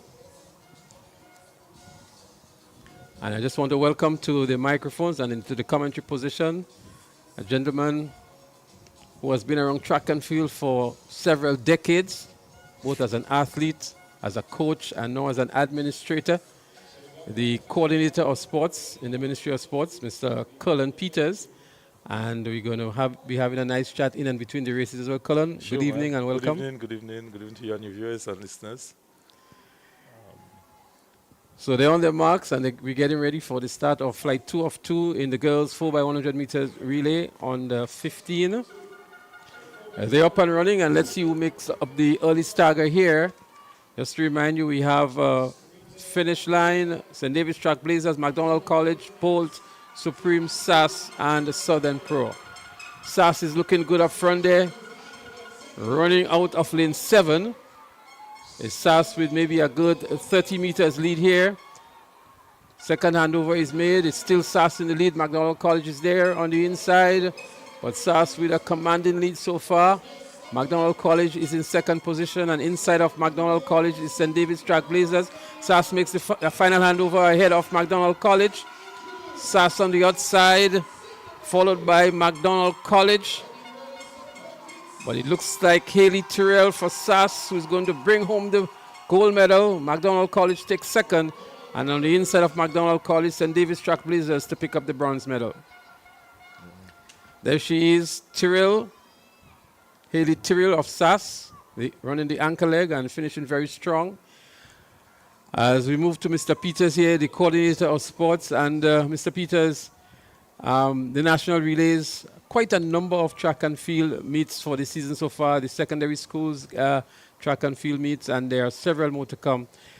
Give us an overview as to the involvement of the Ministry of Sports in coordinating and preparing and providing support for all of these games that are happening.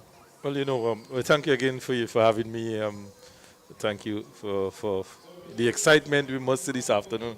It was great. There are some different changes we must say we have seen. We have seen a different sponsor. We have also seen more evidence of much more clubs than actually schools involvement. But the excitement that even showed on the invitement, on the excitement, we at the ministry are proud to support and to make sure that the one we did the last year, the upgrade of the venue, with the resurfacing of the track, making it one of to host KFT games and giving the support to the athletes to train for the period. We also helping making sure that that the price, the fee settings for using the stadium was one at a minimum cost. We also must say thanks to the Stadium Authority for even the meet for waiving all costs as part of the sponsorship of this meet.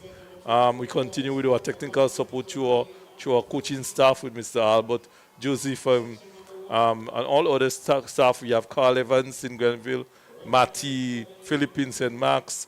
We have Kendall Simon, Paul Philip in St. David's, with others, much of them employed under the Ministry of Sports, and give this support to either the school or the club or the community to make sure that our athletics program are very sustainable and continue at a high level to make the competitive level that we target maybe KFT and Olympics. Mr. Anderson Peters is a guest outside there at the VIP stand. So we are doing a lot to make sure that not only through the field upgrade or the facility upgrade, but also the technical support for the associations to attend and athletes to attend the meets around for them to host the educational and certification program. We support all this part of all the sport to make sure that happens. Right, so we're going to come back to that, Colin, because I want to zero in on the issue of the clubs and also an additional area of support that the schools and clubs need with equipment. So not just the facilities, not just the coaches, not the individuals in terms of the equipment for the schools and clubs. But we're going to come back to that because we have on the track the athletes line up for the 4x100 meters under 15. We have runners in lane 2, Classic Light in Boca in 3, St. Andrews Anglican Secondary in 4, sprinters in 5, and Fusion in 5 and sprinters in 6. That's the event that is about to happen, event number 24, the 4x100 meters under 15 boys. So while we wait for the start, Colin, let's look at the equipment support for the schools. We know that's a very, very expensive undertaking. It's an undertaking, that is really, really costly. What I must say that most of the equipment, I knew the equipment support came before on the GAA program, where they equip all the different, not all, one venue in each parish. So if you go to Tantin, you will see they have a container there with equipment. I know that program go on. I cannot say that we have a program in the ministry where we equip school with equipment. We do not have that. It will be a figure that we cannot sustain. Schools make investment. I was a old coach both at SAS and GBSS and other, and I know that from our past pupil association, from school fees collected or sport meet, each year we purchase equipment. We help with the coaches and equipment with concession, but we the schools basically purchase some of the equipment. As I mentioned, I say, well, no GA had done that at that time before, and they still have equipment at some of the centers. But I think that's one of the areas but, that maybe you can look into because, for example, the jumping mats, the huddling equipment. Yeah. So although they may be available at the centers, the access for all of the athletes in the parishes may be an issue still. And so if it is available in the schools, it might be more accessible for the athletes in the schools rather than at the parish centers where they are currently housed. But it's something we could look into, because so if you look at, you have how much 25 secondary schools to equip 25 with equipment for and you say track and field. Football, you say why not football and cricket, and other sports, we say boxing, we say why not boxing equipment. So we had to look at it. But I think the approach of the parish sports councils will definitely have equipment at centers that the schools will be able to use, that the athletes will be able to use in an organized and strategic way.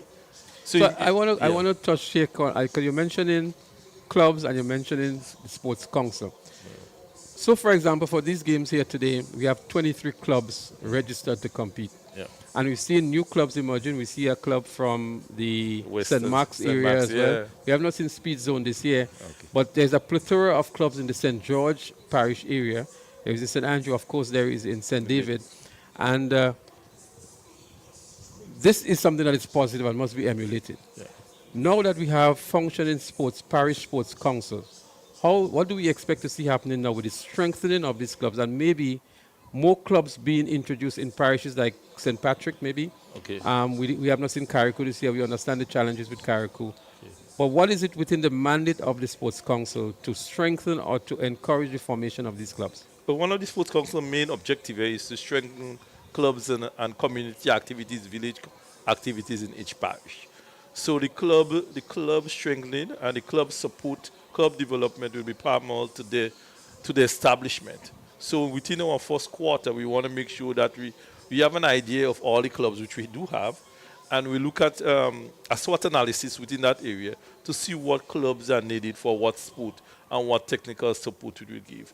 So the parish sports council presently they had made submission with the budget allocation already. Therefore, what they are doing now, seeing which clubs. So you say you have about 3-4 in St. George's.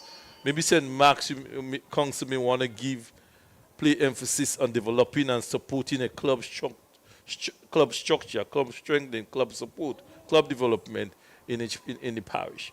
So it will be a prior as we prepare to witness the start of the 4x1. I think it's under 17 boys. Under 17 boys, yeah. Indeed. It's a fall start, and just to remind you of the lane assignments for this one, we have for the under 17 boys, we have a classic lighting finish line in 2, peak performance in 3, St. David's in 4. But I just say, I had this in Ace this today. I'm seeing a lot of SAS. I don't know, so that means Ace. They are one of the top clubs in St. Andrews. Yeah. So they are here, they perform in at the senior level. I remember seeing them at the open event and then the under 20, but we see I notice we haven't seen GBSS here today, or neither Bullets. We see so it's been a few years now we have not seen Tantin Bullets, but I think the club structure in the parish of St. George is where strong. These athletes are gravitating to now. Yeah. But we can see a positive influence in that, because the clubs take all the athletes. And we have seen spring school there, on one of the clubs. They run out for themselves, so you could see that the clubs inherit some of the athletes, and the athletes get opportunity to train after school with a club. So that's a structure that you want to develop. But because within school time, it's very difficult to, so you need, and sometimes the same coach within the school teach you PE, so you need the club development and support within the parish to observe some of the athletes. So I think, as we mentioned, Sports Council earlier, the priority will be to help in other parishes, in other sports where one of the weakness is a particular sport that you have not seen functioning as before, and give that support to the re-establishment or to the growth. But so as we look at Cullen, there has been a false start, and the officials are making their way to maybe so award the false start. So It SAS goes have to been, SAS in have been lane 4. disqualified, yeah. SAS has been DQ'd from that event. And that is flight 1 of 2, so there are going to be 2 batches in this category, and the fastest times would emerge as the overall winners. And we can see the disappointment on the young man's face here, having been DQ'd. It'll be good if we can see a replay of the start to see exactly what happened. So but the so judgment has been made by the starters that SAS would have infringed, and they are disqualified from this event. So left in the event, we have runners in lane 2, Classic Lighting finish line in 3, Fusion Athletics in 5, and Sprinters Athletics in 6. What was amazing, because I spent a little time with in the control room, and you may see athletes a team being disqualified. They're using the video analysis to make judgment on the race. So if you run on the line twice, you will be disqualified. So it seems like another false start here. Somebody didn't hear the gun, of course, and a So second gun has just gone off to call them back. But the athlete from Sprinters in lane 6 apparently didn't hear the gun go off at all. But what was very evident is that the second gun that went off was very, very loud. I wouldn't hear the first one at all. Yes, yes. So it's all a kind of drama in this particular event. We had 1 disqualification so far. As we look back here now to see what happened, we see 2 athletes going off. And the athlete from Sprinters still on the block but up he's to this point. He's right up in front, but he's still in. And he's closest to the gun, I would think. So I'm not sure what happened here. But it's a recall by the starters, and I'm sure they would all be allowed to compete when the race is restarted. So there's a little conference going on there between the starters. But my feeling is that they're going to allow all the 3 clubs to complete. The mere fact that they call the race back. It'll be difficult to accredit a false start here because the 2 athletes that went off at the same time. So maybe it's equipment malfunction, because I clearly heard the second gun, but I didn't hear the first one. The recall gun was clearly heard. So, Colin, we have a number of track and field meets still to come. You have some new meets too. And some new meets as well. The Virgin St. David's meet, the Virgin Parish really meet. Has been promoted to be held in St. David's. We also hear about the peak performance meet to be held here. That's a club in Tantine with Houdan and the training squad. We also heard of Classic Lighting Invitational to be held right here at the stadium. It's all good. I'm hoping that we can bring back one day, or it will be the responsibility maybe of the Sports Council to bring back the games in Northern Stars games in St. Patrick, on the Eastern Games, the Eastern game in St. Andrews. As part of the council, I keep telling them some of the sports meet that we have not been seen over the years. Let's try and see how we could maybe go, because of sponsorship or organizational structure. Let's see how we could get some of the games going. The Rainbow City used to have a half marathon too, leading up all those events. So there's a lot that can be done. We have not seen road racing in quite a while too, so maybe that's something that can be taken up. The race is about to be restarted. So we saw the green card being given to the athlete from in lane 6 from Sprinters. But they're all going to have another bite of the cherry, so to speak. This time it's a nice, clean start. In 2, we have runners. In 3, Classic Lighting finish line. And we also have Boca secondary in this event, and the Sprinters out there in lane 6.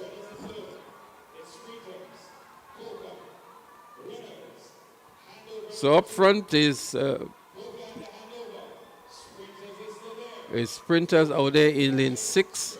Boca is challenging on the inside, and then we have runners running out of lane 2. But we see an infringement on the line again, so that looks like a DQ by Sprinters. You're only allowed to step on the line once. And Sprinters in the lead here now, followed by Boca. And on the inside, runners making a challenge for second. But Sprinters crossing the line first. We would have to wait on the official result on this one, because from our vantage point here, you could see it did occur that there was some infringement on the line by this athlete here. That's Nathaniel Braffett from Sprinters, who anchored them to the finish line. Yeah. So, Colin, and then Conrad Francis was here, president of the GWA, Okay. was saying that you have the national champs, you also have the Whitsuntide Games. Yeah, you have the Charlie George Classic. And next weekend, Saturday, the Charlie George Classic. So it's a lot of event, the athletes will at least get the competition and the opportunity to get accustomed to the track. The track was resurfaced last year, and get that opportunity. I must take the opportunity to say congratulations to and thanks to MIA, to IMA, IMA for the sponsorship for this meet, because we know the importance of the relay meet. With the funds go to the KFT team, also to the government of Grenada, the National Stadium, the National Lottery Authority, for being part of this. It's very important to say that. The relay meet, we have a strong history of the relay meet. We must say thanks to the sponsor before the KFC. KFC make that run, and it's good to see IMA as part of the new sponsor. But let's decide KFC decided they're not giving up on a brand they already established. So, but it's all good for the sport. It's all good for the development. The funds from what the athletes will collect will go back to the clubs, and we see that the clubs are there and they go help strengthen the clubs. Maybe they are support of getting uniform. I know the clubs are sponsors, so you get some of the promotion. The sponsors get some of the promotion here. I know that Lester Smith, I see his logo on Just Brown, Just Sport on one of the running. Velocity Track Club is now sponsored by Just Sport. So it's all good, the sports is in a good place. We in the ministry we had a successful football competition, and Booker and SAS was outstanding at the competition. We must congratulate them. We must say that we see SAS a lot, and SAS have been there over the years and have keeping up the tradition. Every year in the finals, keeping up the tradition. We saw just to remind you that SAS is sponsored by Just Brands, eh? Oh, SAS, go. And we also saw the basketball tournament. SAS, they played very well. They were placed third. You must say GBSS and PBC. PBC was really outstanding. You could see. So this sports have evolved over the years, and you see it's training and it's long-term training plan, and we are happy to see the results now. So we're into flight 2 of the boys under 15 4x100 meters. South City Rising Stars is there. St. David's Trailblazers, Classic Lighting, Finish Line, Bolt, GBSS, McDonald College. Oh, so GBSS making their first appearance on the track in the green, with the under 15 boys, and we can hear a lot of noise in the stands for, I'm sure, GBSS. Oh, the tumble! That looks like Kashe that fell there. Kashe Stephen, one of the top sprinters for GBSS. And so it is McDonald College in the lead and the St. David's Trailblazers. The second hand over here, McDonald College, but Trailblazers moves into the lead now. St. David's Trailblazers it is over McDonald College in the under 15 flight 2 of 2 4x100 meters. Bad batter passing here by McDonald College. It may just be one club crossing the finish line here, and that's the St. David's Trailblazers. They win very comfortably indeed. I'm sure McDonald College would have transitioned the baton outside of the zone, and so they just crossed the finish line. Yeah. And then GBSS falling up in the battle, the athletes clashing into one another, and it looks like Kashe Stephen was the one who went down. But let's say, because you can always see that the late notice of that games kind of prevent maybe the preparation of teams, because we must see that we have poor baton exchange during the meet. They definitely need some practice. With McDonald College going out way ahead. Way again, yeah. I think he got carried away by the St. David's Trailblazers athlete moving out. Yeah, but going back to GBSS, Colin, GBSS had their meet in December. They had a meet in December, yeah. So they had sufficient time, in my opinion, to at least sharpen their craft for... But we see GBSS once. GBSS not basically... I don't think they all the athletes stay with the club. So they maybe just make a guest appearance. Maybe they just put together some athletes just to compete in this one here. Yeah, they have a couple to remaining, gauge themselves. So to keep the part of GA going. But it's all good for the sport. I was very happy when you told me that about the sponsorship of persons in the diaspora with different schools with tickets. It's something. It's a good way to promote. Yeah, promote and to give support. I think it was an excellent initiative by the GWA to facilitate that. Yeah, because we know that, as you say, that we want the athletes to go to Trinidad. We need them to compete at the level. We saw the participation last year. Yeah, so it's all good. It's all good for the sports. And we must congratulate the GA and Mr. Francis and his team for putting on the event and putting it on in a very organized manner to make sure that the support. Absolutely. And we see the supporters.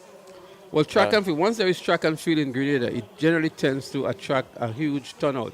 Even at the school sports, the primary school sports, the secondary school sports, the parish sports, and events at the National Stadium, there is a very, very huge following for track and field in Grenada, a very huge appetite. Yeah. And that I want to take this conversation now, Colin, to Carifta Games, in terms of the ministry support and how we can get maybe a larger team going on, how we can get spectators and supporters. Mr. Francis indicated a chartered flight that they have that can accommodate some 40 or so persons. But what is the level of support from the ministry's perspective for the Carifta team? Well, what I could tell you last year, basically, the ministry last year chartered the flight for we have a budget for Carifta. We assist in the traveling of the Carifta team. So and this really meets usually our contribution to the GA. If the GA come in short or they come in, with the ministry will take up the cost of that. Most time transportation to assist our athletes to go to Carifta. And this is something from way back. So it's if the profit basically we on to that meet the government of Grenada as a sponsor to give the support and for athletes to make sure that the GA they need the competition, but they need the funds to make sure that we can compete successfully at Carifta team. And it's not only the transportation of a cost. There are fee for athletes, parents, and everything. Athletes to go. Now we see Lester. So as we see the event in progress now, the 4x100 meters under 17 girls, and we have in lane 2 classic lighting finish line, lane 3 peak performance, lane 4 St. David's track blazers, and runners in lane 5. Track blazers looking good here. Challenge on the outside by runners, but it is St. David's track blazers in lane 4 who is at the lead. The handover is made now, but on the inside and looking good is Peak Performance. Peak Performance in lane 3 suddenly emerges in the lead here. And running good in lane 2 also is Classic Lighting finish line. The final handover now, it is still Peak Performance, but here comes Classic Lighting. Finish line on the inside, but Peak Performance is going to hold form. Peak Performance it is. Peak Performance is going to win this one over Classic Lighting finish line. Track Blazers in third, but a good strong run in the end here by the athlete from Peak Performers. And that looks like Kiriona Gelino, who did an outstanding job here for our team to anchor them to victory in this event. Wonderful. So, Colin, getting back to the support for the Carifta team, you mentioned we always that you pick up the slack and you provide that level of support. Yeah.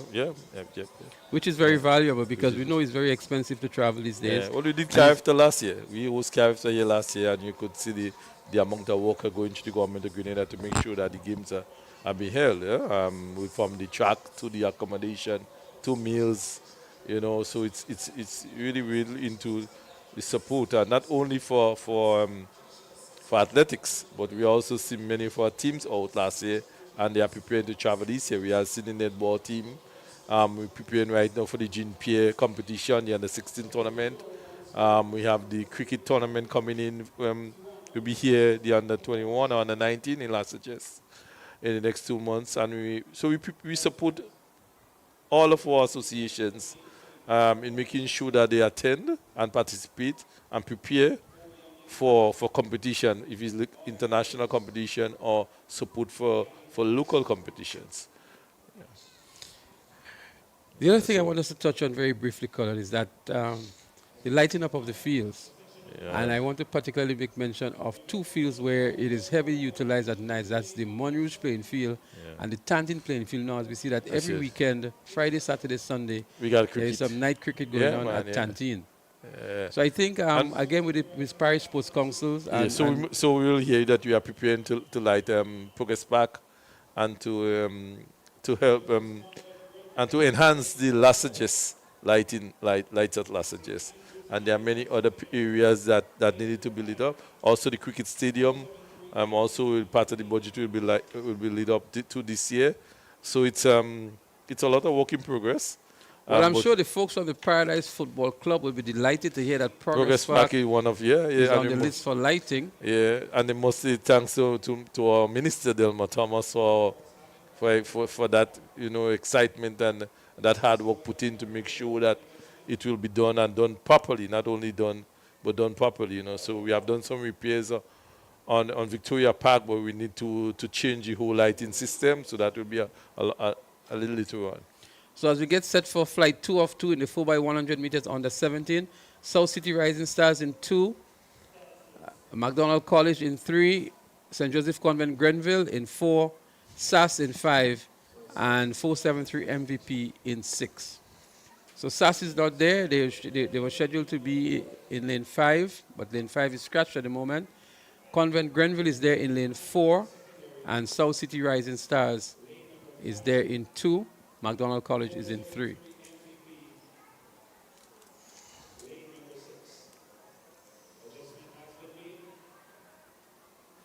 As we see SAS just getting onto the track, so SAS is actually there in lane 5.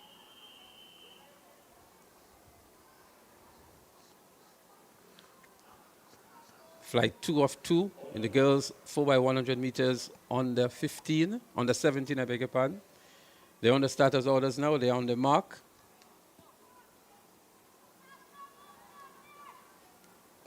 So the fastest of the 2 times in each of the flights will be judged the winner. It's a nice clean start here. Let's see who makes up the early stagger. On the outside, we have 473 MVP. SAS is there in lane 5. Convent is also looking good, but so too is McDonald College. But 473 MVP seems to be in the lead at the moment. As they make the second handover, SAS is doing well. On the inside, so too is South City Rising Stars, but it is 473 MVP out there in the lead from this vantage point. 473 MVP followed by SAS. Convent Grenville is making a good run as well. The final handover, nice clean handover. SAS emerges in the lead now over 473 MVP. Convent is giving good chase, so too is South City Rising Stars. But look out for SAS. SAS is in the lead. A commanding lead too for SAS as she coasts home now, slows down and crosses the finish line way ahead of the others. But again, a strong run, maybe not the most encouraging approach or recommended approach for the youngster from SAS. But it's always nice to see the SAS girl winning the event, That's Christiana Charles. That's her there. Christiana Charles of SAS. Leslie. Bringing home the victory. Always nice to see the SAS girl. That's good, man. It shows that the ladies are picking up and getting back, a very comfortable win for SAS in this one. Yeah. 473 MVP did all of the hard work up front for the first 3 legs, I would say. That's the best out of 2, or that's the second batch? That's the second batch. Oh, okay. Yeah. So maybe she didn't need to do that. Yeah, so she could deprive the team of the gold medal here by just slowing down because it's the fastest times of the 2 batches. I'm not sure if she's aware of that. No, man, she's just happy she got it. She'll be just thinking that's her race and she's winning, she's winning. Yeah. So that may very well deprive them of maybe the top because position. It's a time, and we yeah, man. But, it's a timed finals, and so the athletes should be aware of that. And we can see that the spectators are having fun. They see themselves on the big screen, actually. IMA will be giving out $500 for the most. But I don't see. I thought somebody that come in a costume today. So we were made aware of mascot, that. Mascot or something, we were made aware that there is a $500 at stake for the most exuberant fan or the most creative fan, or and we have not seen anybody yet who have displayed that level to earn themselves this $500. I'm sure they'll be part of in the call, so they will be definitely maybe they have to give a school maybe for the best. Let's give the school that come out the most the first day something. Yeah. So a conversation of some sort amongst the SAS athletes. Somebody maybe just telling them that. Yeah, and they are here too. And they are here too. So, Mr. Peters, I want to thank you very much for stopping by and for sharing some of the support from the Ministry of Sport and what is in store and what we can expect from the Ministry of Sport moving forward. So I want to wish you all the best and to say to you to continue to provide the support that you're giving from the Ministry's perspective. Thank you very much, Mario. Nice. being here with the discussion. Thank you. So we still have some more important guests to come to the microphone, and we want to thank Mr. Peters. We had Mr. Conrad Francis earlier on, and of course we need to hear from some of the more contributors to the games, and so we would speak to them during the course of the evening. As we see the athletes for the 4x100 meters under 17 boys, the first flight of 2 get themselves ready on the track for the event.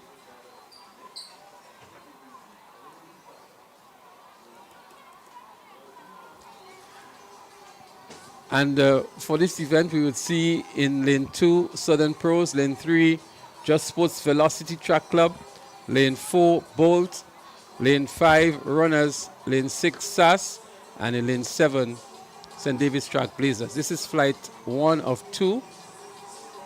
Again, it's timed the finals, and so the best times, the top 3 times would earn themselves the gold, silver, and bronze, and the cash prizes that are available as well.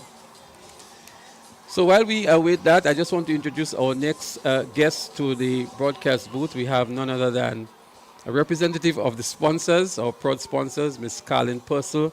She's the Deputy CEO of IMA, and she's here to tell us a lot about the exciting contributions that they have made, and it's the first time.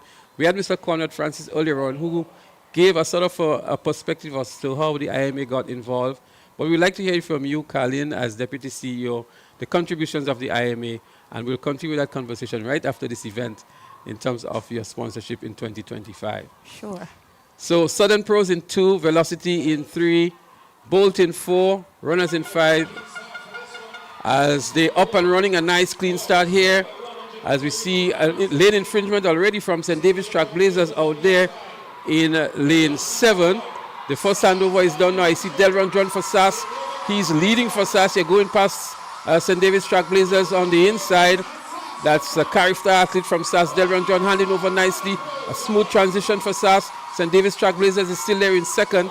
The rest of the field have a lot of catching up to do, but it is SAS in the lead, followed by St. David's Track Blazers. The final handover, SAS, Track Blazers. That's Christophe Calicia for SAS, known for his triple jump. Grenada's only gold medal at Carriacou last year.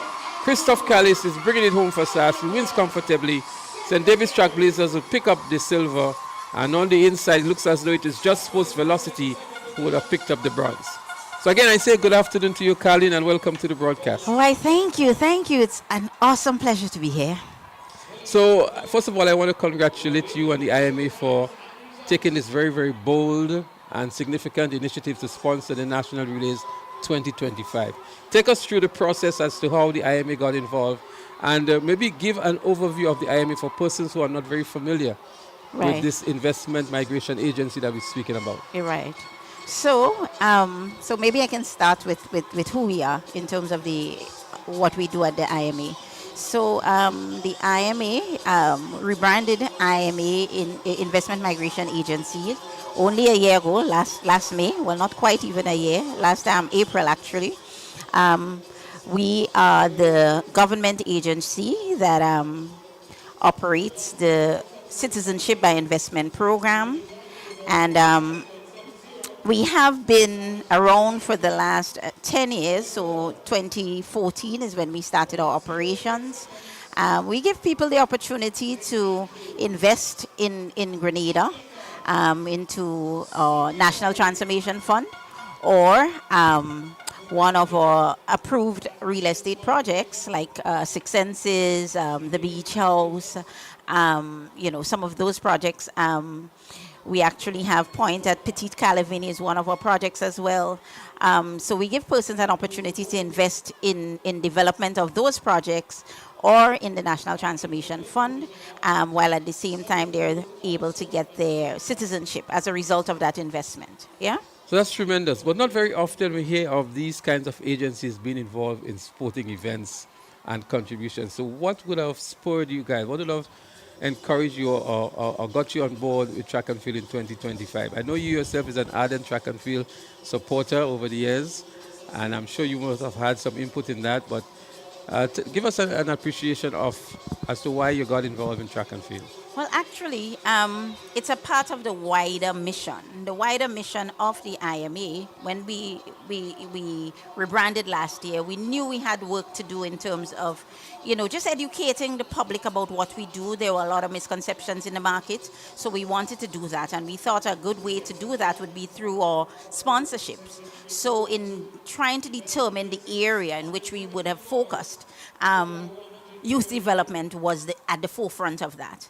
And as you know, track and field is one of the key areas where you have large numbers. Like today, we have over 750 athletes here. So the youths get involved in sporting activities, and we know, the effect that can have on students' discipline, their tenacity, their endurance, their commitment, and all things that they take through life, So we thought that this is a key area for us to get involved in.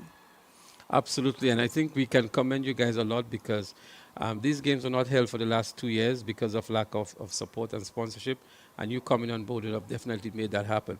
So we're going to continue the conversation right after this event as we look at flight 2 of 2 in the boys under 17, 473 MVP in lane 2, McDonald College in 4, GBSS in 3, South City in 5, Fusion in 6 as they're up and running here. And we see GBSS is actually scratched in this race. They're not here. McDonald College making a nice handover here. But up front, it looks as though it's the athlete out of South City, not South City, but Fusion Athletics. South City Rising Stars, that is in the lead here in the purple and white. But on the inside, it looks as though it is 473 MVP in lane 2, emerging in the lead now and making that final handover in first position. South City Rising Stars is somewhere behind, but it is 473 MVP in the lead with a good lead here, but it's a good strong run for second, third, and fourth as they come to the finish line. But I think it is Fusion Athletics in lane 6 who will pick up the silver, and it's a close one between McDonald College and South City Rising Stars. Well, here is the anchor for 473 MVP, and they would have won this one quite comfortably in the end. And congratulations to them. So, Ms. Purcell, again, I want to get back to you with your support and your contribution. And maybe you can give us some details as to some of the areas that the IMA's contribution is going towards in these games. Yes. So actually, I must add here, use the opportunity to add here that last year, so think about it, we launched our new brand in April, on April 10th. And right after that, we had Carifta, I think was right following that. So we were able to, Carifta was actually our first major athletics meet that we got involved with. So we were one of the main sponsors last year for the games. We saw the benefits of that, of us hosting and the impact it had. I mean, the gold medals, all the medals we got last year, at the Carifta. And we thought, it is actually a great area. Athletics continue to be a great area if we want to touch the lives of the youth. Yeah, so it's one of the areas, like I said, it's athletics, but we're also involved in junior achievers. We brought that back to the schools last year.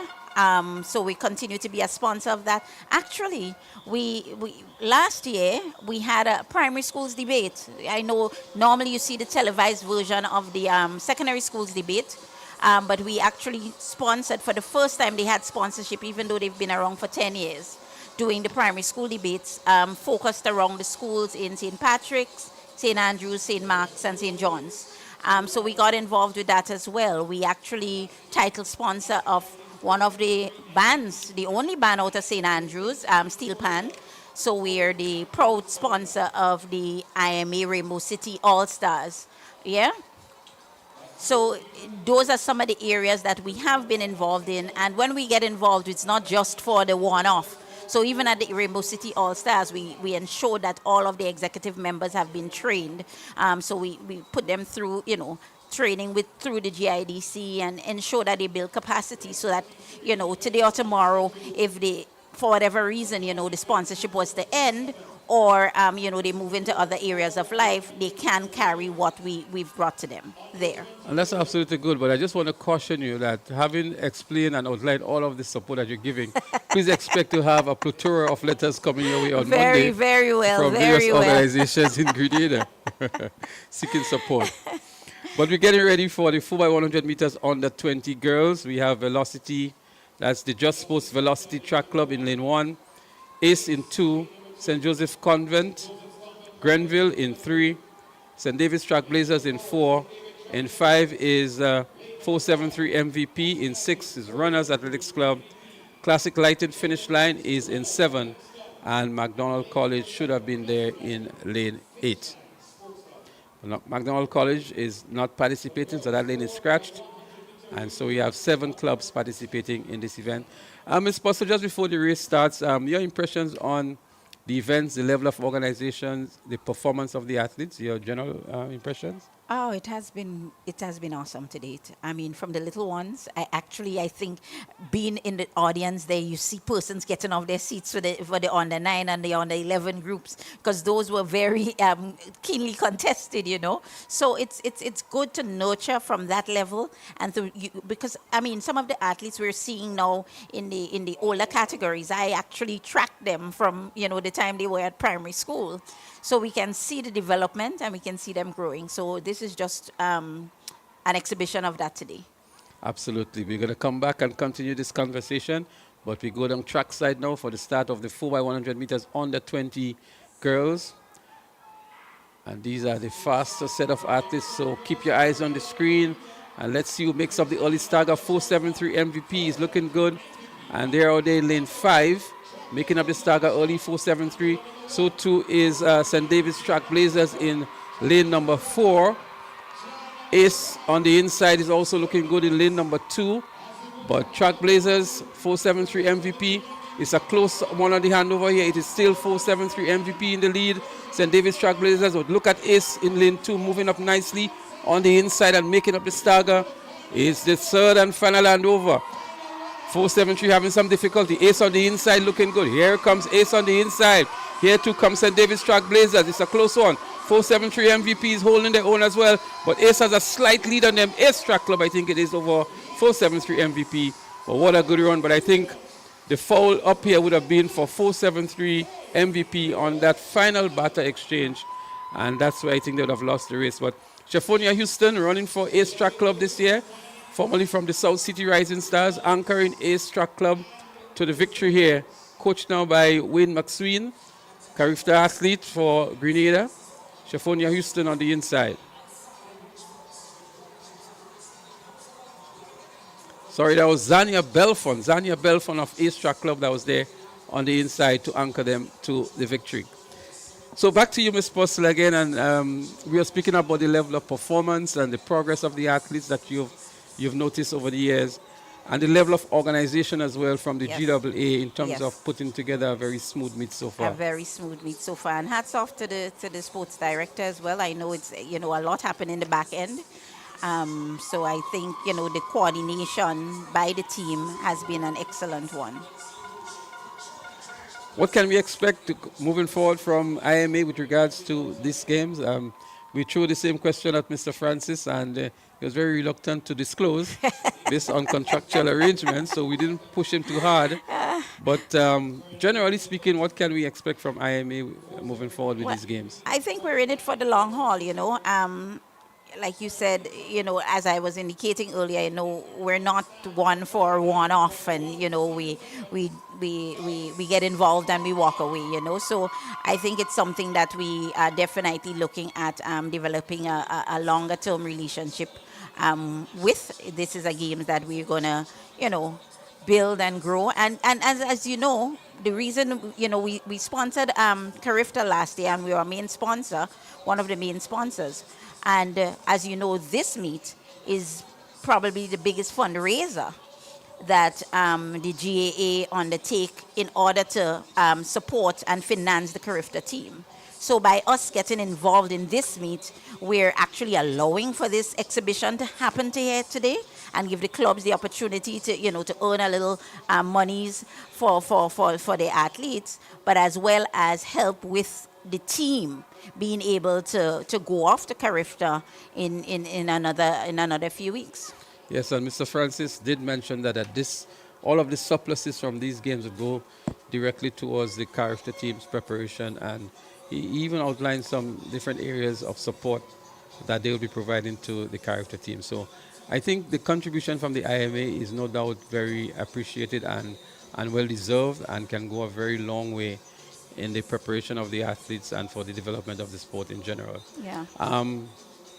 Before you go, anything final that you want to share from the IMA's perspective, where you might be getting involved, or the encouragement you have for the nation on a whole with regards to the support and appreciation that people should have for what the IMA is doing? Yes, so this is the sports season. This is the season for young people. So you'd see us being very present, very involved. I mean, we have been supporting a lot of the smaller schools, even the ones that have not been able to have their meets here at the stadium. Some of the schools in some of the outer parishes, we've been supporting them just to make their lives a little bit easier, with different elements of their sports. This season. But beyond that, we want persons to know that the contribution that the IMA has been making to the overall development of the Grenadian economy, the contributions we've been making to the revenues. Last year, we brought in over $550 million to the Grenadian economy, and, hard work of the team. And the whole chain, from the marketing agents, that's how they're pushing our product, to our local agents, to our staff in the office, the banks that get involved. It's an entire team, our due diligence providers, So it's teamwork, and we want persons to know and understand and realize that we are making a contribution, and a contribution that can help Grenada grow, help our economy grow, and we're trusting that persons will can see and feel the impact of what those funds are doing for their own economy, their own areas, their communities, their lighted playing fields and all of those things that the NTF funds are being used for. So thank you indeed, Ms. Postel, for stopping by and for sharing all of this valuable information. But most so, we want to thank you for the IMA's contribution towards these games. It's truly appreciated. And I'm speaking on behalf of the GAA, that's the Grenada Athletics Association, and all of the persons who are benefiting from these games. As we segue to the track, I say thank you again, and thank you for having we wish you all the best. All right, bye-bye. So it's the 4x100 meters under 20 boys in progress. We see finish line is there. A good run on the outside from Peak Performance. And then we have what looks like Runners Athletics Club looking good as well. Ace Track Club is also in this one. And it's a very strong run here. Some of the faster athletes, the final land over. And it looks like though is the athlete out there in lane 5 from Velocity Track Club. That's Just Sports Velocity Track Club. What a strong run indeed. The 4x100 meter relay for the under 20 boys. First gold medal for Velocity Track Club, sponsored by Just Sports. They led maybe for 2 of the 4 legs here, and a well-deserved victory indeed. Yeah, well-deserved victory. It's good to see Ian George looking in pink of form. Certainly someone that we have known to come through the ranks, primary school, secondary school, and now he's in the under 20 boys. Maybe just taking a claim for Carifta, please. Well, here is the right time to state your claim and to make your impression and to put your name in the record book of the coaches and scouts. And Ian George anchoring there for Just Sports Velocity Track Club, doing justice to that. So we welcome back Mr. Clyde John to the commentary position. Clyde, we had some very interesting discussions here with, first of all, Mr. Conrad Francis, president of the GAA, and then Mr. Cullen Peters, coordinator of sports. And then from the people who matters most, the sponsors. From the IMA, we had the deputy CEO, Ms. Carlin Purcell, giving us a perspective and outlining what the IMA is about, what they're doing in terms of the nation building, and their contributions towards these games. I am particularly happy with the last 2 guests capacity of someone tasked with the task of getting cricket back on stream at the Grenada Cricket Association. And so I definitely will have to send a letter to the to the IMA. So you were listening intently, right? Definitely. But these are some of the opportunities that are available, and as you quite correctly said, you will tap into those resources. But it was good to hear that, you know, Grenadans, or people on the whole from the region, have a certain perspective of these investment agencies that look at people from the outside. And it's good to hear of what the IMA is doing, the monies that have been brought into the country, and how it has been deployed for nation building, for sports, for education, and different areas as she outlined. And I think that has created a lot more awareness for persons who maybe was not aware of the rebranding, first of all, of the IMA. They may be more familiar with the CBI, but the CBI has been rebranded to the IMA, as we were told. And what are some of the initiatives and programs that are currently undertaken by them? But we also heard from Mr. Cullen Peters in terms of the Ministry of Sports contribution towards the facilities, towards equipment, towards the coaches, and so on. And all of these are the auxiliary support that the sport needs for its development. So it was good to hear that as well. Yeah, definitely. It's good to know that, you know, we have the level of support not only for athletics, but as Mr. Peters spoke about, you know, the different sporting disciplines. We really need to see, I think, a more structured approach to these disciplines being developed. One of the things I am really hoping that we could do in terms of development is maybe begin to look at sports academy, you know, where we can take all these elite athletes that we're producing now, whether it is in the cricket, in the football, you know, and you have them go to school more or less to develop their sporting abilities, while at the same time earning a good education. I think this is something that is really going to help us to maybe take the sport to another level and not really lose some of these youngsters that we're seeing now. As we get set for the next event, which is the 4x100 meters under 20 boys, we will see Just Sports Velocity in lane 1, Peak Performance in 2, St. David's Track Blazers in 3, McDonald College in 4, Runners Athletics Club in 5.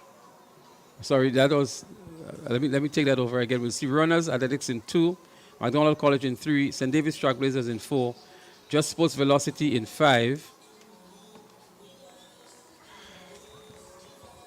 I just want to make a slight correction to that again. Two. So it's actually going to be SAS in 1, ACE in 2, GBSS is scheduled to be in 3. We've not seen them on the track.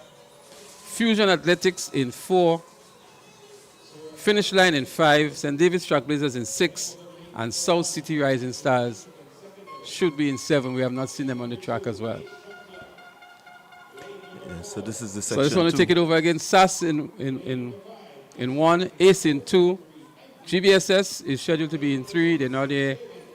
Fusion in 5, MVP, Fusion in 4, MVP in 5, Track Blazers in 6, South City Rising Stars in 7. That's the lane assignment for the 4x100 meter boys under 20. So this would have been a good matchup between two of the perennial powerhouses in inter-secondary school games, but for whatever reason, GBSS is not here. I'm sure the athletes are competing for some of the other clubs, so MVP is there. We know some of them are competing on the MVP. So too is South City Rising Stars, and I'm sure they're involved at that level of the games. So they call to starters orders now. They're on their marks. This is supposed to be a very quick event. And let's see who is hungrier for the victory here this evening. Yeah, definitely some big names to look forward to. Cameron Matlin, Nick Nixon of PBC. So they're up and running, a nice smooth start here. Let's see who makes up the early stagger. It's a very close one, but I can tell you the athlete there in lane 4 for Fusion is looking good. The first handover is complete now. MVP. Looks like Ethan Sam for MVP there, but has some good challenge. The second handover is made here now. Who emerges? 473 MVP looks to be in the lead here in the middle of the track. The final handover is about to take place. 47 MVP. But South City Rising Stars on the outside is also looking good. SAS on the inside is also giving some good challenge. But it's 47 MVP. 473 MVP wins easily. And it looks as though it's going to be Fusion Athletics in lane 4 for the second. SAS looks as third. But a comfortable win here for MVP. And they had an excellent quartet of athletes. Yeah, really good showing there by the MVP Track Club. Looks as though it was Quidel Pierre who anchored for them. Ethan Sam was on the second leg. It was a close handover between MVP and South City Rising Stars. But Quidel Pierre really using his strength and speed here to pull away from the rest of the field. And then it was a close one for second and third between SAS and Fusion. In the end, it was Fusion who get the second place. South City Rising Stars picked up third. SAS eventually picking up the fourth position. And St. David's Track Blazers picked up fifth. ACE was sixth. So a good run for 473 MVP. 42.10. Maybe not the fastest of times. But again, it's early in the season for these clubs to sharpen their craft. What I was most impressed with in that final leg was the fact that Fusion Athletic Club got the baton maybe about fourth, and they were able to run back into second position. Second position, that's correct. But if you look at the composition of the 473 MVP team with the likes of Quinel Pierre and Ethan Sam and others, these are athletes that run sub-11.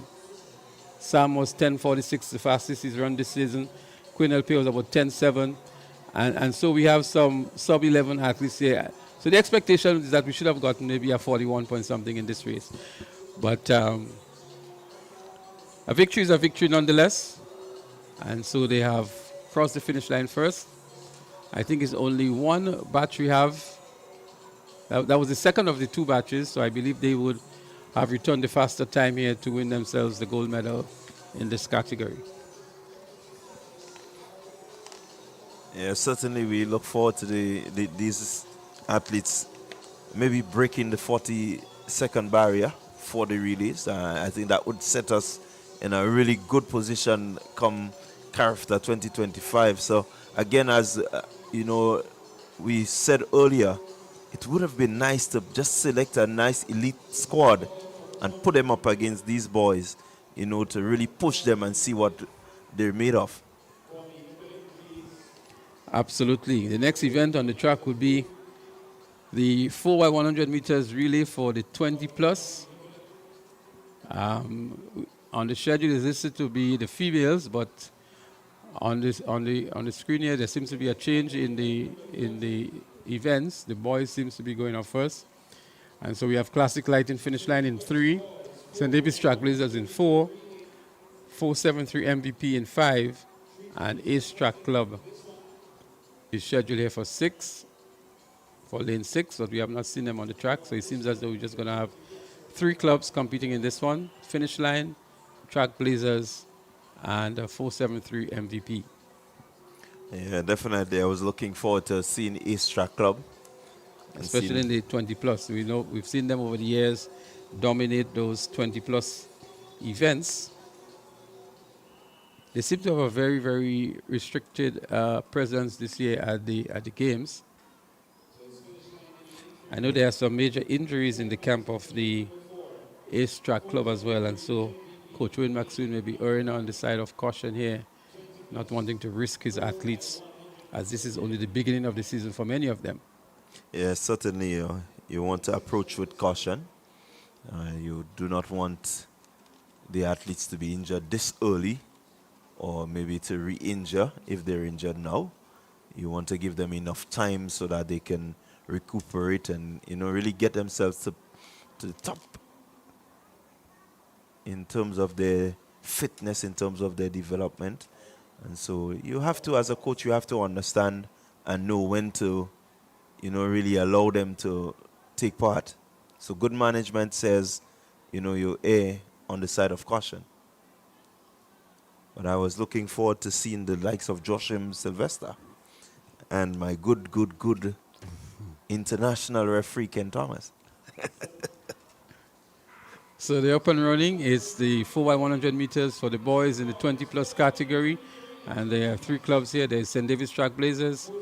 There is a finish line. And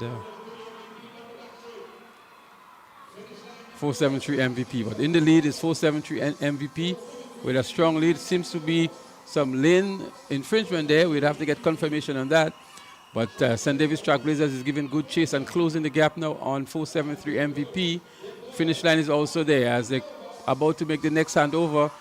Bad batter mix up here by 473 MVP, and so Trailblazers emerges into the lead and would win over finish line. Again, some sloppy batter passing here from some of the clubs, evident as to what we were saying earlier on in terms of the level of preparation and maybe the transitioning from schools to clubs is affecting some of these clubs. Yeah, I quite agree with you there. We've seen quite a few infringements that really at this level you're not expecting. These athletes, they've been running from, since maybe the age of 6, being at the national games and national champs primary school. They've done it all. And so you expect a bit higher level. So I think part of the problem in that race here, you can see they were not comfortable because the athlete who was receiving the baton was actually looking back. If you're well rehearsed and well oiled, you don't need to look back to receive that baton. You put your hand up and you expect the baton to be placed in your hand and you move. But if you look back here, he's actually looking back to see where the oncoming athlete or his oncoming teammate is. And that's where the follow-up happened right there because the whole angle of his arm changed and made it very, very difficult for his teammate to place the baton in his hand. Yeah, again, many of these guys may just maybe working, so they're not out there, really doing the business as they used to, where they would spend almost every day on the track, except maybe the Saturday or the Sunday. Many of them, that's the 20 plus, so you have to leave a little leeway so that they don't feel too bad about the efforts. So to those of you who are viewing the broadcast, I think we're down to maybe the last 4 events now. I don't think we may see the 4x1 20 plus for the females. So we just left with the 4x400 meter relays. Based on the schedule that we have here, there is supposed to be a 4x4 open for the females, two batches, and there's going to be a 4x4 under 17 and a 4x4 open for the males. Let's hope we have all 4 events that can bring the curtain down on what can be considered a very exciting and entertaining IMA National Relays 2025. Just gone past the 9 p.m. hour. And so with the last 4 events, I think we'll be carded to finish sometime close to 10 p.m. With the length of these races and the breaks between them, if we're going to have all 4 of them, we're looking like a 10 p.m. finish here tonight. Yeah, one will hope that because we have many of the on the 9s and so on, that we can get through with these a bit earlier. Well, I'm sure some of them may be home already because the events have all been completed and some of the parents may have already taken them home. But the point is made that, these events need to be finished within reasonable time. And I'm sure you know what I mean by reasonable time, to allow the youngsters and the people in the outer parishes too to get back as early as possible.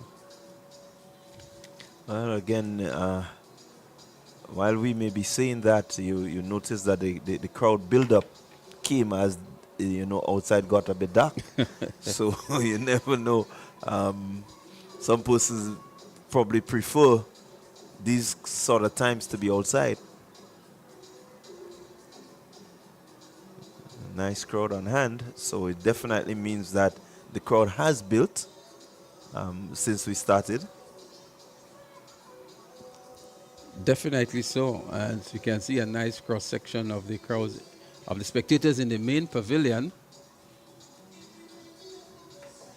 See quite a number of athletes getting themselves ready too for the 4x400 meter events.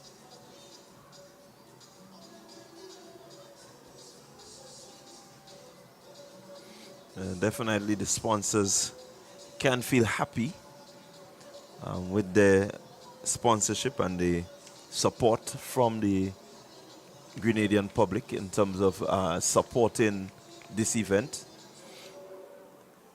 It's good to know that the proceeds go straight towards the Carifta team and their preparation. You really want to see these athletes showcase themselves, not just in Grenada, but wherever they go to represent at the Carifta. It's good to have also the 40 seats available on that flight, you know, so that we can have a good Grenadian support come Carifta 2025.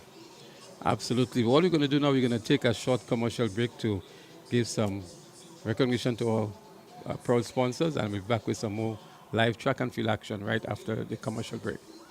In Grenada, sports aren't just a game, they're a way of life. They teach discipline, teamwork, and resilience. They inspire the next generation to push boundaries and chase excellence. That's why the Investment Migration Agency of Grenada is proud to support sports initiatives as part of our commitment to youth and national development. When we invest in sports programs, we invest in the future. We invest in the health and well-being of our youth, and we invest in broadening Grenada's reach, proudly connecting our athletes, our talent, and our nation to a global community. Together, we all go further. The Investment Migration Agency, unlocking the possibilities. In Grenada, sports aren't just a game, they're a way of life. They teach discipline, teamwork, and resilience. They inspire the next generation to push boundaries and chase excellence. That's why the Investment Migration Agency of Grenada is proud to support sports initiatives as part of our commitment to youth and national development. When we invest in sports programs, we invest in the future. We invest in the health and well-being of our youth, and we invest in broadening Grenada's reach, proudly connecting our athletes, our talent, and our nation to a global community. Together, we all go further. The Investment Migration Agency, unlocking the possibilities. Event 23, Girls 4x100 meter relay under 15. Third position, Velocity Track Club. 54.22 seconds. Second position, Classic Lighting Caribbean, finish line. 53.16 seconds. And position 1, St. Andrew's Anglican Secondary School. 52.76 seconds.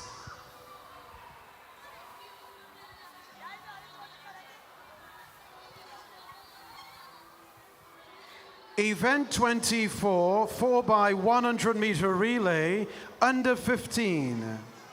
Third position, Sprinsters Athletic Club. 52.37 seconds. Second position, MacDonald College.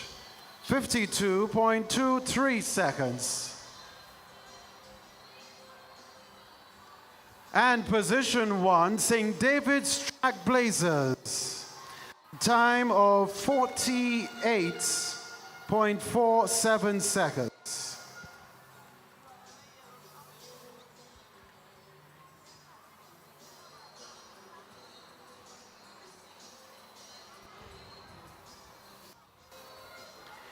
Event 25, Girls 4x100 meter relay, under 17. Third position, St. David's Track Blazers. 54.03 seconds. Second position, Classic Lighting Caribbean finish line. 52.09 seconds. And coming in position 1, Peak Performance Track Club. A time of 51.56 seconds.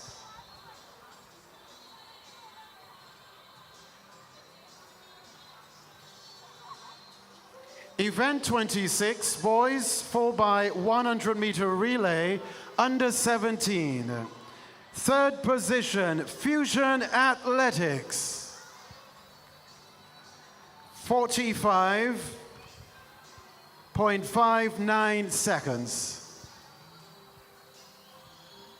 Second position, Classic Lighting Caribbean 473 MVP.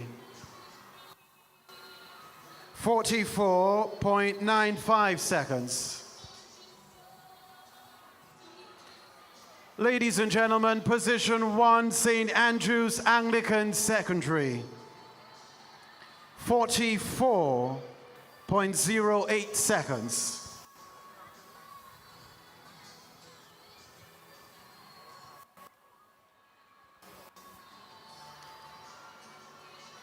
Event 27, girls 4x100 meter relay, under 20. Placed in third, St. David's Track Blazers. 50.14 seconds. A representative on behalf of St. David's Track Blazers, position 3.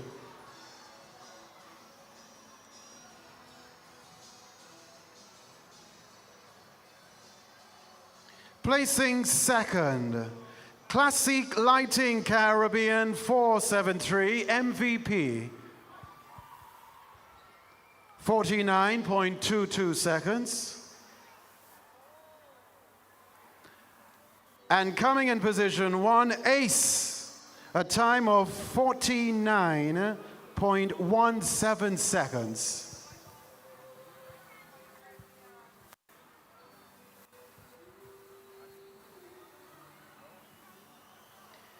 Event 28, boys 4x100 meter relay, under 20. Third position,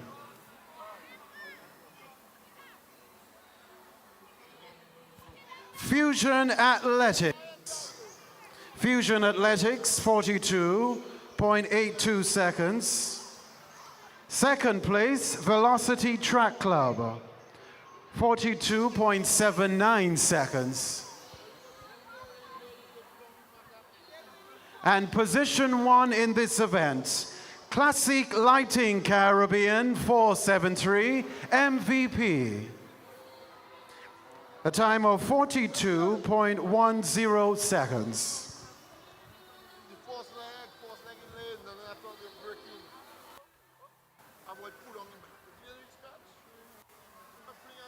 This is the end of this award ceremony. Thank you very much, Ms. Kim Frederick, Permanent Secretary in the Ministry of Youth and Sports.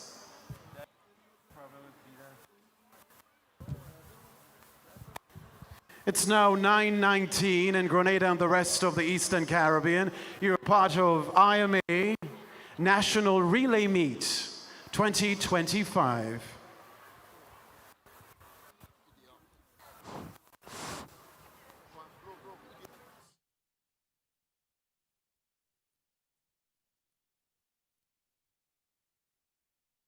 So we welcome you back to the live track and field action here at the Kirani James Athletic Stadium. It's the IMA National Relays 2025.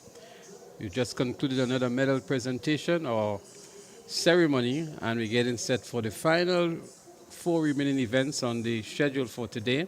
And these events will be the 4x400 meters relay open for girls. There should be 2 flights in this category, and then we have the under 17 4x400 meters for the boys and the open 4x400 meters for the boys as well. So the athletes are already on the track. In lane 3 we have Classic Lighting finish line. Lane 4, South City Rising Stars. Convent Grenville is in 6. In 7 is Classic Lighting Boca Secondary School. So these are the clubs that are competing in flight 1 of 2. So Sprinters Athletics Club that was scheduled to be in lane 5, they have scratched, they're not here. And so we have a finish line, South City Rising Stars, Convent Grenville in this event.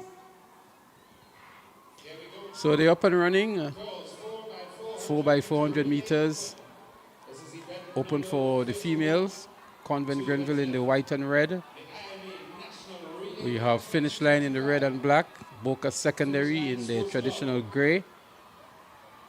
And then we have South City Rising Stars in the purple, currently in the 4th position. So making up the stagger nicely here is the athlete from the 473, from the finish line, I beg your pardon, in the right, in the red and black. That's finish line there in lane 3. Convent Grenville is in 2nd position. Boca Secondary on the outside in lane 7 in 3rd. And South City Rising Stars some distance behind. Yeah, really so good. Finish line looking good so far in the first leg. Yeah, looking good this finish line. Nicely weighted race. Didn't try to go too hard. As the first handover is made, it's still finish line in the lead, followed by Convent Grenville, Boca Secondary, and South City Rising Stars. Struggling a bit here as South City Rising Stars makes the handover now. But it is still finish line way up front. They're going to scratch towards the inside lane just about here. Just about now. They're going to scratch inside. But finish line has a good 30 meters, maybe it's more than that, it's about 50 meters ahead of Convent Grenville. So Convent Grenville has a lot of catching up to do here if they were to come close to 473 MVP, to finish line, I beg your pardon.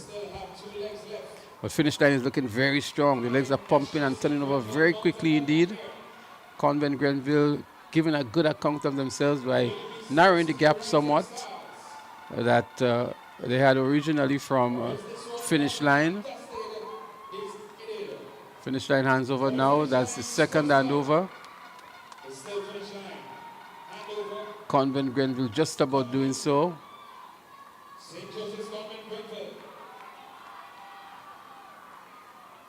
These are the 2 top teams. Convent Grenville has the opportunity to run in lane 1. She is opting to run in lane 2 at the moment.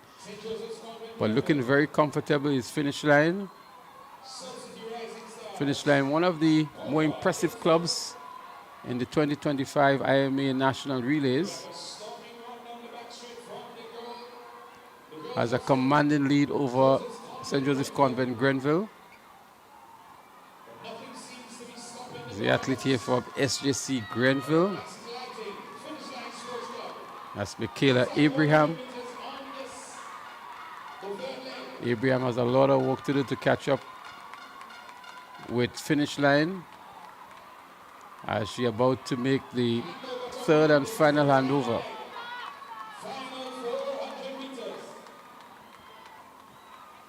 Finish line way ahead, followed by Convent Grenville and South City Rising Stars. Boca Secondary still behind. So the lead has extended significantly with a very slow finish from St. Joseph Convent Grenville. But there she goes for finish line. And this look as Janaya Joseph. No, it's not Janaya Joseph that's here. It's actually Annalisa Brown. That's Annalisa Brown that's running there for finish line. So there's not going to be catching Annalisa Brown or Carifta medalist. She's very, very quick over these events, 400 and 800 meters. Annalisa Brown as she powers down the home straight, heading for the finish line. Annalisa Brown, a class above the rest indeed. And Annalisa Brown wins it here comfortably indeed for finish line. Convent is just going to coast home for the silver for the 2nd position. But remember, it's a time final, so she would want to give up her best to ensure that her team gets a good time to compete for one of the top 3 positions. Yeah, certainly these athletes need to remember and be aware So even if you didn't win, but your time is one of the better times, you still stand a chance of getting onto the podium.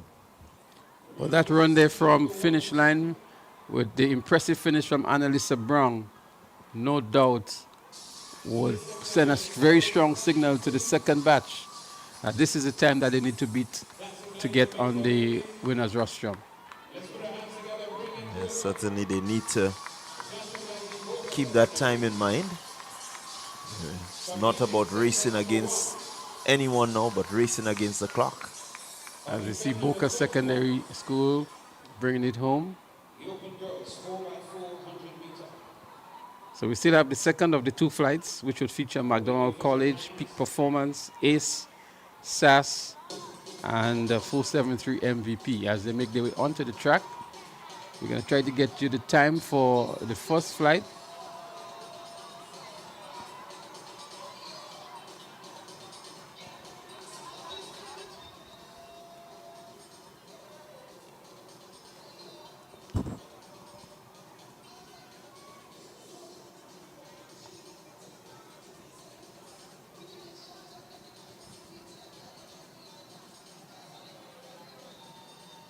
It's been a very entertaining day of track and field here at the Kiriani General Stadium.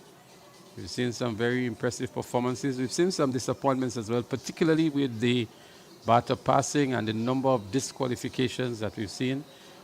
With the introduction of the video referee, I believe to a lot of the infringement that would have gone by over the years because of the scrutiny that is being involved now, they're picking them up, and so a lot of events, a lot of teams and clubs have been disqualified for, in particularly lane infringement by stepping on that white mark on more than one occasion. You're allowed to do it only once, and so they're able to pick up a lot of these infringements. So this is something that the coaches would definitely need to take into consideration when they're preparing the athletes for some of the meets that are coming up. This is going to be a feature at primary school sports, national primary school sports, also at intercall games.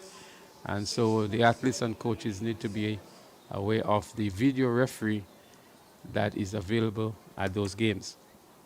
Yeah, and I think also the supporters need to be aware, because you listen to persons and when the team gets disqualified, they don't understand why.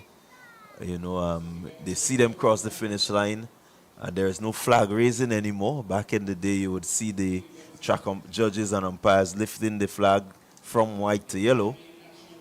Well, it's also good enough because a lot of these track judges sometimes see these infringements and they raise the flag, but the video referee is there to adjudicate on that. But I think what is also very important is that the video referees record every infringement. So if there is a protest from any club or school, they can actually review the tape to show the coaches or the managers of these teams where the infringement was. So they have a folder that they create on the computer where they log all of the infringements. And I was even privy to hear the people at the results just asking how many times did they step on the line. So the video referees were explaining 3 times, 4 times to indicate that there was an infringement. So it's something that may be new for track and field. It has been happening for the last year or 2. I recall it at intercall games last year and the year before. And so it's a prominent feature now with the video referee. Yeah, good initiative, good move there. You want to make sure that whenever you have a disqualification, there is enough evidence. As you said, the teams protesting, they have to make sure that their protest is well within order. As we get set for the second flight of the 4x400 meters relay open for girls, we have ACE in 4, SAS in 5, 473 MVP in 6, Track Blazers in 7, and they're up and running. 4 clubs competing here. 473 MVP, that looks like Shante Augustine already making up the stagger on Track Blazers. SAS also in contention here. ACE, known to be very strong in these events. Top 3 closely bunched here, but ACE is also in good positioning. Indeed, it is Shanti Augustine for 473 MVP. On the outside for Track Blazers. Rihanna Frederick.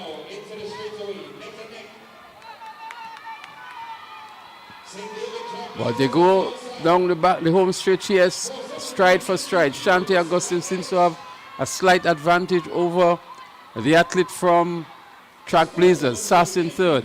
About to make that first handover. It's 473 MVP, followed by Track Blazers and then Sass. Then we have Ace in fourth position. But it's a very even race at this point in time. It's too early to call. The athletes are closely bunched here.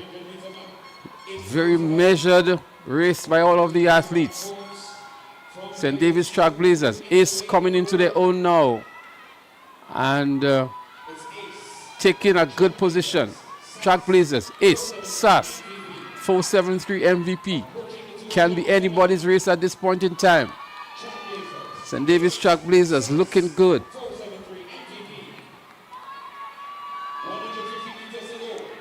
That's Ali and Gidhari for Track Blazers. Followed by Ace. A good run from the athlete from Ace, pulling it back nicely. That's Zania Belfon. Belfon for Ace. Gidhari for Track Blazers. Track Blazers handing just ahead of Ace. And then there is Sass and 473 MVP. But the race is for first and second now, it seems. Ace in the lead, followed by Track Blazers. Kenisha Pascal coming down to do the 4x400 meters. Not known for sprinting capabilities, more of an endurance type runner. And so Ace is motoring along very nicely, establishing a nice 15-meter lead over Kenisha Pascal. And that looks like Shephonia Houston here for Ace. Indeed, it is Shephonia Houston, a national athlete, represented Grenada at Character Games on 2 occasions, and she is establishing a commanding lead here over Kenisha Pascal of St. David's Track Blazers.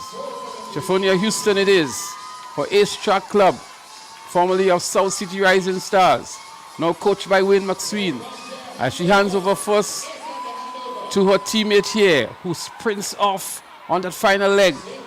St. David's Track Blazers is going to give good chase. But there goes Ace Track Club. 473 MVP has just handed over. Ace Track Club looking in omnious form here with a nice stride, good leg turnover, good form as well. Establishing a huge lead over St. David's Track Blazers. I make it 70 meters. The lead is now, and she continues to sprint and continues to pour away along the track. With 120 meters to go, it is Ace with a very strong run indeed. Ace Track Club. And it looks as though it is Kishana Phillip of Ace. Indeed, it's Kishana Phillip of Ace who is going to win this one for her club with a very strong run on that final leg. Kishana Phillip wins it comfortably in the end. Ace Track Club coming to their own in this, the final event for the ladies. We have not seen much of them throughout the day, but they have made their mark in this, the 4x400 meters flight 2 of 2. St. David's Track Blazers picking up the second position, and we see 473 MVP with a strong start from Shanti Augustine, but not being able to hold their own, picking up the third position, and Sass here coming in the fourth position. Really good, strong run there from the ladies from the Ace Track Club, showing their experience, showing their mettle. You look at their form through the race, they certainly, an exhibition for any young athlete who dares to become great. You want to look at these persons who have gone before Houston and all the others. They have gone through this time and time again and doing it still for their club. Wonderful sight. Well, a good run here from Kishana Phillip to anchor the Ace team to victory. A victory time of 4 minutes, 7.52 seconds. Track Blazers in second with 4 minutes, 12.32 seconds. 473 MVP was third and Sass in fourth. As the boys are getting themselves ready, we're going to have the 2 races in the male category, one in the under 17 and the other in the under 20 open category. So the lane assignments, we have St. David's Trailblazers in 1, McDonald College in 2, Classic Lighting Finish Line in 3. In 4 is going to be, it's supposed to be Grenada Boys Secondary School, but they're not listed to start here anymore. 5 is going to be South City Rising Stars. 6 is Fusion Athletics. SAS will be in 7. And these are the competitors for the under 17 4x400 meter boys. Well, you can look forward to Nathaniel Alfred. That's a name that we know in 400 meter running. He's running for the South City Rising Stars. And so you need to keep that name in mind. Kidel Rennie of SAS. Also have the Christophe Callis. Remember I told you, pretty decent 400 meter athlete.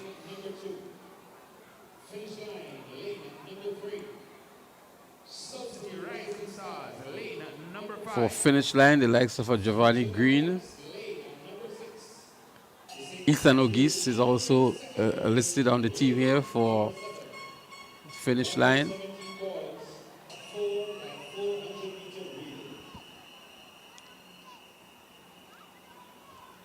So let's see how the under 17 boys would perform. 4x400 meters are always very exciting events. They bring the curtains down. And for the last few Intercol championships, they determine the overall winners.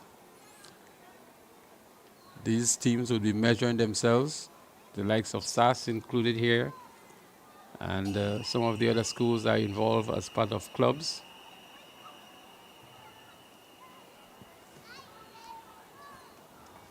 But it's a good indicator for the coaches to assess their athletes and to look at their strategies and how they would make the necessary changes moving forward throughout the season. Yeah, get a good idea of also the placement of your athletes, who can, run the bend better than who. All of these going to preparation. So they're up and running. And let's see who makes up the early stagger.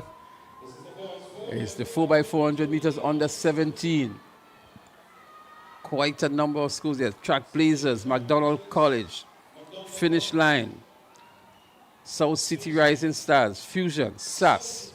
SAS out there in lane 7, Fusion in 6, South City Rising Stars in 5, Classic Lighting Finish Line in 3, McDonald College in lane 2, Trailblazers in lane 2. So with about 80 meters to go on the first leg for some of the clubs, it is SAS and Fusion. Fusion just going past SAS now to hand over first. So it's Fusion ahead of SAS. 4x4 under 17 boys. That's the event in progress. SAS gets it now. So too is McDonald College. 473 on the inside. Finish line not looking too strong in this event. But it is Fusion, then SAS. 473 MVP making a good run on the inside in lane 1. If you look at the drone shot here as they scratch towards the inside lane, it is still Fusion, then SAS, then 473 MVP. McDonald College has always been a strong contender in 4x4s over the years. But it is Fusion, followed by SAS, then McDonald College.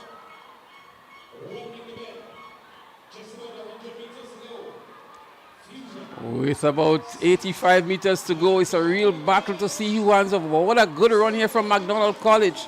A very strong run indeed from McDonald College to pull back into second position here. SAS. And then we also have Trailblazers from St. David's on the inside. But it is still Fusion, followed by McDonald College. Then St. David's Trailblazers, then SAS. But Fusion it is who is in the lead here, in the white and red.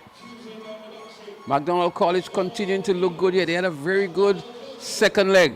SAS is making a run back for it. Trailblazers is in fourth.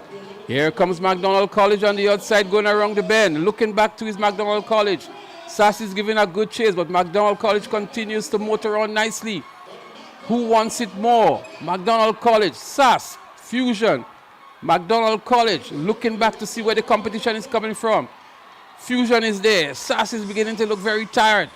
But there is McDonald College looking over his shoulder left and right to see who is coming. McDonald College continues to do well in this event. A good run back here by St. David's Trailblazers to hand over in second position. There they go on the final leg here. It is McDonald College followed by St. David's Trailblazers. Fusion, then Sass. Let's see what's going to happen. There is no giving up here, no looking back here now. It's the final leg. They have to put their all into it. McDonald College with a 10-meter lead, followed by Sass, who has regained into second position. Fusion is there. St. David's Trailblazers is also there. I'm trying to figure out why McDonald College and Sass was in lane 2. McDonald College is still in lane 2. Having to do a little more work is McDonald College. Here comes Trailblazers, but here comes South City Rising Stars from nowhere at all. What a good run here by the athlete from South City Rising Stars to move into second position. McDonald College, he's been ushered along by his teammates on the sideline. McDonald College wins. South City Rising Stars second. St. David's Trailblazers in third. Fusion in fourth. And Sass picking up the fifth position. It looks like vintage McDonald College here tonight. Tell you what, Leslie, that was a really interesting 4x400 meter race. You look at the time, the lead changed. It changed so many times. The boys just jostle for position, and these guys are just under 17s. So it tells you that that's a good crop of 400 meter athletes that we have here. Absolutely an interesting race. And I tell you, for South City Rising Stars, I think it was Cameron James. No, it was Carmel Joseph. It was actually Carmel Joseph who anchored for them, and I thought he had a very, very strong run. But that second leg for McDonald College and the third leg for McDonald College really bolstered their chances and propelled them to victory in the penultimate event, which is the 4x400 meters for the under 17 boys. It really reminded me of vintage McDonald College at Intercall in that 4x400 meters open, the final event on the day, where they had a streak of victories maybe for 3-4 years with the Leslie and the Joseph and all of these guys. It really brought back some nostalgic moments here for McDonald College. Yeah, certainly you want to be able to relive those days. I mean, they have been known as a powerhouse when it comes to 4x400 meter running.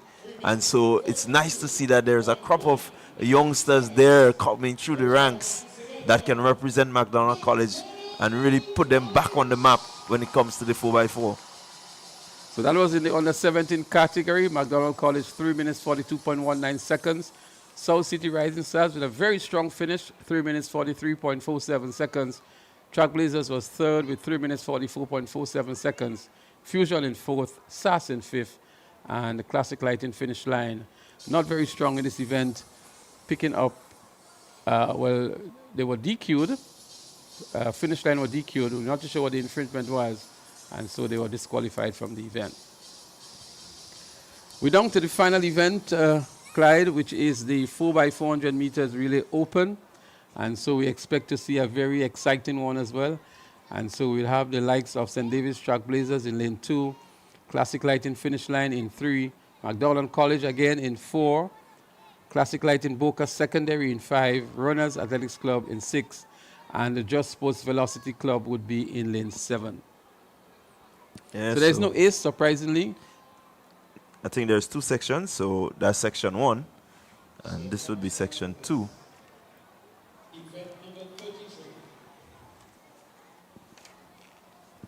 Yeah. Well, seemingly we have 2 different schedules here. So that's actually flight 1 of 2. So we actually have 2 4x4 meter relay open for the boys, which is good. So rather than being down to the ultimate event, we are actually at the penultimate event. And so we still have flight 2 of 2, which would feature the likes of Top Flight, GBSS, ACE, MVP, SAS, South City Rising Stars, and Fusion Athletics. They would form flight 2 of 2. So just to keep you a little longer, we're going to have 2 more 4x4s in the open boys category. And we expect to see a lot of fireworks in those two. Again, it's timed finals. So the best 3 times would emerge as the winners from the overall 2 flights of events. The first flight, as I said, would feature the likes of St. David's Trailblazers, Classic Lighting Finish Line, McDonald College, Classic Lighting Boca Secondary, Runners, and Just Sports Velocity Club. Yeah, quite a few big names to to call in this one. You can just imagine. So McDonald College have decided not to participate from what I'm seeing in the update here. So too is Boca Secondary and Runners Club. So there are only going to be 3 clubs: Trailblazers, Finish Line, and Just Sports Velocity.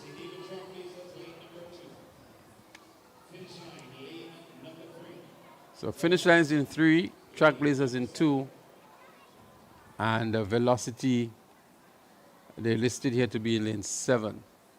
So there they are at the top of the screen in lane 7. Only 3 clubs participating in flight 1 of 2 in the 4x400 meters open for boys. Yeah, diminished field. It still doesn't take away from the excitement of the 4x400 meter relay. They're on their marks. The penultimate event. Flight 1 of 2 in the 4x400 meters open for boys. They're up and running now. Trailblazers, Finish Line, and Just Sports Velocity. Just Sports Velocity already in lane 7. Finish Line in 3. Trailblazers in 2. A huge gap here between Just Sports Velocity and Trailblazers, but it's really, really too early to call this one. Trailblazers narrowing the gap that Velocity, Just Sports Velocity has established. It's Just Sports Velocity in the white. Here comes Trailblazers on the inside. A very strong run from Trailblazers. Moves into the lead and will hand over first. The athlete here from Trailblazers. He hands over first. Trailblazers followed by Just Sports Velocity. The lane markers are still out there. Finish Line is in 3rd position, but Trailblazers establishing a commanding lead here over the athlete from Finish Line. EJ George. Some 60 meters. It's EJ coming back out of retirement maybe. Not seen him for quite some time on the track.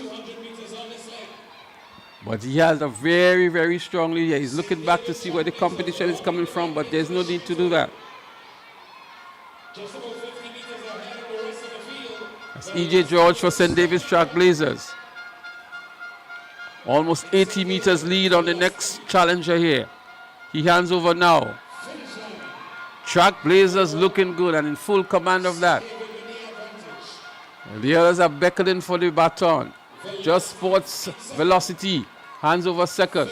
Then we have Finish Line. There is St. David's Trailblazers out front and looking good. It's St. David's Trailblazers. It's good to see Kyle Gibson back on the track. Yeah, it's an open event, and so they really pull out all of the seasoned and veteran athletes out of St. David's Trailblazers.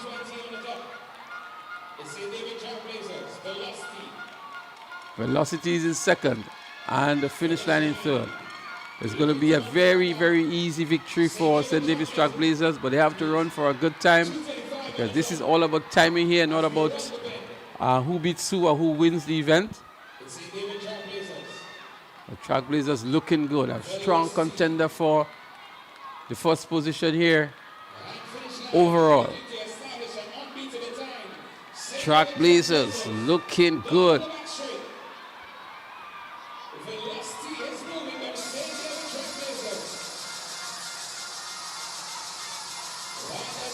Keaton James of St. David's Trailblazers on the anchor leg. And Keaton is not going to have any ease up here. He has just about 80 meters to go.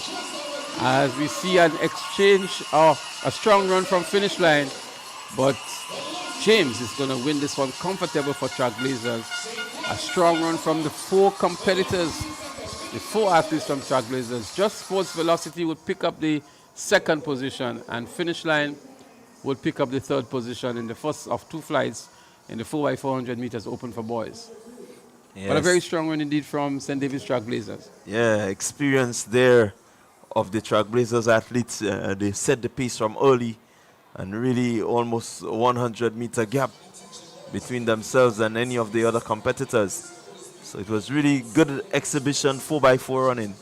Quartet seems to be well oiled. So we're getting set for the final event on the day. St. David's Trailblazers just completed the first of 2 flights in 3 minutes, 26.72 seconds. Velocity Track Club, 3 minutes, 40.11 seconds. And the Finish Line, 3 minutes, 50.97 seconds.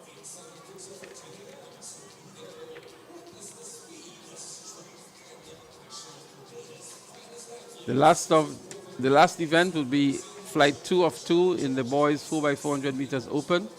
And as we indicated to you earlier, this you see the likes of Top Flight, Ace, GBSS is expected,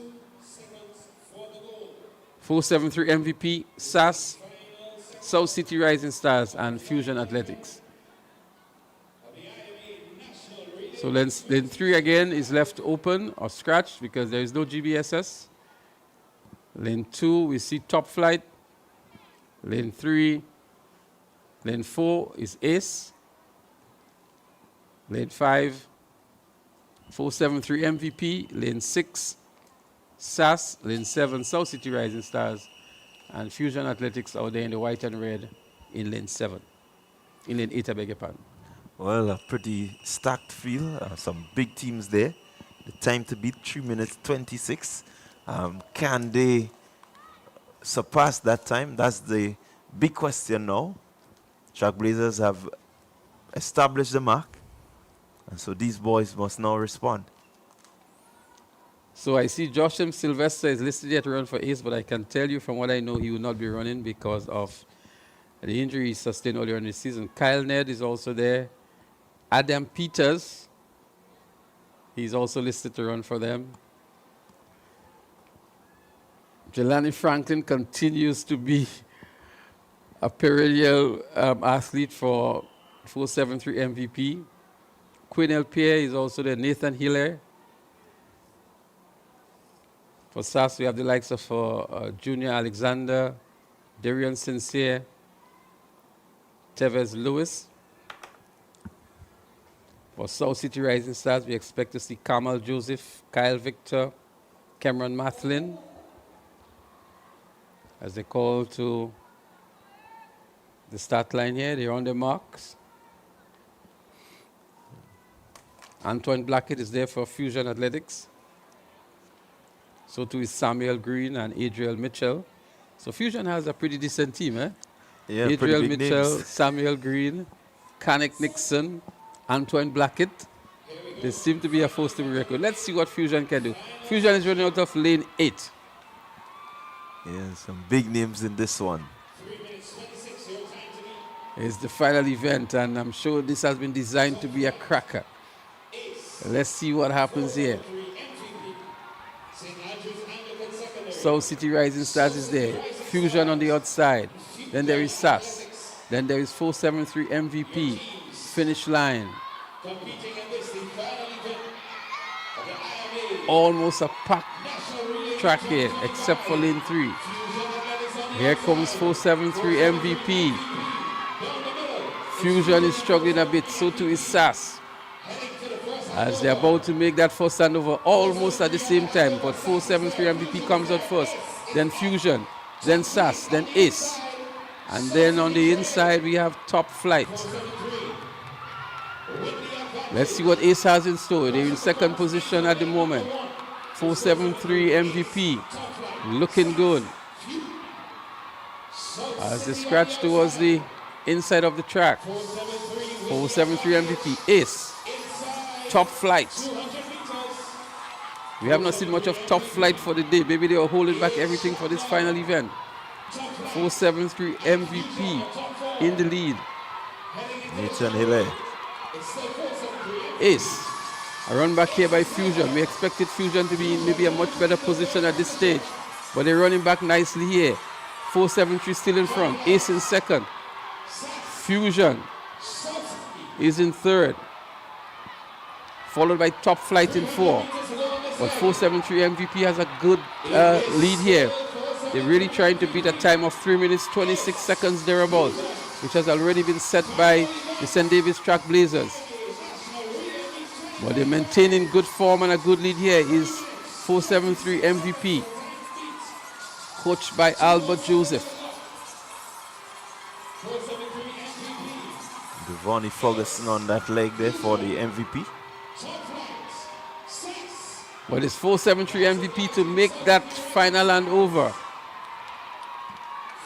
That's look like Jelani Franklin now. We saw him losing an opportunity in the 4x100 meters with a batter fall-up. Let's see if he can hold on to the lead established here. Followed by Fusion. That's Jelani Franklin right there. He's been training year after year after year. But look at Fusion looking to move into second position now. That's Fusion. Jelani Franklin still holds the lead here for 473 MVP. 473 MVP with a good lead here. Jelani Franklin it is. Fusion is in second position. Ace is in third. Jelani Franklin with about 50 meters to go. Slowing down a bit, but still has a commanding lead and would take it home for 473 MVP. A good run by Jelani Franklin and his team to win this one. The final event of the day. A good run back here by Fusion, and a battle for third and fourth between Sass and Ace as they dip for the tape together. This one may require a photo finish to decide who comes third or fourth. With the two clubs out of St. Andrews, Sass and Ace, what a run it was in this event. But the time to beat, 3 minutes 26 seconds thereabout, that was already established by the St. David's Track Blazers. And we look to see what time would have been returned by 473 MVP to know who the overall winners would be. Yeah, again, another good exhibition of 4x4 running here. The team's really competitive. I mean, MVP from the onset, they set the mark and they kept their mark. Really no challenge from the other clubs. Kudos to them.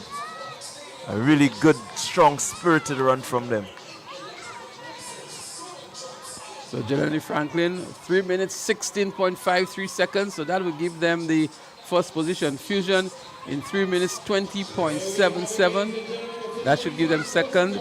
Sass actually came in third in 3 minutes 22.98, just clipping Ace on the finish line in 3 minutes 23.03 seconds. So these times would have to match up against the times in the previous batch to determine the overall winners. But it seems as though 473 MVP has a much better time than St. David's Track Blazers, and they would earn themselves the first prize. Look at the finish here between Sass and Ace. Sass dipping nicely, the torso actually crossing before Ace Track Club, and so bringing home the third position in the event. Maybe not third overall, but a good run back here by the athlete from Sass. Well, actually, Leslie, that was the quicker of the races, and so the top three will come from that group here. 3:26 was the time to beat. They completed, MVP completed in 3:16. Fusion in 3:20. Fusion in 3:20. And Sass in 3:22. So really, the top three clubs would come from the second batch. And so that dip that Sass made, there was a dip actually for a bronze medal. definitely dipping at the right time and really having enough in the tank to make that dip. It means that it was a really good, strong run. So guess what? The time is 10 p.m. And we anticipated that we would finish just about 10 p.m. So it was a good judgment call, although we still have the closing exercises and the final presentations to the winners. But all in all, I thought it was a very exciting day of competition. We saw some varying levels of preparation from the clubs. A lot of disqualifications, the sad part of it, but a lot of impressive performances with the relays. A lot of work still needs to be done with the batter transitioning, and we recognize that many of the athletes are performing for their clubs and not for their schools, and that could be one of the issues that have resulted in some of the slop or batter passing. But all in all, I think the fans who came out here in the large numbers would be satisfied with the level of performance and the participation and competitiveness of the races. Clyde, your thoughts on what you've seen for the day so far? Yes, certainly a lot to be happy about, a few to be disappointed about, but all in all, I think it makes good for the remainder of the season. Many of these clubs really now getting a chance to test their relay teams. As you rightly said, not representing the school may have something to do with that, but all in all, it means that going forward, they can begin to, strategize, put the different personnel in the right places, look to get the baton around in a manner that is pleasing, to the coaches and to the team supporters and so on. So this will bring the curtains down on the activities on the track. As I mentioned earlier, we still have the closing ceremony and the final presentation for the winners in the last section of the games. It's beginning to heat up, the track and field season. A number of the schools have already had their meets. This national relays, the IMA national relays, is a staple in the calendar of track and field events here in Grenada. And as we heard earlier on today, there are quite a number of events still to happen. We have the national champs. We also have this Saturday, the Charlie George Classic. There's going to be Whitsuntide Games, National Primary School Games, the National Private Primary School Games. There's also going to be Intercall. There's also going to be a special invitational organized by Classic Lighting. So there's a lot in store for track and field fans and for the athletes. And we want to wish the athletes well to be able to stay healthy, to be able to be very competitive, and to be able to return good times. Everything builds up to Carriacou Games 2025 to be held in Trinidad over the Easter weekend. And we hope that Grenada will have a very strong contingent, which we're told is going to be about 35 athletes.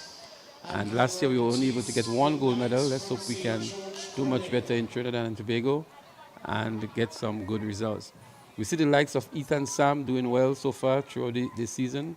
10:45, shutting down long before the finish line. That's a good sign. And there are others who are doing just as well. We expect Joshua Sylvester maybe to recover from his injury and give a very good show in the 400 meters and 800 meters as well, as we saw him at Carriacou Games last year. Been very impressive indeed. And then the likes of Annalisa Brown, Chefonia Houston, Egypt Regis and others who are coming into their own. And of course, we've always been very strong in the field, especially in the javelin event.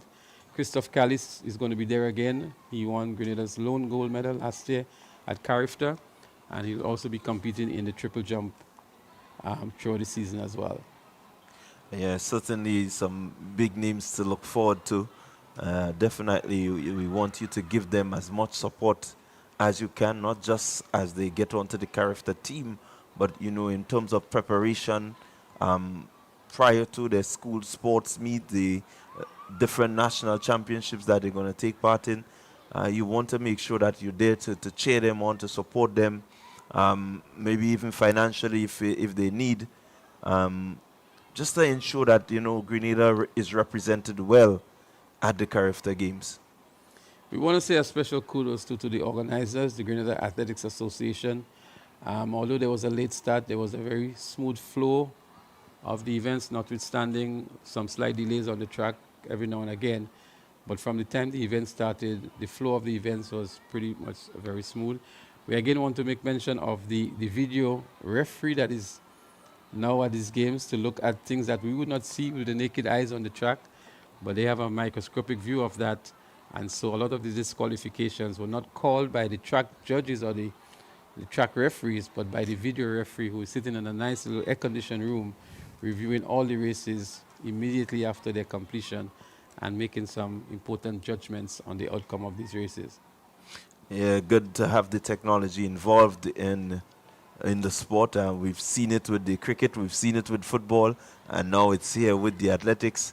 I think tennis has a video review just the same way. So it's good to really use the technology and have it support, making the whole aspect of officiating of a higher standard, a higher quality. So we want to make the point that video refereeing in track and field has been there for a long time. But the point is that we now have it been introduced here in Grenada. This year is actually not the first year it has been introduced, but it's an additional feature to the games that really enhances it and creates a level and fair platform for all of the competing clubs and schools that are competing in these games. So another exciting day of competition comes to an end. We encourage you to monitor the Facebook and the YouTube pages of TNR Communications. They will be covering a lot of the track and field meets that will be happening this season. They will be in St. Andrews to cover the St. Joseph's Convent, the St. Andrews Anglican Secondary, the St. Andrews Primary School Games, the National Primary School Games. They will be covering that as well, the private primary school games. Intercall games, as usual, will be carried the national champs. And so many of the track and field events that will be happening throughout the season will be covered by TNR Communications. And so we want to say a special thank you to the entire production team, the executive producer, Mr. Richie Olivier himself, Blondell, who has been doing a lot of the production, and all of the cameramen, including Cullen, and everybody, Mr. Parks, who have been operating the drone. We saw some wonderful drone shots, another addition to the TNR Communications equipment and coverage. And so we're going to see a lot more of that throughout the season, and a lot of additional features that have been explained to us that TNR Communications will be presenting for some of the other track and field meets that are happening this year. Yeah, certainly TNR just lifting the standard when it comes to, sports and the coverage of sports. And even while we're talking about the coverage of sports, just to let the public know that the Grenada Cricket Association Under-19 tournament is currently being held. It started this weekend and it's going to be over the next 3 weekends, where our young cricketers, athletes just the same, will be in action at different venues across the nation. So, I'm sure TNR Communications is involved somewhere there as well, are they? Well, they just may be involved coming to the end, towards the end of the tournament. It was not decided as yet, but somewhere along the line, we may just decide to stream the finals day. Again, we'll have that chat with Richie and definitely give him the heads up early enough, as to being a part of that. But for now, the games are being played at the 3 venues, the Las Just Playing Field, Roy St. John Playing Field, and at the Progress Park. So as we put a wrap on things here from the commentary position, we still have the final closing ceremony. We want to bid you farewell and look forward to you again next year. We thank all of you who have been viewing on the World Wide Web, on your mobile devices, in your homes, in your offices, wherever you are. And on behalf of the entire broadcast team, Bernard and Twine, who has been with us earlier on today, Clyde, John, and myself, Leslie Smith, we bid you farewell, and we encourage you to stay tuned for the final closing ceremony. But until such time, we say good night and have an enjoyable weekend.